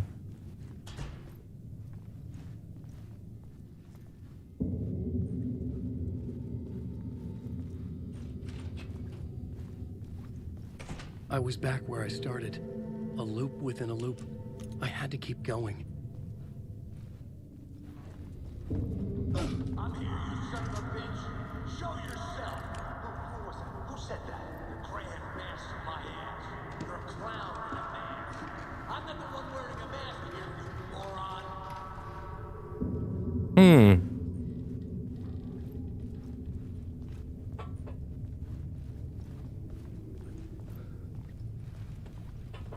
See, it's stuff like this that gives me trust issues. I don't. The Casey in the story was losing it. I wasn't far behind. Well, isn't that new? I was back at the beginning again. I had to keep going. Find a way to the murder site. I'm here, you son Hello? of a bitch. Hey! Show yourself. Who was it? Who said that? That's a real clever trick, asshole. You can run, but you can't hide. It's gone. The grand master But I saw someone. You're a clown in a mask. I'm not the one wearing a mask here, you moron. Get back here, Shocker! Shocker! You can't escape me! I'll chase you to the ends of the earth! Also, someone banged on this a second ago, but yeah, you can't open it.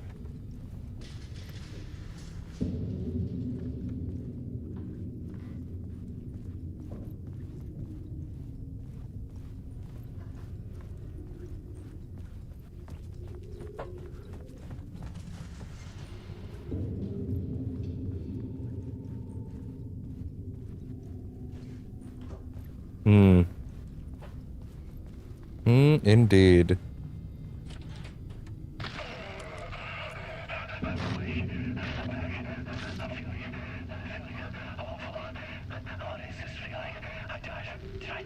Damn it, I did play this too early, I'm sorry. I got two in my head.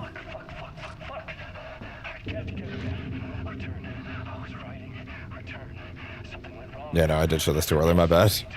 That's my bad.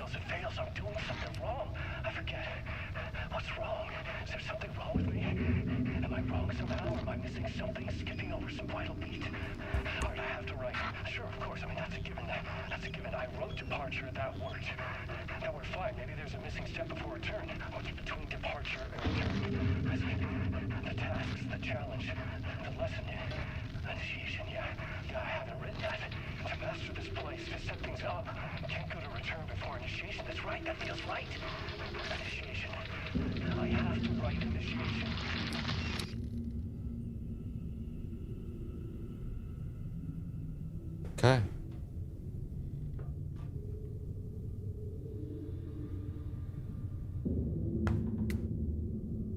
So I just had to clean those. All right.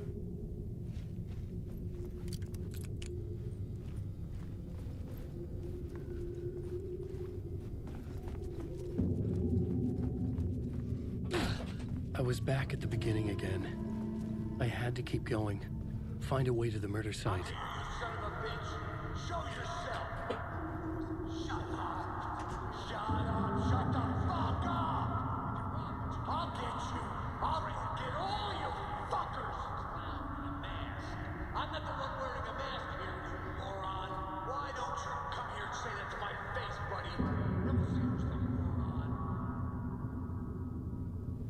Casey? Who's there? Look, you got the wrong guy. I'm not Alex Casey. I only play him in the movies. Yeah? He's just a fictional character. What's going on here? You don't have to kill me. You don't have to go get that knife and stab me. You can just give up and go back. Forget about the ritual sacrifice to open the way forward. The ritual sacrifice to open the way? No. Don't do it. You don't have to become a monster. Just leave the knife where it is, in the bag, and go. A knife in the back? Everything about this was absurd. Our dialogue forced and ridiculous. In desperate need of another pass. But I'd play along to see where it took me. Let's forget about the knife. Another thing that people had thoughts about how they would do in New Game Plus. There is no. Oh, this camera's way out of focus when the mic is up front. That's really funny. Hey, autofocus. Hey, autofocus. You taking a sleep day? There you go. Is a lot of people had assumed that when New Game Plus hit and Final Draft hit. Okay, well, sorry, I shouldn't actually spoil it before it happens, should I? The knife. You don't have to pick up that knife and stab me.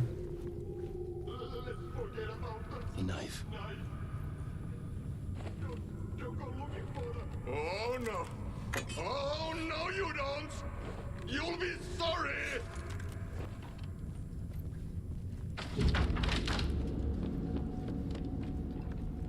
What the fuck?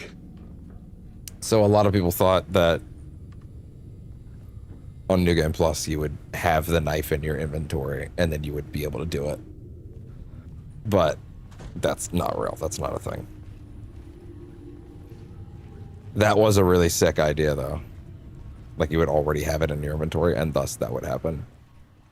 I bet anyone from Remedy that saw that is kicking themselves. Hey, look, it's Coffee World. Why would we be seeing things all the way back from Coffee World? Oh, right. Like I told you, these sequences are not linked chronologically. They are out of order from each other.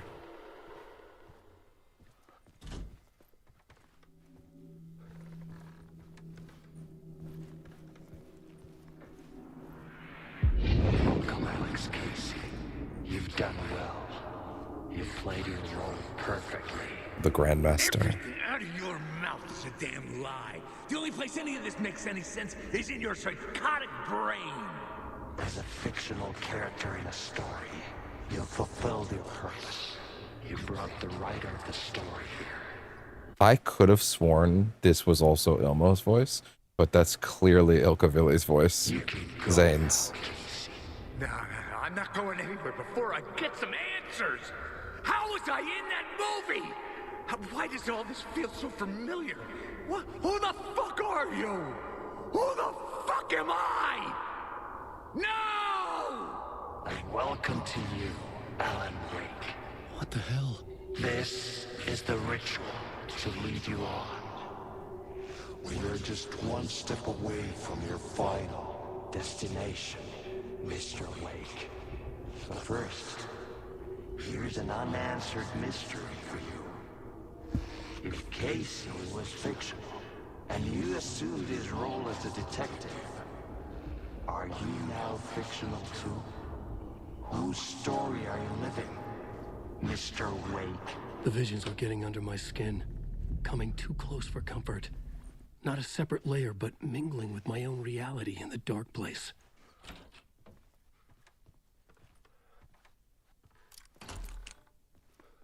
All right. Wait. Dead end. This can't be right. Did I miss something? All right.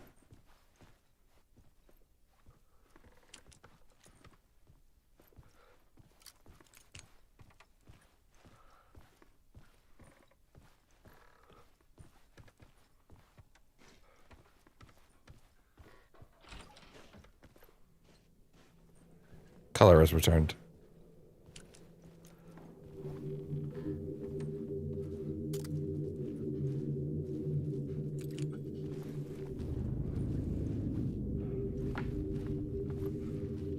So this is the ritual that creates the second saga segment.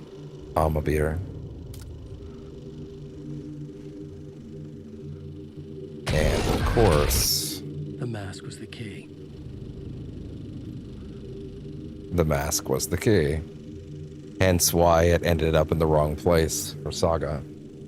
Look at these not quite Mulligan and Thorntons.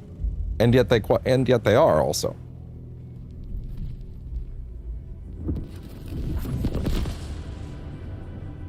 This is how I could help her.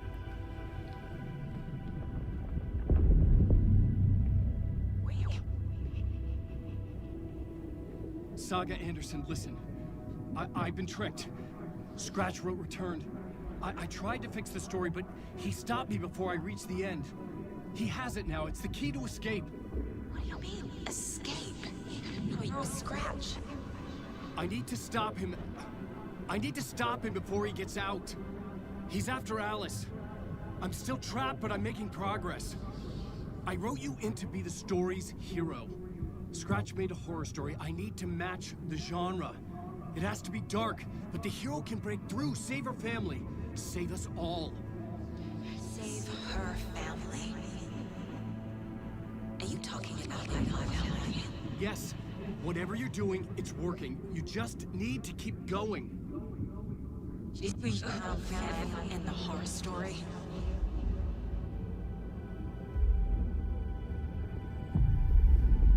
And of course, he doesn't hear that part. Closer now.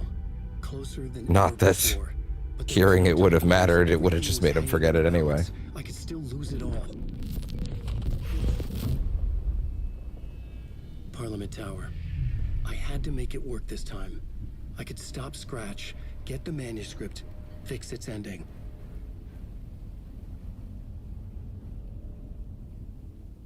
Indeed. Now, for the record, Alan's last segment cannot be fully completed at this stage until a little later, which is another reason why it also makes sense to maybe stop in the previous one before you do the sequence that leads into Masks, the bit with David Harwood at the start of this, and then leave that until the time after.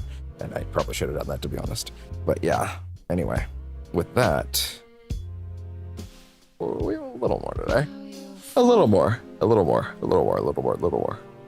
Part. The light is a poisonous dart. Oh, sorry. There is a very big thing still to come tonight. Forever,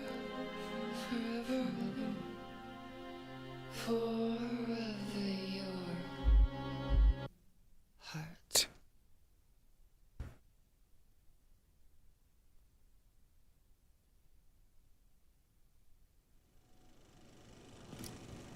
All right. There is, in fact, more. A big more, in a sense, even. A pale balloon in the sky. I was Float traveling and sink into the deeper. dark place. Night springs The when hole bright in the wall falls. was growing at the same pace, For this dogging my sleeper, footsteps, the surface like my disturbed. unwanted shadow moving in the corner of my eye. The reflection, now a It wasn't traitor. writing. I didn't know what it was. In the cavity A of the terrible skull. prophecy. A curse. Turned to a Only crater. This is the ritual to lead you on. Your friends will meet him when you are gone.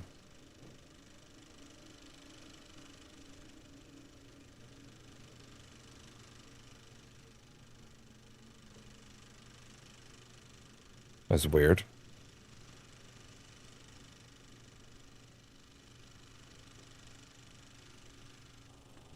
Huh.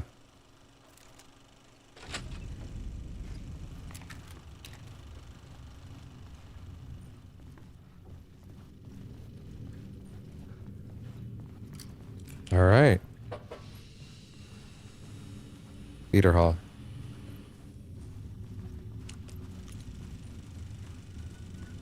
In a poem, he told us he once mistook an ocean for a lake. He spent his whole life... God damn it. Come on, man.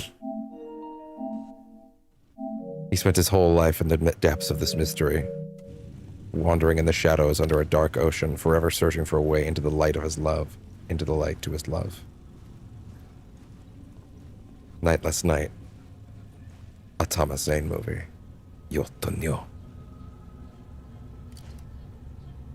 Alex Casey is the detective. Barbara Jagger is the writer's widow. Ilmo Huetari is the janitor. Ati is the janitor. Thomas Zane is the writer. Alan Wake. Music by Ati and the Janitors.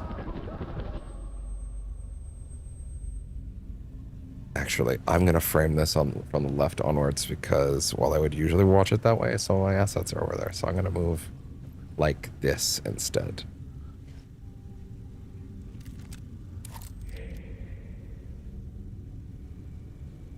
I'm also gonna dim my lights so that we can focus on the movie.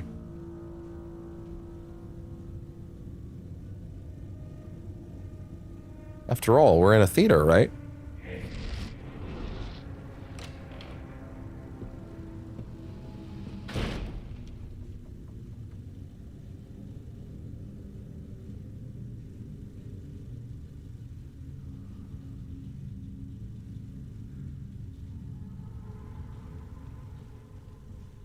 Strap in. We're watching Finnish cinema for a bit.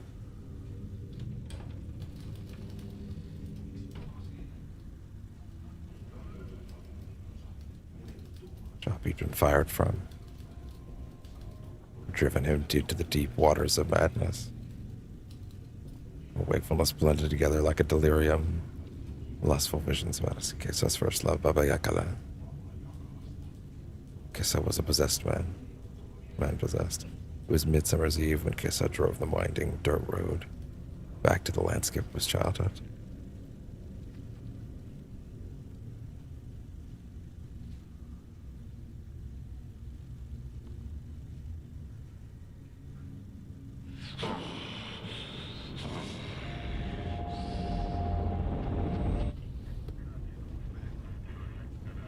Weather forecast playing on the radio.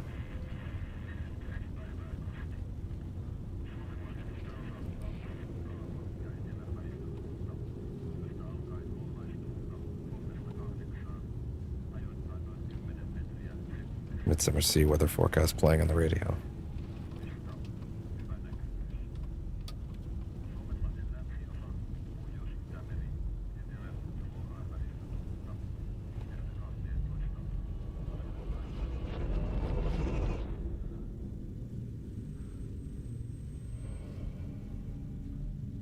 Hey guys, what's up?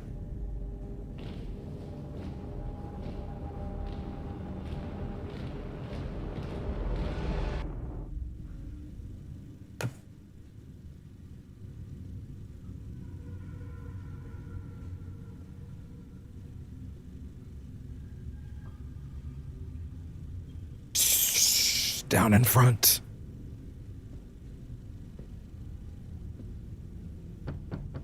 Onko täällä ketään? Ahti.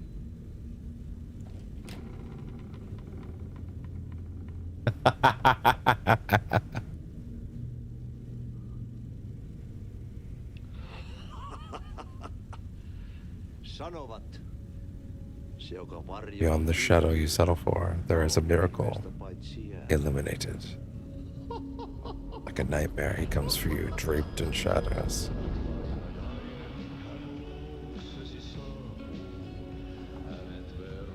Many tales are told about him. You can never escape him.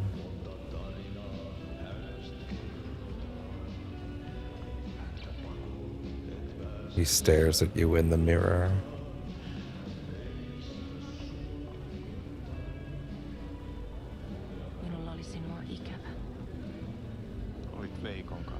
They go together, so I left. He's gone. Gone for a long time. It's time when I go. I'm with way.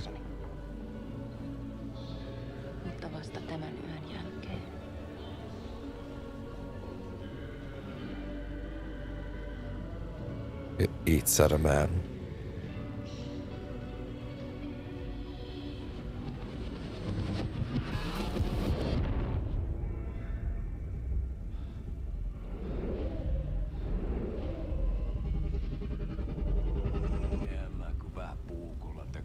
Atari. With my knife.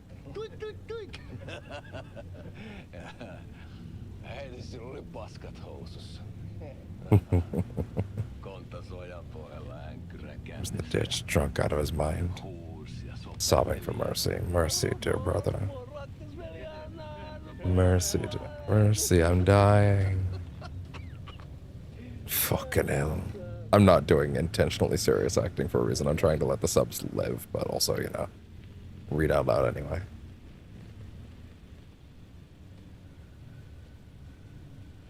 Check this out.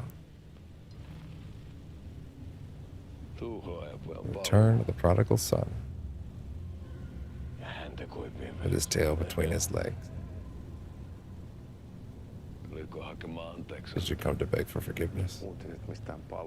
News of my return are premature. I just came to drop by. And now that I remember what goes on around here, I won't stay long. Where's your brother hiding? I stabbed him to death. Never-ending jabbering got on my nerves. A sacrificial offering for the master. But my shit brother wasn't good for even that.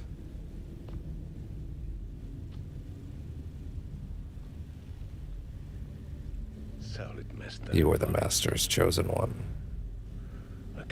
Never could figure why.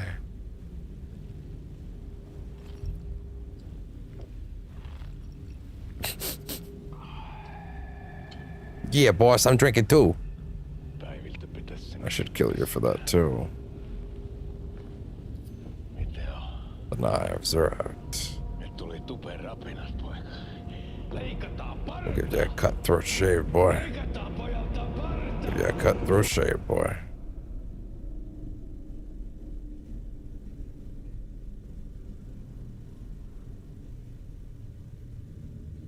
I'm a writer, goddammit.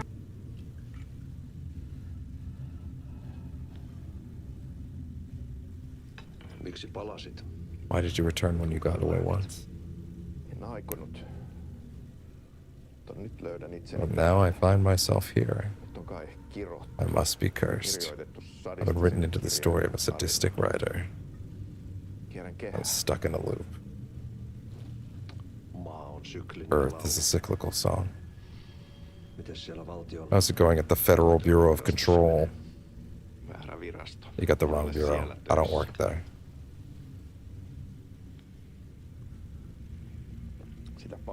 Besides, I was fired. You wouldn't be in need of a janitor's assistant? No. Master of this farm vanished into the night years ago. Soon after you left. Now the signs are in the air that I too will be out of work soon. That's why I'm asking about the bureau. Maybe I can get a job there.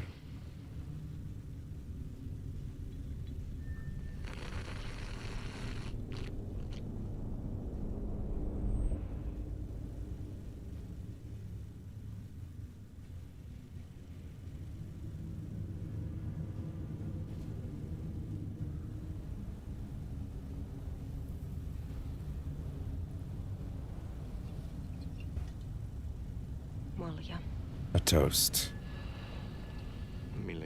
What are we drinking to? The nightless night. Yötön. You came back to us.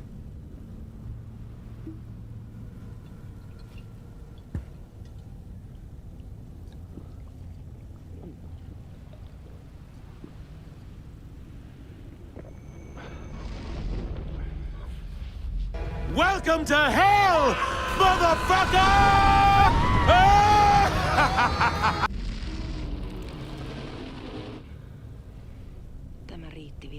This is the ritual to lead you on.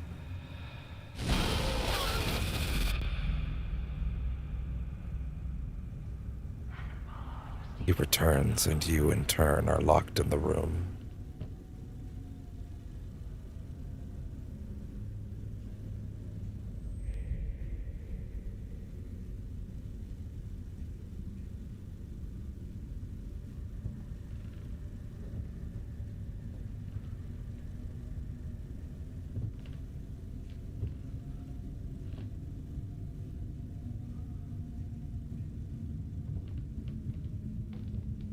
I'm a writer, god damn it.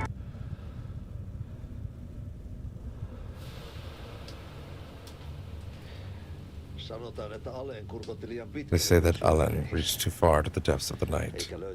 Couldn't find his way back anymore.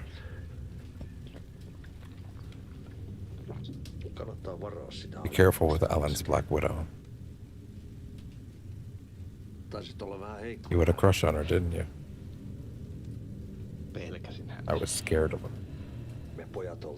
Us boys used to be a bit hopeless with women.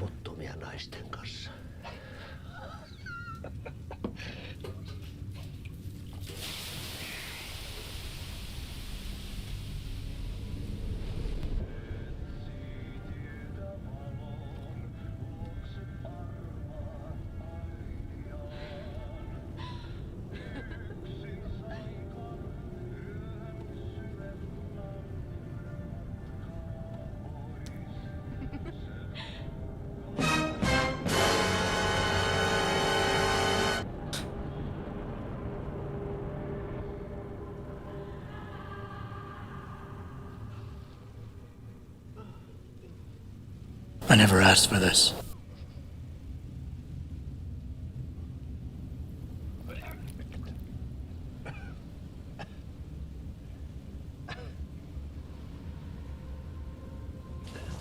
It makes no damn sense. Compels me, though.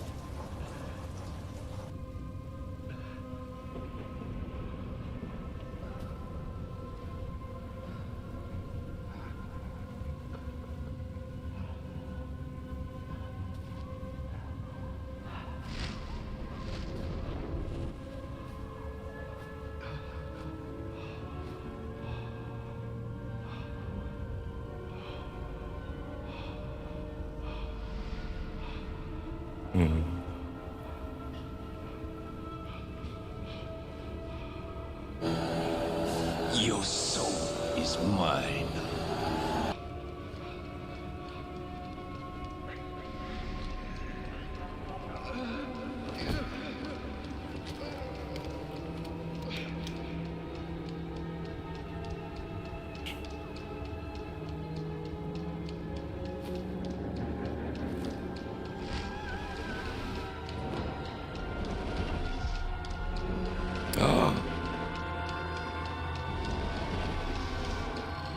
I've been waiting for this! Let's get in there!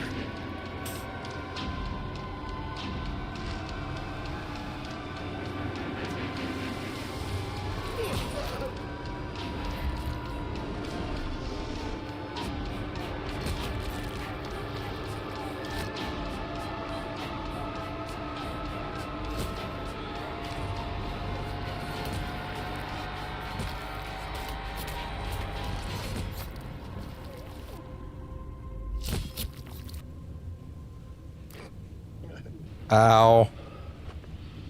Uh-oh, back to the lab again. Oh no, back to the lab again. We messed up. Back to the lab again. Not again. Back You are to the locked in lab the room. again. Uh-oh, back. There was the word in the beginning.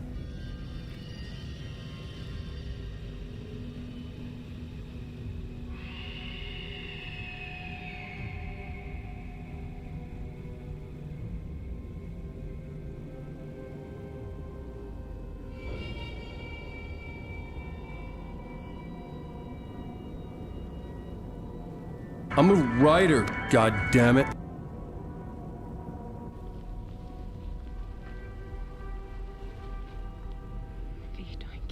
Once again, yes, we are just watching finished cinema right now.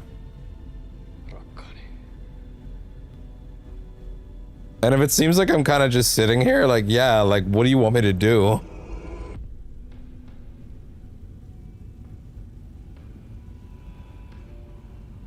You gotta let this breathe. Also, they're out of their fucking minds for shooting, like, real-ass finished cinema. And just putting, like, a fucking short film in here.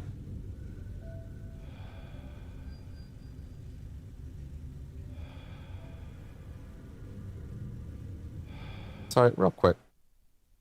Sorry, just... just saw the YouTube feed stutter a second, and I really don't want to miss any of this. So let me just verify we're okay. Are we okay? All right, are we in fact okay? Okay, it doesn't look like crazy. Sorry, it's just fucking with me. Sorry, my bad. En kierrä kehää.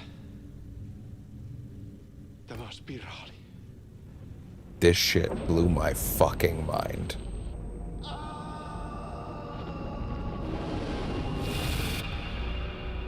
There's two things. One, right? One, I think there's a good amount of people that would just not watch this whole thing, that would get bored and then like walk out, right? By the way, if that's you, we can't be friends. Like we will never be friends, ever. For one, but for two, like, break that up. There we go. The other thing is that, like,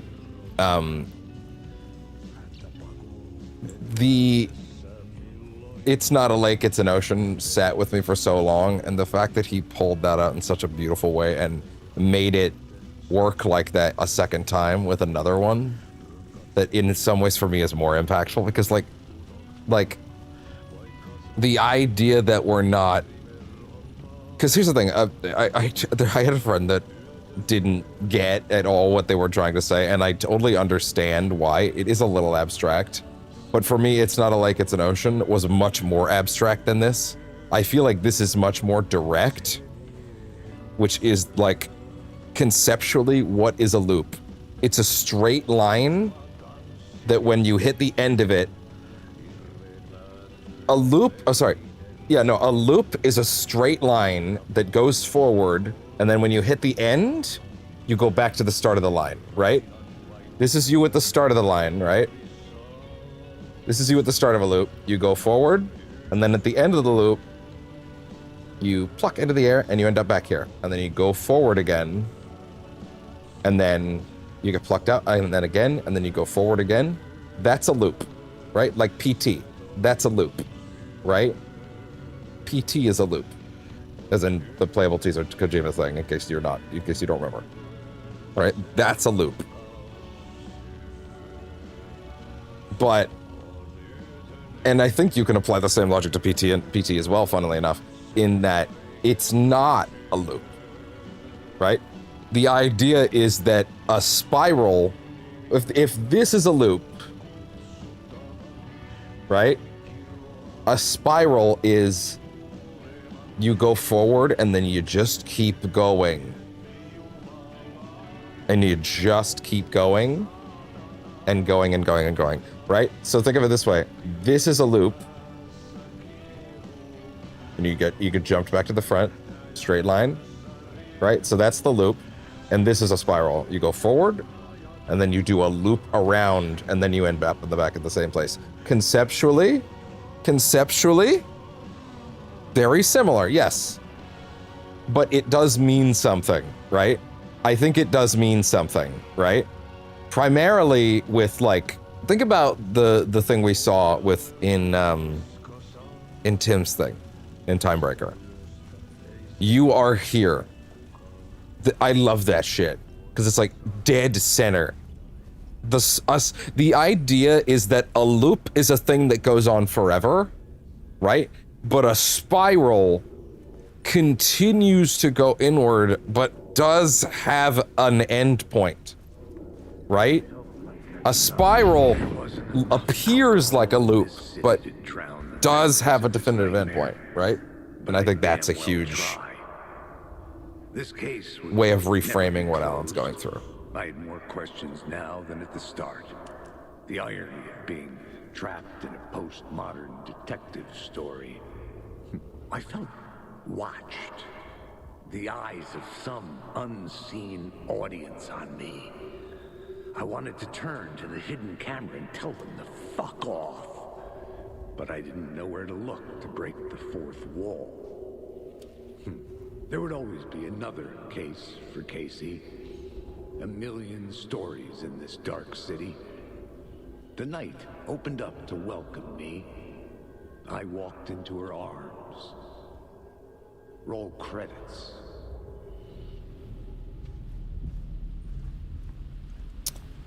Well, and then they give you all the parts of Yötön.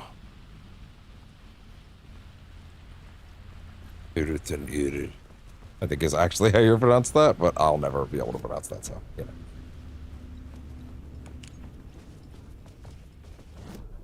Let me out! I forgot this one doesn't have a fourth scene.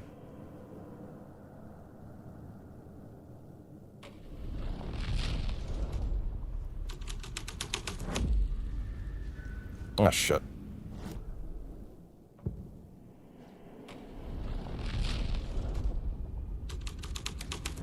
There.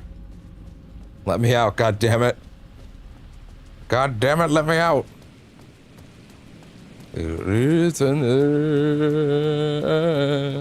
La la la la. We are at exactly 5 hours now.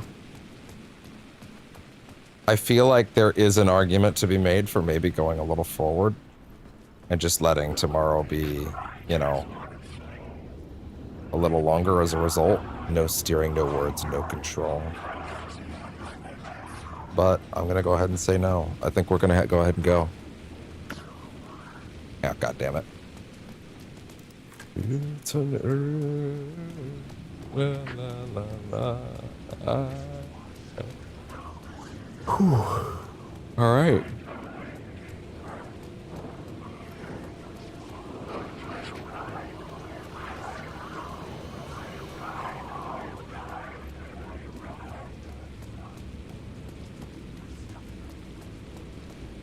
The phone was ringing again. Yeah, it was. Somehow I sensed it wasn't Zane this time.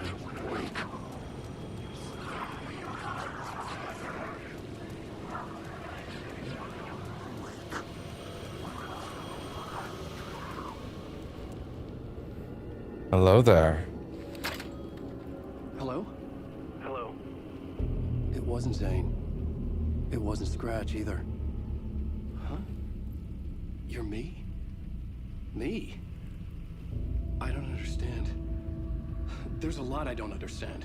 Yeah. A dark place operates in loops. Time is a story. I'm calling you from a different point in that story. From the future? I'm never getting out of here, am I? Yes, you will.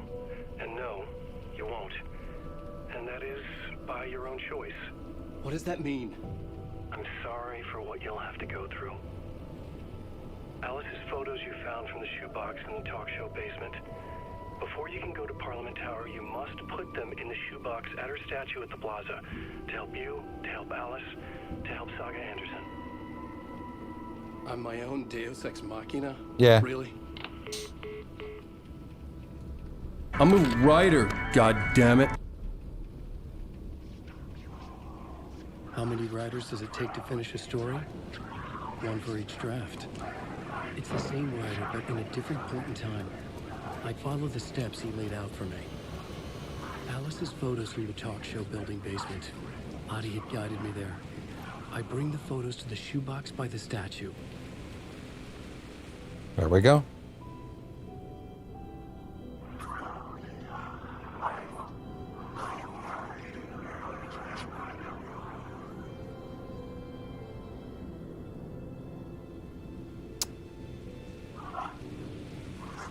And that is where Ellen's segments end for now.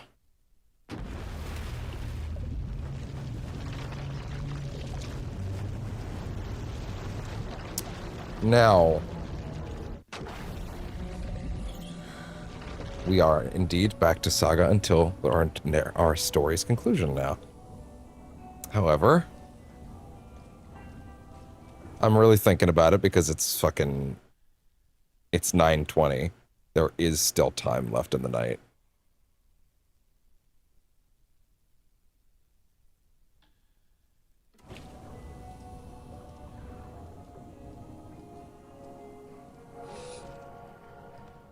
It does feel a little silly to stop. And the next segment is pretty short. And it does make for a pretty climactic finish. So, with that in mind, I need to consider if I'm gonna go ahead and add that in, because Realistically, the last session is largely going to be the lake house, bolstered by the rest of the game.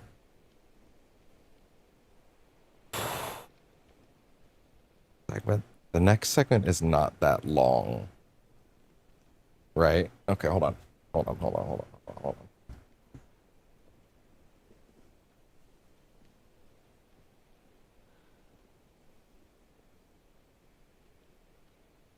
Hold on.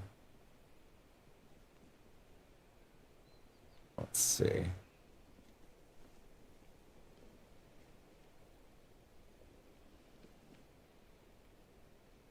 Yeah, that seems about right. 1 second. After.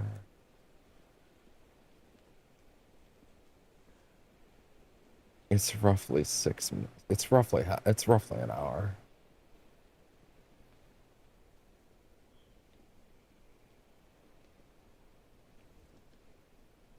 And then the one after that is roughly an hour. So that's like bringing it up to like that.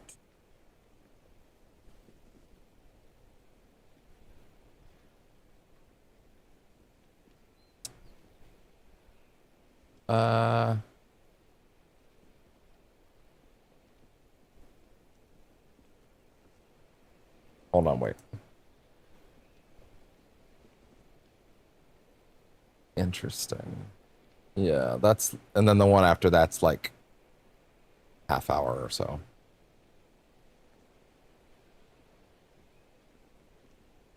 So altogether, I guess the question now would be, how long are my old lake house VODs? Maybe I could ballpark off that. Because that's the most accurate representation of Devon time I could ask for, you know? Let me take a look.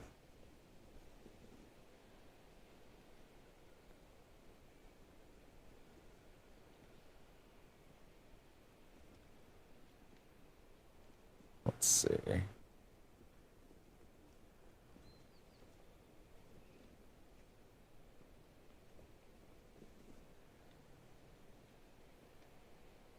Fascinating.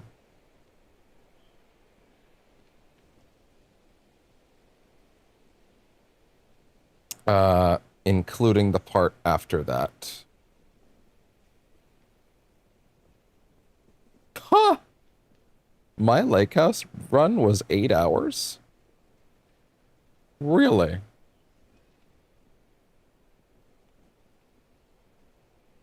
Really? It was 8.5 hours? I don't think it's that long. But also, it's me. Let's be honest here. Okay. Okay. All right, tell you what. We are in fact gonna go inside then. We're gonna run this out a little. We're gonna run this clock out a little bit. It just makes more sense to make tomorrow a little more steady, you know. Besides, ending early doesn't necessarily mean I get to do the rest of my night early. The sounds coming from the station. 1 second.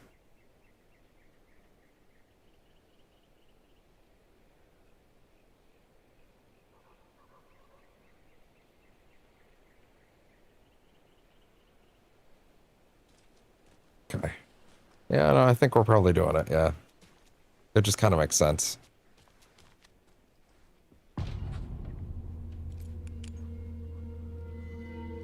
Power's out.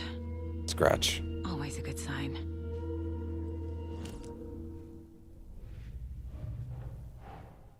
Man in lab coat messes around and finds out. Called it. I like that she says messes. It's cute. Get Wake out of FBC custody. What happened here? The cult taken? Wake is the priority. The station has been attacked. This isn't good. Wake better be alive. There's Taken inside.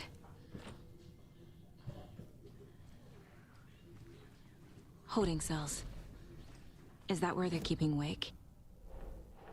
Wake Door's status. locked, though. Cell block door is locked. That's probably where Wake is being held. Need to get that door open. Yeah, it's the same shit. Literally, depending on your perspective. Anyone here? I'm here in the closet. Oh, yeah? Agent Estevez? Is that you? Anderson? Didn't I tell you to fuck off? Looks like it's a good thing I didn't. Looks like. My leg's busted, so I'm gonna need your help. It said Logan. Listen, there's a person out there with you invaded by something that we call the Shadow, and if you don't... Taken. Yeah, I'll handle it. Wait, whoa, what?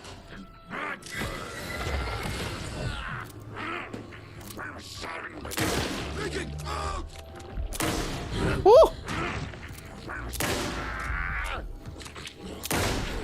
All clear, Estevez.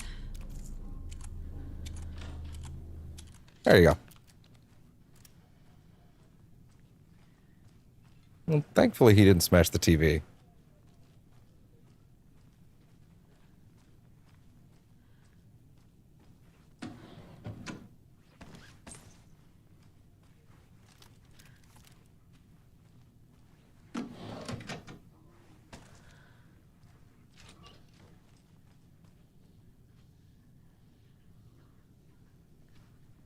That leg doesn't look good. Feels even worse. But thanks for saving the rest of me. We should talk. Yeah. Very much so. What happened here? Where to fucking start? We came to check out a system alert at Cauldron Lake, but it's worse than we could handle. Real boondoggle. The police, my own agents, most were invaded before we could even react. What did the FBC come here to do? Bright Falls is the site of a recurring altered world event. The Shadow is stronger than we expected. We're low on resources, problems at HQ. But we do have equipment for dealing with the shaded threat. We were just caught off guard before we could set it up. Have you found my partner, Agent Casey? Yeah, we found him. Out in the woods. He had a close encounter with the Shadow, and it did something to him. Is he okay? He's alive. We took him down to the morgue for an examination. Haven't heard anything since the attack. Where is Wake? I know what's going on here. Wake can fix this. Alan Wake is a para-utilitarian. The word's a mouthful, so you know it's serious. We have him locked up in the holding cells per protocol. He's connected to the Shadow in some way. I need to get the cells open.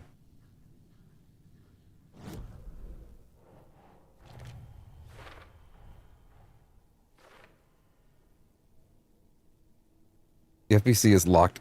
Estevez. The FBC locked Wake in the holding cells. They believe he's associated with the dark presence somehow. Alan Wake Well, they're not is wrong. a para-utilitarian.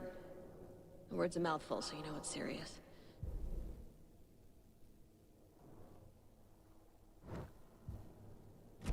Estevez, I need to see Wake. How do I get into the cell block? Okay. Protocols don't mean that much at this point anyway. Don't make me regret this, Anderson. Until the power's back on, the door to the holding cells won't open. There's a fuse box downstairs in the basement. Here. You'll need these keys.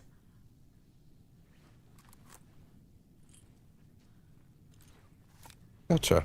Back into the morgue, huh? Fantastic.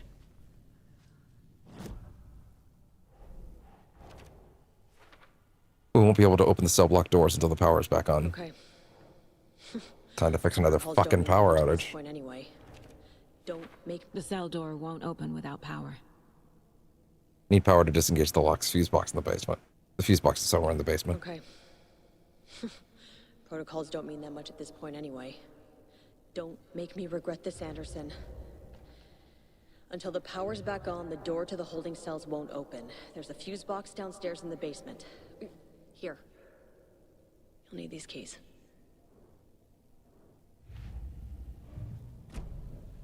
All right. Now, unfortunately, part of me actually genuinely would like, oh my god, I just remembered there's another box outside. Am I allowed to go back out yet? Hold on.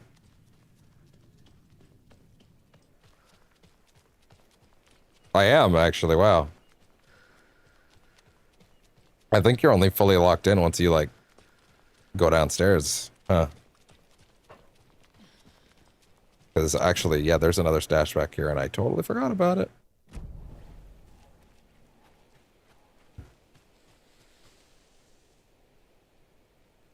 I have things to do, and this is not the right way.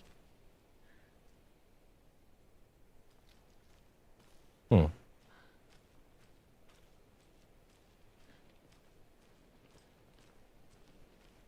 Hmm.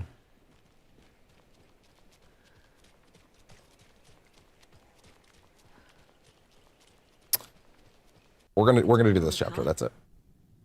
Fantastic. Okay, fair enough. And that's without having to run to a different location, you know?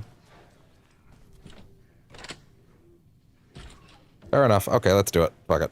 Let's go.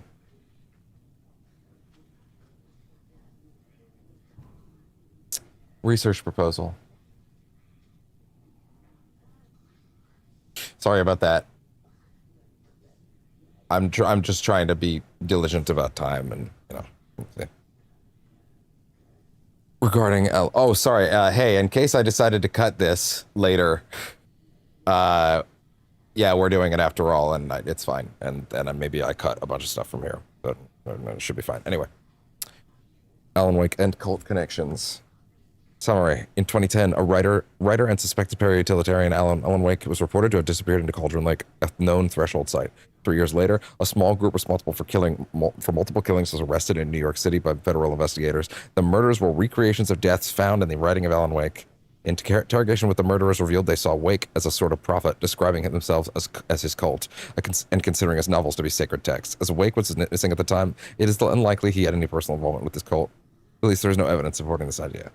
Soon after the cult was detained, an organization known as the Cult of the Tree began operating around Cauldron Lake, the same lake where area Wake appeared. This is now the second organization branding themselves as a cult with a direct physical connection to Alan Wake, operating in the location he was last seen in. I propose that this is not a coincidence, and I would like to permission to search for a link between Wake and the Cult of the Tree. Emergency incident report. The Lake House.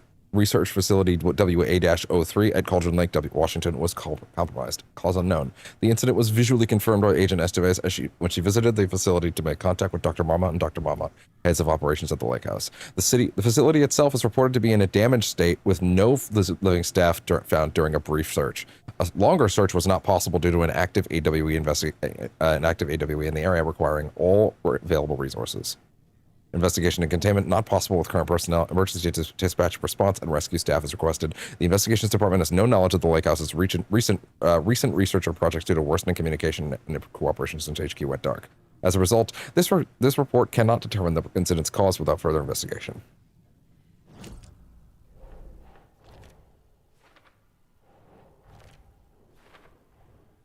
The cell door won't open without power.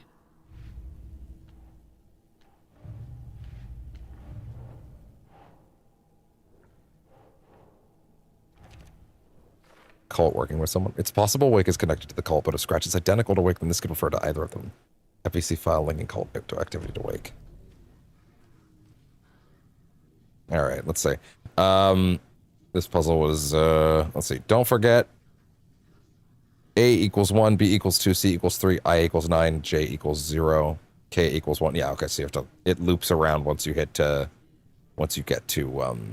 J. So 1, 2, 3. 1. UFO Myth and Reality Part 1.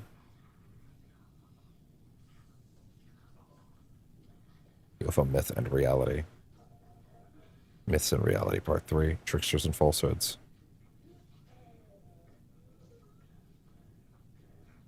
The Battle to Regain Your Mind. Author Batson. Right, it's the authors. So Quincy,